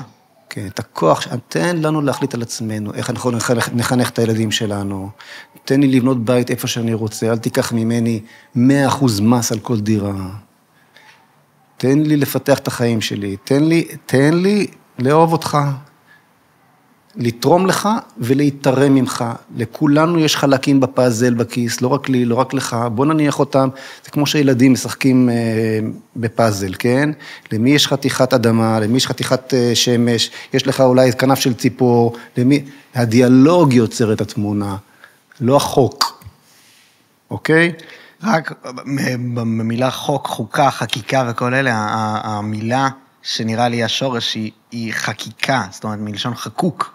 באבן, זה העניין. החוק מבטא תרבות, הוא לא יוצר אותה. אבל הוא לא נותן משהו לחזור אליו, להישען אליו. הוא לא מה? אתה מבין?